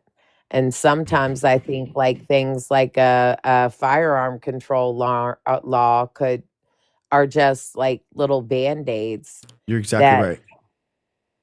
I agree. yeah. I think you're exactly right. I mean, this is actually really interestingly the Obama quote that he got pilloried for, but it's actually exactly what you're talking about. And I totally agree with him, by the way. So Obama, April 2008, you go into these small towns in Pennsylvania and like a small town in the Midwest, the jobs have been gone for 25 years and nothing's replaced. And they fell through with the Clinton administration and the Bush administration. And each successive administration has said that somehow these communities are going to regenerate, and they have not. And it's not surprising that they get bitter. They cling to guns or religion or antipathy towards people who aren't like them, or anti-immigrant sentiment or anti-trade sentiment as a way to explain their frustrations. And I think that that's exactly what you're talking about, and that antipathy this time because of the internet and these these social media algorithms that have pushed this replacement theory on them. That you have a lot of. You're exactly right. The white male flashback. I think, It's and I crazy. think these things happen, and I have never not voted Democrat because Mhm. I have to vote for harm reduction. Yeah. Right. But the thing that we're seeing, like, is people are able to be radicalized when they have reduced resources. Mhm. And we're seeing like I need the Democrats to go ahead and address the thing, right? Like we should have like uh $27 minimum wage at the least, right? We have to create these economic, because when people are struggling, that's when they're easily radicalized, right? And we've been watching like the degradation of the working class, like since Reagan. It's just been getting worse and worse and worse. And then we see Democrats trying to capitulate to the right? Yeah. Like to say, because they're like, oh, well, if we're too progressive on this, will piss off these Republican light voters and they won't Yeah. vote with us and we won't be able to get elected. And like, I would argue that we should be trying to get those people to vote that don't vote, and we should have a very hard left correction, because we've been going right, and we're watching it radicalize. But I just wanted to come up and give you my I thoughts on the I 2A, because totally agree with you, and that's why I'm a huge Biden fan, because he passed so much economic yeah, development, I'm a huge and Biden fan, it's like too. crazy. We got so much passed with the Inflation Reduction Act, with the infrastructure bill. $500 billion that was left on the table that they just didn't spend, and it's like there was at 70% of it went to Republican states. Trying Yeah, to but they address don't. these things. That's too high level, like for them. They'll never be able to look at something that Biden did, especially because a lot of the things that he did were for infrastructure, Yeah. which kudos to him, because like he was a president that passed it anyway, even though he knew he wouldn't receive the Yeah. direct benefits of doing that, right? And I Exactly. think that's why a lot of presidents before didn't pass it, because they were, wanted something they could put a feather in their cap for.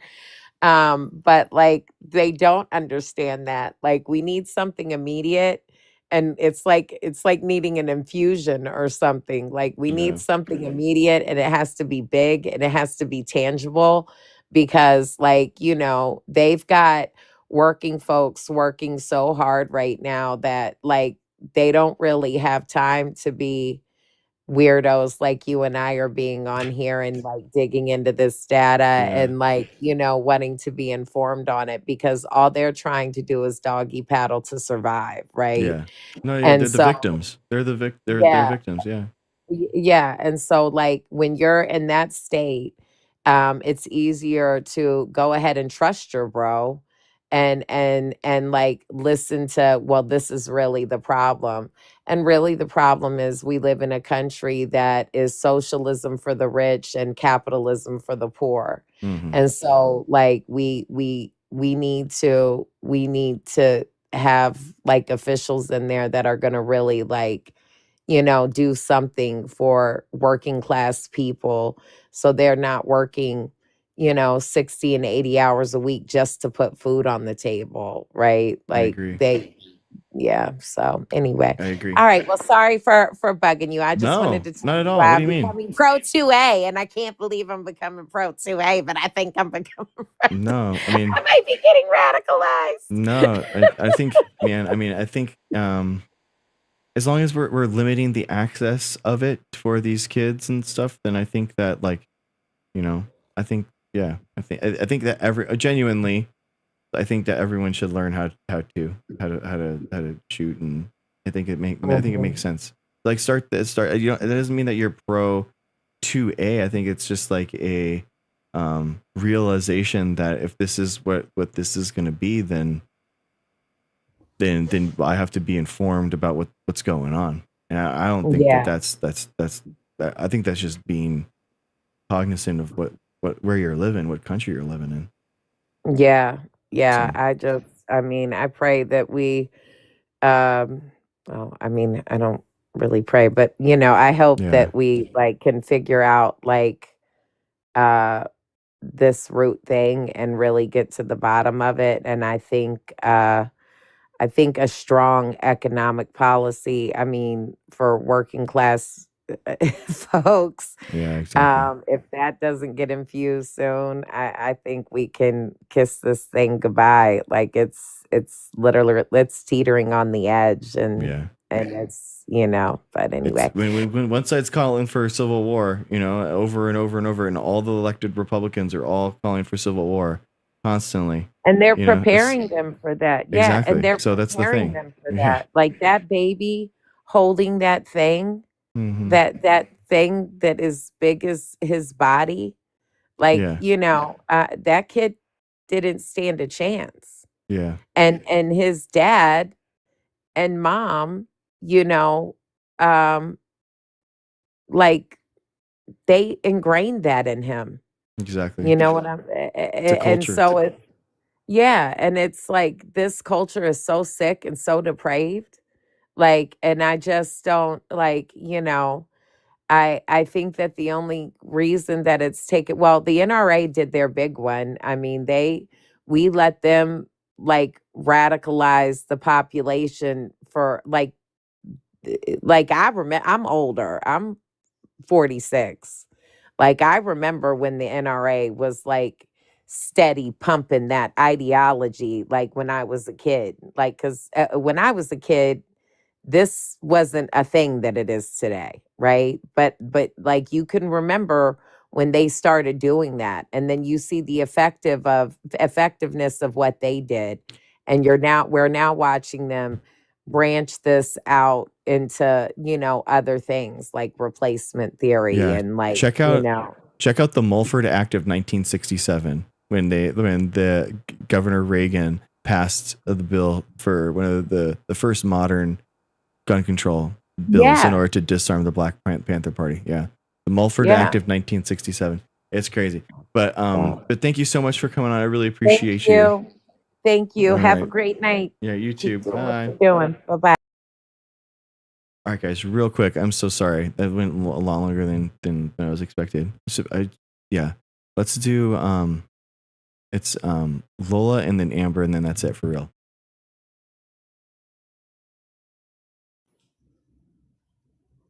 Hi Lola, how's it going? Oh, good. I had to add my 2 cents in when I heard Light.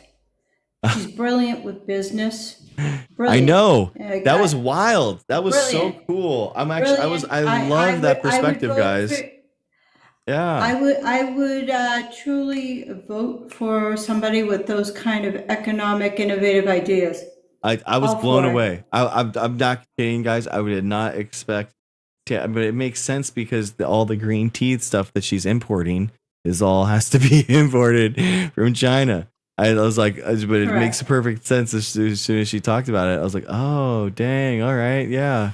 That was wild. But now I'm going to go off. I believe she went off the rails.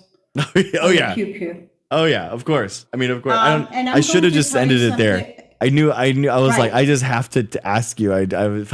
But I like how you went to ask her what the main issue is regarding the CK issue and whatever. The Yeah. heart of the issue is that the United States and its boundaries have an issue with your inherent right to bear pew-pews. Mm-hmm. Period. That is an outlier issue in medical terminology. You are abnormal compared to the rest of the world. This For is sure. my opinion, and the EU agrees with that. Mhm. Okay. To give you background, I'm unique. I have 2 birthright citizenships from 2 different countries. Okay. And I'm telling you this right now as I live and breathe in the EU. It is not like this here. Yeah. The EU citizenship, no matter what country you go to, thinks that the US has gone off its rocker regarding your Amendment 2 rights. Well, guess what? You're misquoting it because the Amendment 2 is for militia-based armory. Yeah. Militia-based armory people, not your personal right to own one. Yeah. That is up to your individual state. So please read your Constitution. It's 17 pages, 27 amendments, 7 articles. It takes an hour and a half to read, and you can get a free copy. I agree. Okay? So that's 1. 2, it is a health issue. Pew Pew is related to a health issue that's right now in epidemic proportions within the United States. Period. And I find it so ironic that there have been absolutely no studies done in the correlation of childhood disease and Pew Pew availability within the United States. You know why, people? Because the NRA shut it down at the lobbyist level many, many years ago. And I am 60 years old, so I have seen it. Okay, I have been in public schools in the United States, and let me tell you something. I was never afraid to go to school in the 70s and 80s. Never. If you had a problem with somebody, you took it outside, you did some fisticuffs, and it was done. That was I know. it. You left it at the friggin' door. Exactly. You used your words. You didn't hide behind a keyboard, and you did your shit. Exactly. That was it. That's I honestly love that cultural change where it's like it's actually like I do jujitsu as I talk about. Like I genuinely I think we need to normalize like and make it manly, you know, in order to just go at. I think it should be agree with okay. you there. And It's not a manly thing. It's a human thing. Yeah, exactly. Exactly. You handle stuff by conversation. Oh, what a foreign concept that has become. You know, sorry, I am just going off. So this is my opinion, TikTok, and I'm not saying it is verbatim, but the assault Pew Pew ban of 1994 to 2004 that was implemented bipartisanly, by the way, by the Clinton administration was very effective on assault Pew Pew rights. Possession. Not so much on the handheld ones, but they banned 10 of them, along with a magazine cap of no more than 10. Now, that was proven by statistics to be very effective on those kind of armament. So that was good. But when it came to Bush, guess what? It let it lapse. And then all of a sudden, what was the first thing that happened? It started with Pew Pew issues within the schools. And that's when everything happened. My opinion is to bring back some sort of ban like that. Yeah. For a very finite period of time. I wouldn't let it go for 10 years at all. I would do it much shorter before your next election cycle, presidential election cycle, and implement some sort of reform of some kind, background checks. I did like what Light said regarding the National Registry, but once again, that's a federal issue. That doesn't mean that the states have to implement it. It has to start at a state level. So I'm just saying that it has to start with your individual state. And because that's what Pew Pew laws are now. They're based on how you can carry and whatever. It's on a state level, not on a federal level. So, yeah, I am spitting facts. I am. Thank you, Renee. I am spitting facts. But this rights that you think you have, it's not a right. It's a liberty, people. You're not looking at your terminology here. You don't have a right to it. You have a liberty to it. And it's so That's weird. why it's called the Statue of Liberty. And how many times have we had has Trump just smashed any type of amendment in the Constitution? Like how many? Like half a dozen now? Or he's just like, the Constitution is not even a speed bump for me. I think there has Yeah, I think there's been more than, if I'm listening to Popak Live and all of those people, I mean, there have been over 800 lawsuits that he's lost over 90% of them. So the feds are the only ones that are really holding the line and keeping you guys a democratic kind of society. But what really broke me this past week emotionally was when my kids, who still live in the States, in the Commonwealth of Massachusetts, told me not to come back because it was too dangerous there. That's wild. That they're looking at their exit plans because everybody has families and they have to think of their family. Yeah. And they said, Mom, just prep the house for 14 of us showing up. And I'm 4 hours from the Ukrainian border. Okay, so guess what? I'm not in the best situation myself, but they would rather come here and deal with that than deal with the unknown and the lunacy that is now happening within the United States. Now, make that make sense. Yeah.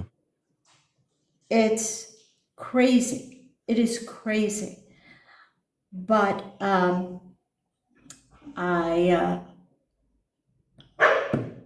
I don't know where there is a good solution. Like Trouble had said, I think we've been putting Band-Aids on people, on issues, for a very, very long time. And this is a symptom of a bigger problem, what's going on now. I just don't have the answer on how to improve it, but don't think that the entire world deals with the U.S. problems. They don't. They look upon the pew-pew issue as an illness within the United States that has to be eradicated. And good luck to you guys, because, the EU can preach all it wants, but you guys just have to figure this out by yourself. Live by the sword, die by it. I don't agree with, but it's inching closer. And by the way, it's not the left, the blue, the liberals that are pushing this agenda. It isn't. It is not. I also like Trouble's and Light's reflection upon the accountability piece of our young people. I think they're too entitled. They're always given these accolades. Oh, you're my little princess. You're my little diva. You're my prince. It's like, no, I'm raising an adult. Okay. I'm raising an adult. I'm trying to raise a productive member of this world, not just of your township, of the world, to have an impact positively on the human race. And the United States has failed. Period.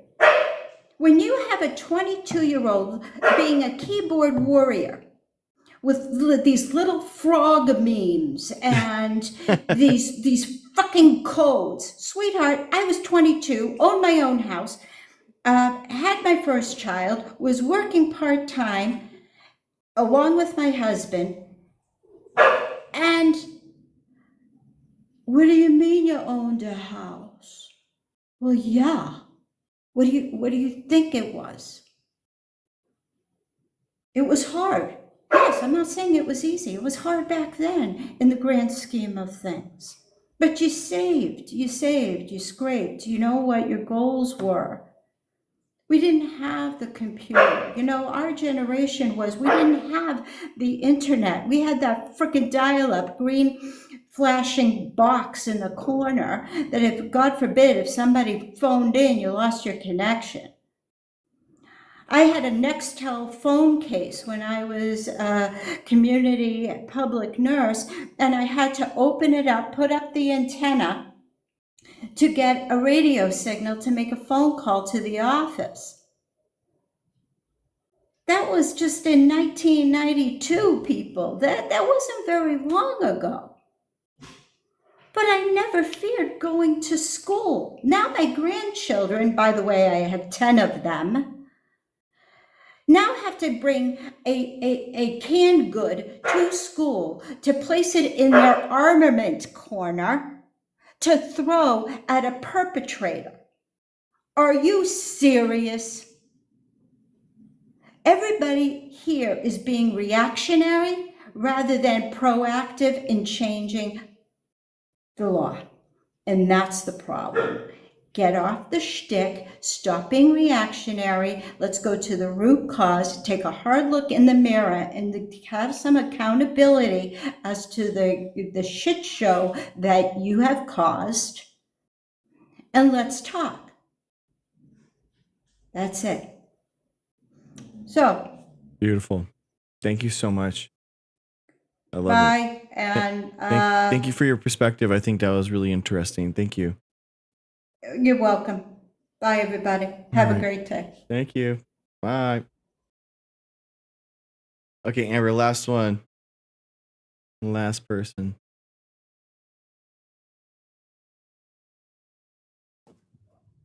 Hi, Amber. How's it Hello? going? Hey, what's up? I didn't know I was even requesting, but what's Oh, up? oh, shoot. Okay. Well, I'm extremely Well, tired. anyways, So. I've been talking a lot because I'm kind of a liberal and I stick up for my rights of the United States, and nothing's going to change that. And I believe in everybody's side. I think we're here to help people, but if they can't respect that, then they need to go home. In my opinion, I think that, we should all just get along, and I know that world peace is never going to happen. It's not going to happen. It's just not in the cards, but we can try our best, right? Yeah. Agree with me or no? Yeah. I think that we have to do something. At least, like for the guns, I feel like there has to be some type of action, and they're here. There's no problem. The gun doesn't kill the person. The person behind the gun kills the person. Yeah, but the person that wants to kill people have an easier access to the gun, so that means that they can kill people easier. That's the problem. Be responsible. If you're going to have children, if you're going to do this, at least if everybody was trying to take responsibility for it and lock them up and have safety involved, don't own a gun if you can't make it safe. Especially if you have children. And then like that other lady about the gun rights, and it sounded like to me, I'm sorry I said it, but sounds like she comes from a hard neighborhood. And that's turning in your neighbor and getting your kids safe first, because you know how that works. It's not nothing that we can do about that. Make a call. You got to really seriously get yourself into a situation where you're safe, your kids are safe, even though you need to be there or whatever to make the call. You got to do what's right. Nobody should be killing each other. Nobody should be getting hurt over their opinions. I disagree with your opinions, but I still like what you say half the time. There's some things I don't agree with you with, but I do like a lot of things you do, but I learn a lot from you too. And I take all that in, and I invoke that, and I perceive that to a different aspect, and I take that from what I learned from you and what I know, and I try to project that to the world. I'm not trying to hinder the world. I'm trying to help the world, just like everybody else is, I would hope. But, there's a lot of people out there that don't. And so nobody has the right to die for their opinions or what they feel is right. Everybody has a belief, and it's called research and do it yourself and figure out what you need to do. And if you don't believe in it, then don't blame the person because of their beliefs and their research for something that you don't believe in. Yeah. Don't follow the sheep off the mountain. Let's not all jump. Be different. Nice. I love you, Dr. Greg. very Agreed. much. Thank you. Sorry, I'm just really tired. Thank you So for your time. Yeah, but thank you for your time. I didn't even know I hit the button. yeah, no Thank you problem. for your time. I think that we got to try all the enjoyed- different types of solutions at this point, guys. It's such a big problem. It's the number one problem that they're facing our kids. So it really isn't. It's really not hard. You just have to make some type of progress and then see what sticks, and then keep going down that thing. I think that Exactly.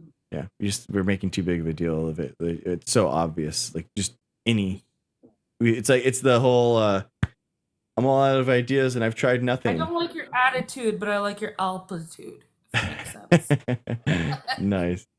All righty. You're Well, amazing. thank you, Amber. Appreciate you. All right, guys. All right, guys. One last time. Thank you guys so much. I appreciate you guys. Exactly, Alice. Just keep your guns at the range. It really isn't that hard. Thank you guys so much. Last subscriber. Thank you to 5 Minute Sickle Cell Lessons. I appreciate you. The top gifters: Melanie, Monica, Amber, Carlos, Kathleen, Jared, Ado, Helen. Thank you so much to the top likers: Jared, Charity, Ado, Helen, Marshmallow, Nightflyer, Dr. Rowe, Ducray, Dean. Thank you guys so much. Thank you guys so much. And I think that's it. That's it, guys. Yeah, that's crazy. People should not be able to open carry AR-15s. It doesn't make any sense. All right. That's it. We'll do it tomorrow again. Why not? What do you guys want to do? What else is there to do? This? Nothing else? I don't think so. Let's do it. Let's have fun. All right. See you guys. Peace. Peace. Do this. I'm tired. I gotta go. I gotta go to bed. I'm tired. Peace. Bye. Bye. See ya.